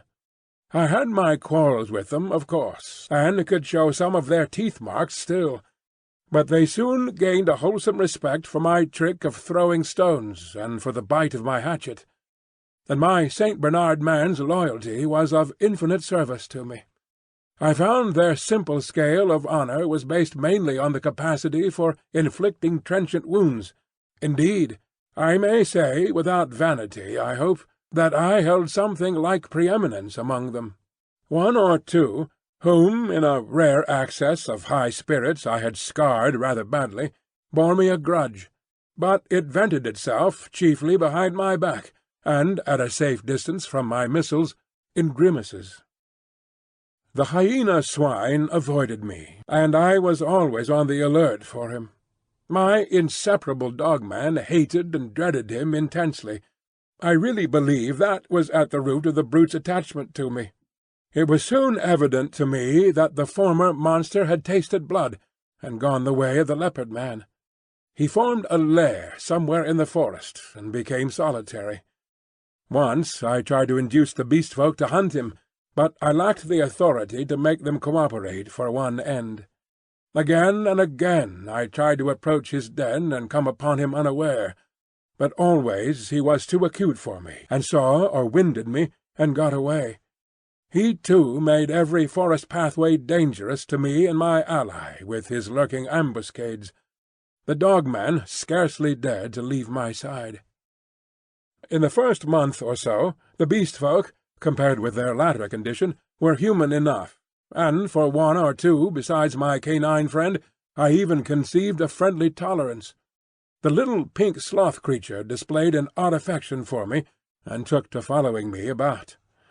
The monkey-man bored me, however. He assumed, on the strength of his 5 digits, that he was my equal, and was for ever jabbering at me, jabbering the most arrant nonsense.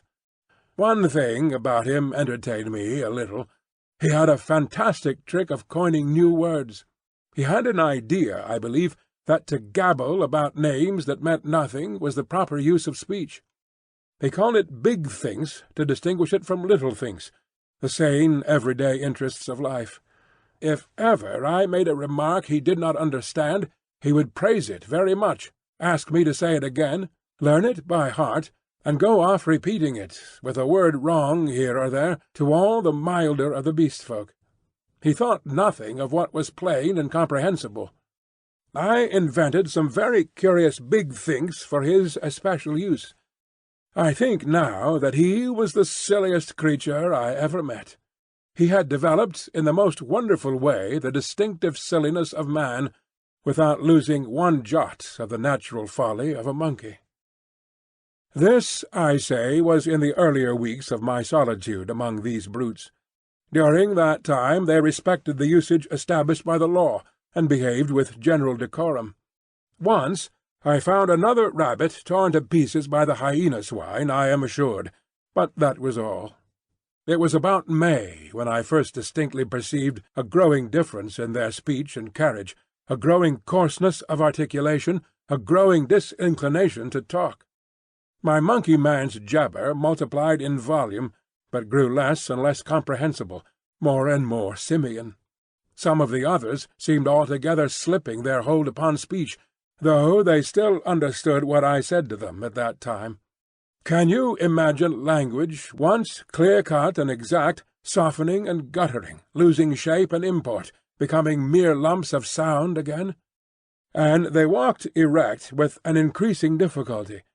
Though they evidently felt ashamed of themselves, Every now and then I would come upon one or another running on toes and finger-tips, and quite unable to recover the vertical attitude.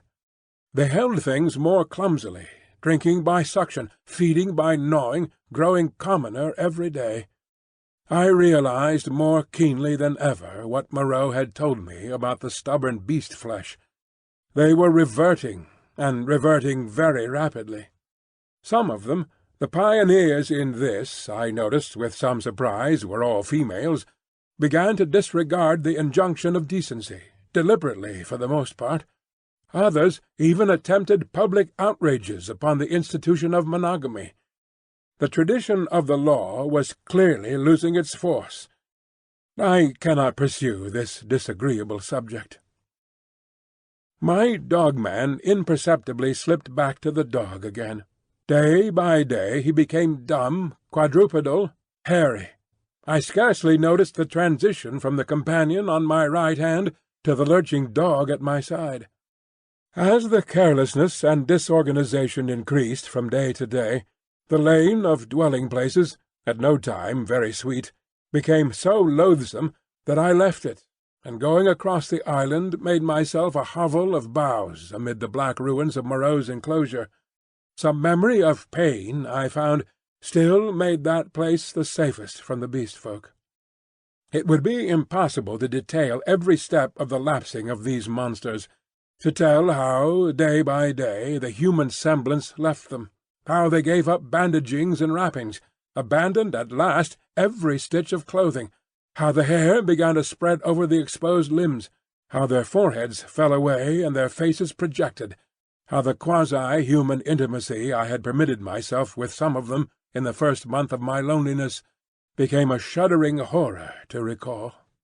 The change was slow and inevitable. For them and for me it came without any definite shock.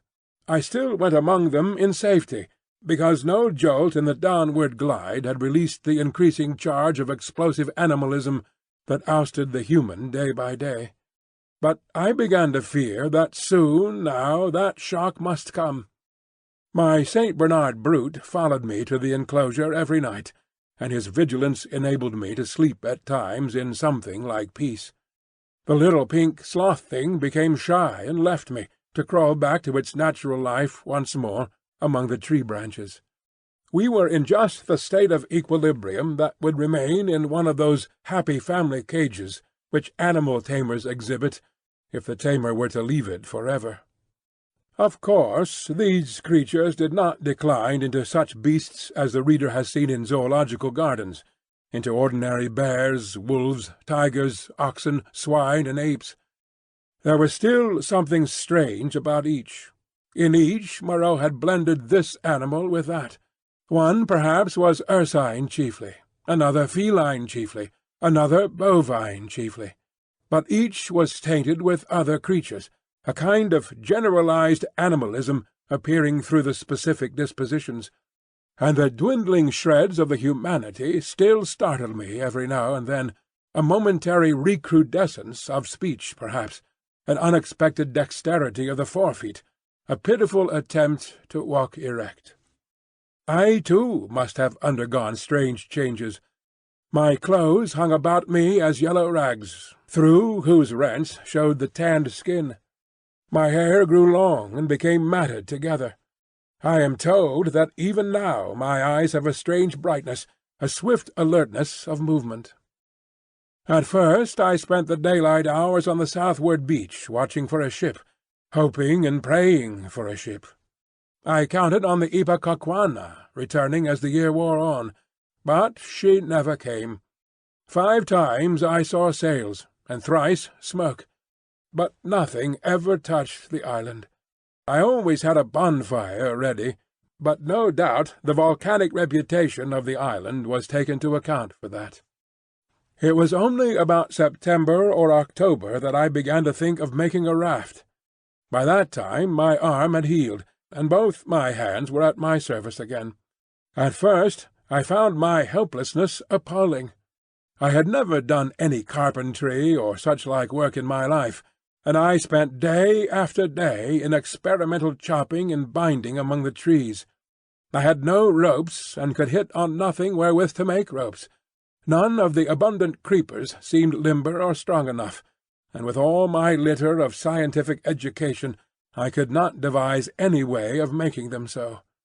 I spent more than a fortnight grubbing among the black ruins of the enclosure and on the beach, where the boats had been burnt, looking for nails and other stray pieces of metal that might prove of service. Now and then some beast creature would watch me and go leaping off when I called to it. There came a season of thunderstorms and heavy rain, which greatly retarded my work. But at last the raft was completed.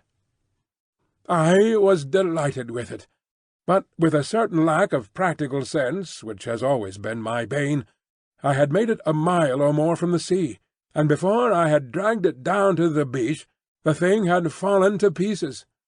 Perhaps it is as well that I was saved from launching it, but at the time my misery at my failure was so acute that for some days I simply moped on the beach and stared at the water and thought of death. I did not, however, mean to die, and an incident occurred that warned me unmistakably of the folly of letting the days pass so, for each fresh day was fraught with increasing danger from the Beast People. I was lying in the shade of the enclosure wall, staring out to sea, when I was startled by something cold touching the skin of my heel, and starting round found the little pink sloth creature blinking into my face. He had long since lost speech and active movement, and the lank hair of the little brute grew thicker every day, and his stumpy claws more askew. He made a moaning noise when he saw he had attracted my attention, went a little way towards the bushes, and looked back at me. At first I did not understand, but presently it occurred to me that he wished me to follow him, and this I did at last, slowly, for the day was hot. When we reached the trees, he clambered into them, for he could travel better among their swinging creepers than on the ground.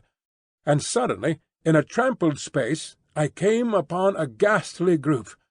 My St. Bernard creature lay on the ground, dead, and near his body crouched the hyena swine, gripping the quivering flesh with its misshapen claws, gnawing at it, and snarling with delight. As I approached, the monster lifted its glaring eyes to mine, its lips went trembling back from its red-stained teeth, and it growled menacingly. It was not afraid and not ashamed. The last vestige of the human taint had vanished. I advanced a step farther, stopped, and pulled out my revolver. At last I had him face to face.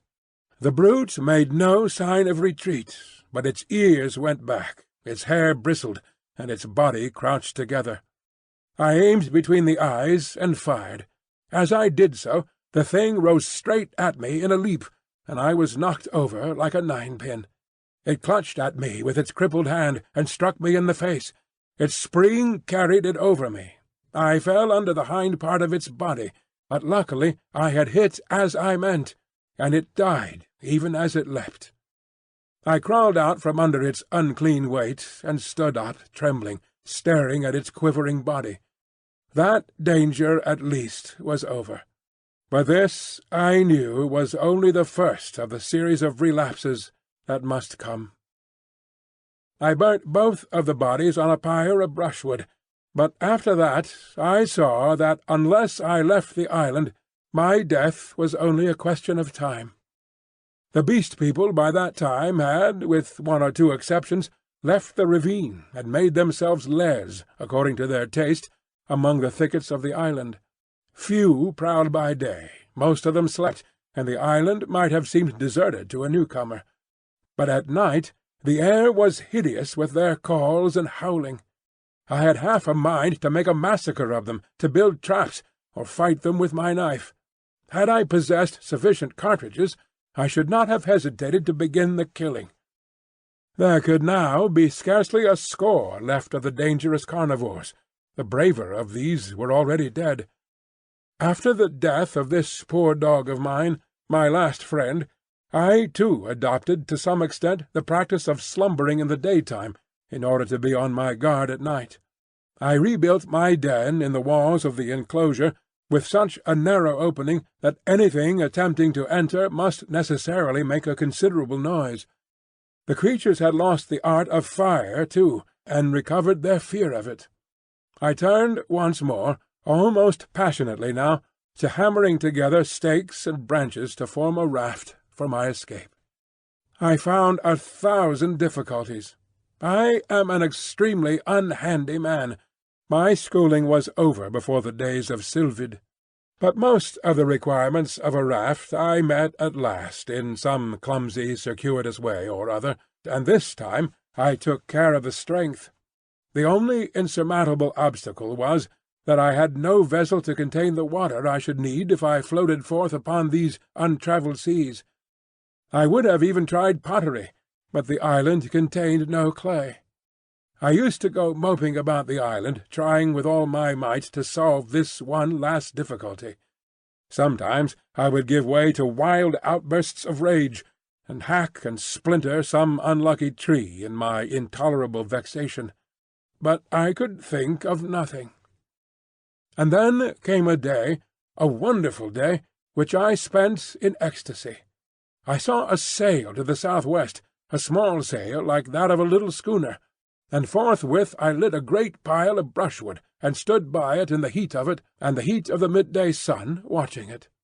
All day I watched that sail, eating or drinking nothing, so that my head reeled, and the beasts came and glared at me, and seemed to wonder, and went away. It was still distant when night came and swallowed it up, and all night I toiled to keep my blaze bright and high, and the eyes of the beasts shone out of the darkness, marvelling. In the dawn the sail was nearer, and I saw it was the dirty lug-sail of a small boat. But it sailed strangely. My eyes were weary with watching, and I peered and could not believe them. 2 men were in the boat, sitting low down, one by the bows, the other at the rudder. The head was not kept to the wind. It yawed and fell away. As the day grew brighter, I began waving the last rag of my jacket to them. But they did not notice me, and sat still, facing each other. I went to the lowest point of the low headland, and gesticulated and shouted. There was no response, and the boat kept on her aimless course, making slowly, very slowly, for the bay. Suddenly a great white bird flew up out of the boat, and neither of the men stirred nor noticed it. It circled round, and then came sweeping overhead with its strong wings outspread. Then I stopped shouting, and sat down on the headland, and rested my chin on my hands, and stared. Slowly, slowly the boat drove past towards the west. I would have swum out to it, but something, a cold, vague fear, kept me back. In the afternoon the tide stranded the boat, and left it 100 yards or so to the westward of the ruins of the enclosure. The men in it were dead, had been dead so long that they fell to pieces when I tilted the boat on its side and dragged them out. One had a shock of red hair, like the captain of the Ipecacuanha, and a dirty white cap lay in the bottom of the boat. As I stood beside the boat, 3 of the beasts came slinking out of the bushes and sniffing towards me. One of my spasms of disgust came upon me. I thrust the little boat down the beach and clambered on board her. 2 of the brutes were wolf-beasts, and came forward with quivering nostrils and glittering eyes. The 3rd was the horrible nondescript of bear and bull. When I saw them approaching those wretched remains, heard them snarling at one another, and caught the gleam of their teeth, a frantic horror succeeded my repulsion. I turned my back upon them, struck the lug, and began paddling out to sea. I could not bring myself to look behind me. I lay, however, between the reef and the island that night, and the next morning went round to the stream and filled the empty keg aboard with water. Then, with such patience as I could command, I collected a quantity of fruit, and waylaid and killed 2 rabbits with my last 3 cartridges. While I was doing this, I left the boat moored to an inward projection of the reef, for fear of the Beast People. Chapter 22. The Man alone. In the evening I started, and drove out to sea before a gentle wind from the southwest, slowly, steadily, and the island grew smaller and smaller, and the lank spire of smoke dwindled to a finer and finer line against the hot sunset. The ocean rose up around me, hiding that low dark patch from my eyes. The daylight, the trailing glory of the sun, went streaming out of the sky, was drawn aside like some luminous curtain, and at last I looked into the blue gulf of immensity which the sunshine hides, and saw the floating hosts of the stars. The sea was silent, the sky was silent. I was alone with the night and the silence. So I drifted for 3 days, eating and drinking sparingly, and meditating upon all that had happened to me, not desiring very greatly then to see men again. One unclean rag was about me, my hair a black tangle. No doubt my discoverers thought me a madman. It is strange, but I felt no desire to return to mankind. I was only glad to be quit of the foulness of the Beast People, and on the 3rd day I was picked up by a brig from Apia to San Francisco. Neither the captain nor the mate would believe my story, judging that solitude and danger had made me mad, and fearing their opinion might be that of others, I refrained from telling my adventure further, and professed to recall nothing that had happened to me between the loss of the Lady Vain and the time when I was picked up again, the space of a year. I had to act with the utmost circumspection to save myself from the suspicion of insanity. My memory of the law, of the 2 dead sailors, of the ambuscades of the darkness, of the body in the canebrake, haunted me, and unnatural as it seems, with my return to mankind came, instead of that confidence and sympathy I had expected, a strange enhancement of the uncertainty and dread I had experienced during my stay upon the island. No one would believe me. I was almost as queer to men as I had been to the Beast People. I may have caught something of the natural wildness of my companions. They say that terror is a disease, and anyhow I can witness that for several years now a restless fear has dwelt in my mind, such a restless fear as a half-tamed lion-cub may feel. My trouble took the strangest form. I could not persuade myself that the men and women I met were not also another Beast People, animals half wrought into the outward image of human souls, and that they would presently begin to revert, to show first this bestial mark and then that. But I have confided my case to a strangely able man, a man who had known Moreau, and seemed half to credit my story, a mental specialist, and he has helped me mightily, though I do not expect that the terror of that island will ever altogether leave me. At most times it lies far in the back of my mind, a mere distant cloud, a memory and a faint distrust. But there are times when the little cloud spreads until it obscures the whole sky. Then I look about me at my fellow men, and I go in fear. I see faces, keen and bright, others dull or dangerous, others unsteady, insincere, none that have the calm authority of a reasonable soul. I feel as though the animal was surging up through them, that presently the degradation of the islanders will be played over again on a larger scale. I know this is an illusion, that these seeming men and women about me are indeed men and women forever, perfectly reasonable creatures, full of human desires and tender solicitude, emancipated from instinct and the slaves of no fantastic law, beings altogether different from the beast folk. Yet I shrink from them, from their curious glances, their inquiries and assistance, and long to be away from them and alone. For that reason I live near the broad free downland, and can escape thither when this shadow is over my soul, and very sweet is the empty downland then, under the wind-swept sky. When I lived in London, the horror was well-nigh insupportable. I could not get away from men. Their voices came through windows, locked doors were flimsy safeguards. I would go out into the streets to fight with my delusion, and prowling women would mew after me. Furtive, craving men glanced jealously at me. Weary, pale workers go coughing by me with tired eyes and eager paces, like wounded deer dripping blood. Old people, bent and dull, pass murmuring to themselves, and, all unheeding, a ragged tale of gibing children. Then I would turn aside into some chapel, and even there, such was my disturbance, it seemed that the preacher gibbered big thinks, even as the ape-man had done. Or into some library, and there the intent faces over the books seemed but patient creatures waiting for prey. Particularly nauseous were the blank, expressionless faces of people in trains and omnibuses. They seemed no more my fellow creatures than dead bodies would be, so that I did not dare to travel unless I was assured of being alone. And even it seemed that I too was not a reasonable creature, but only an animal tormented with some strange disorder in its brain, which sent it to wander alone, like a sheep stricken with gid.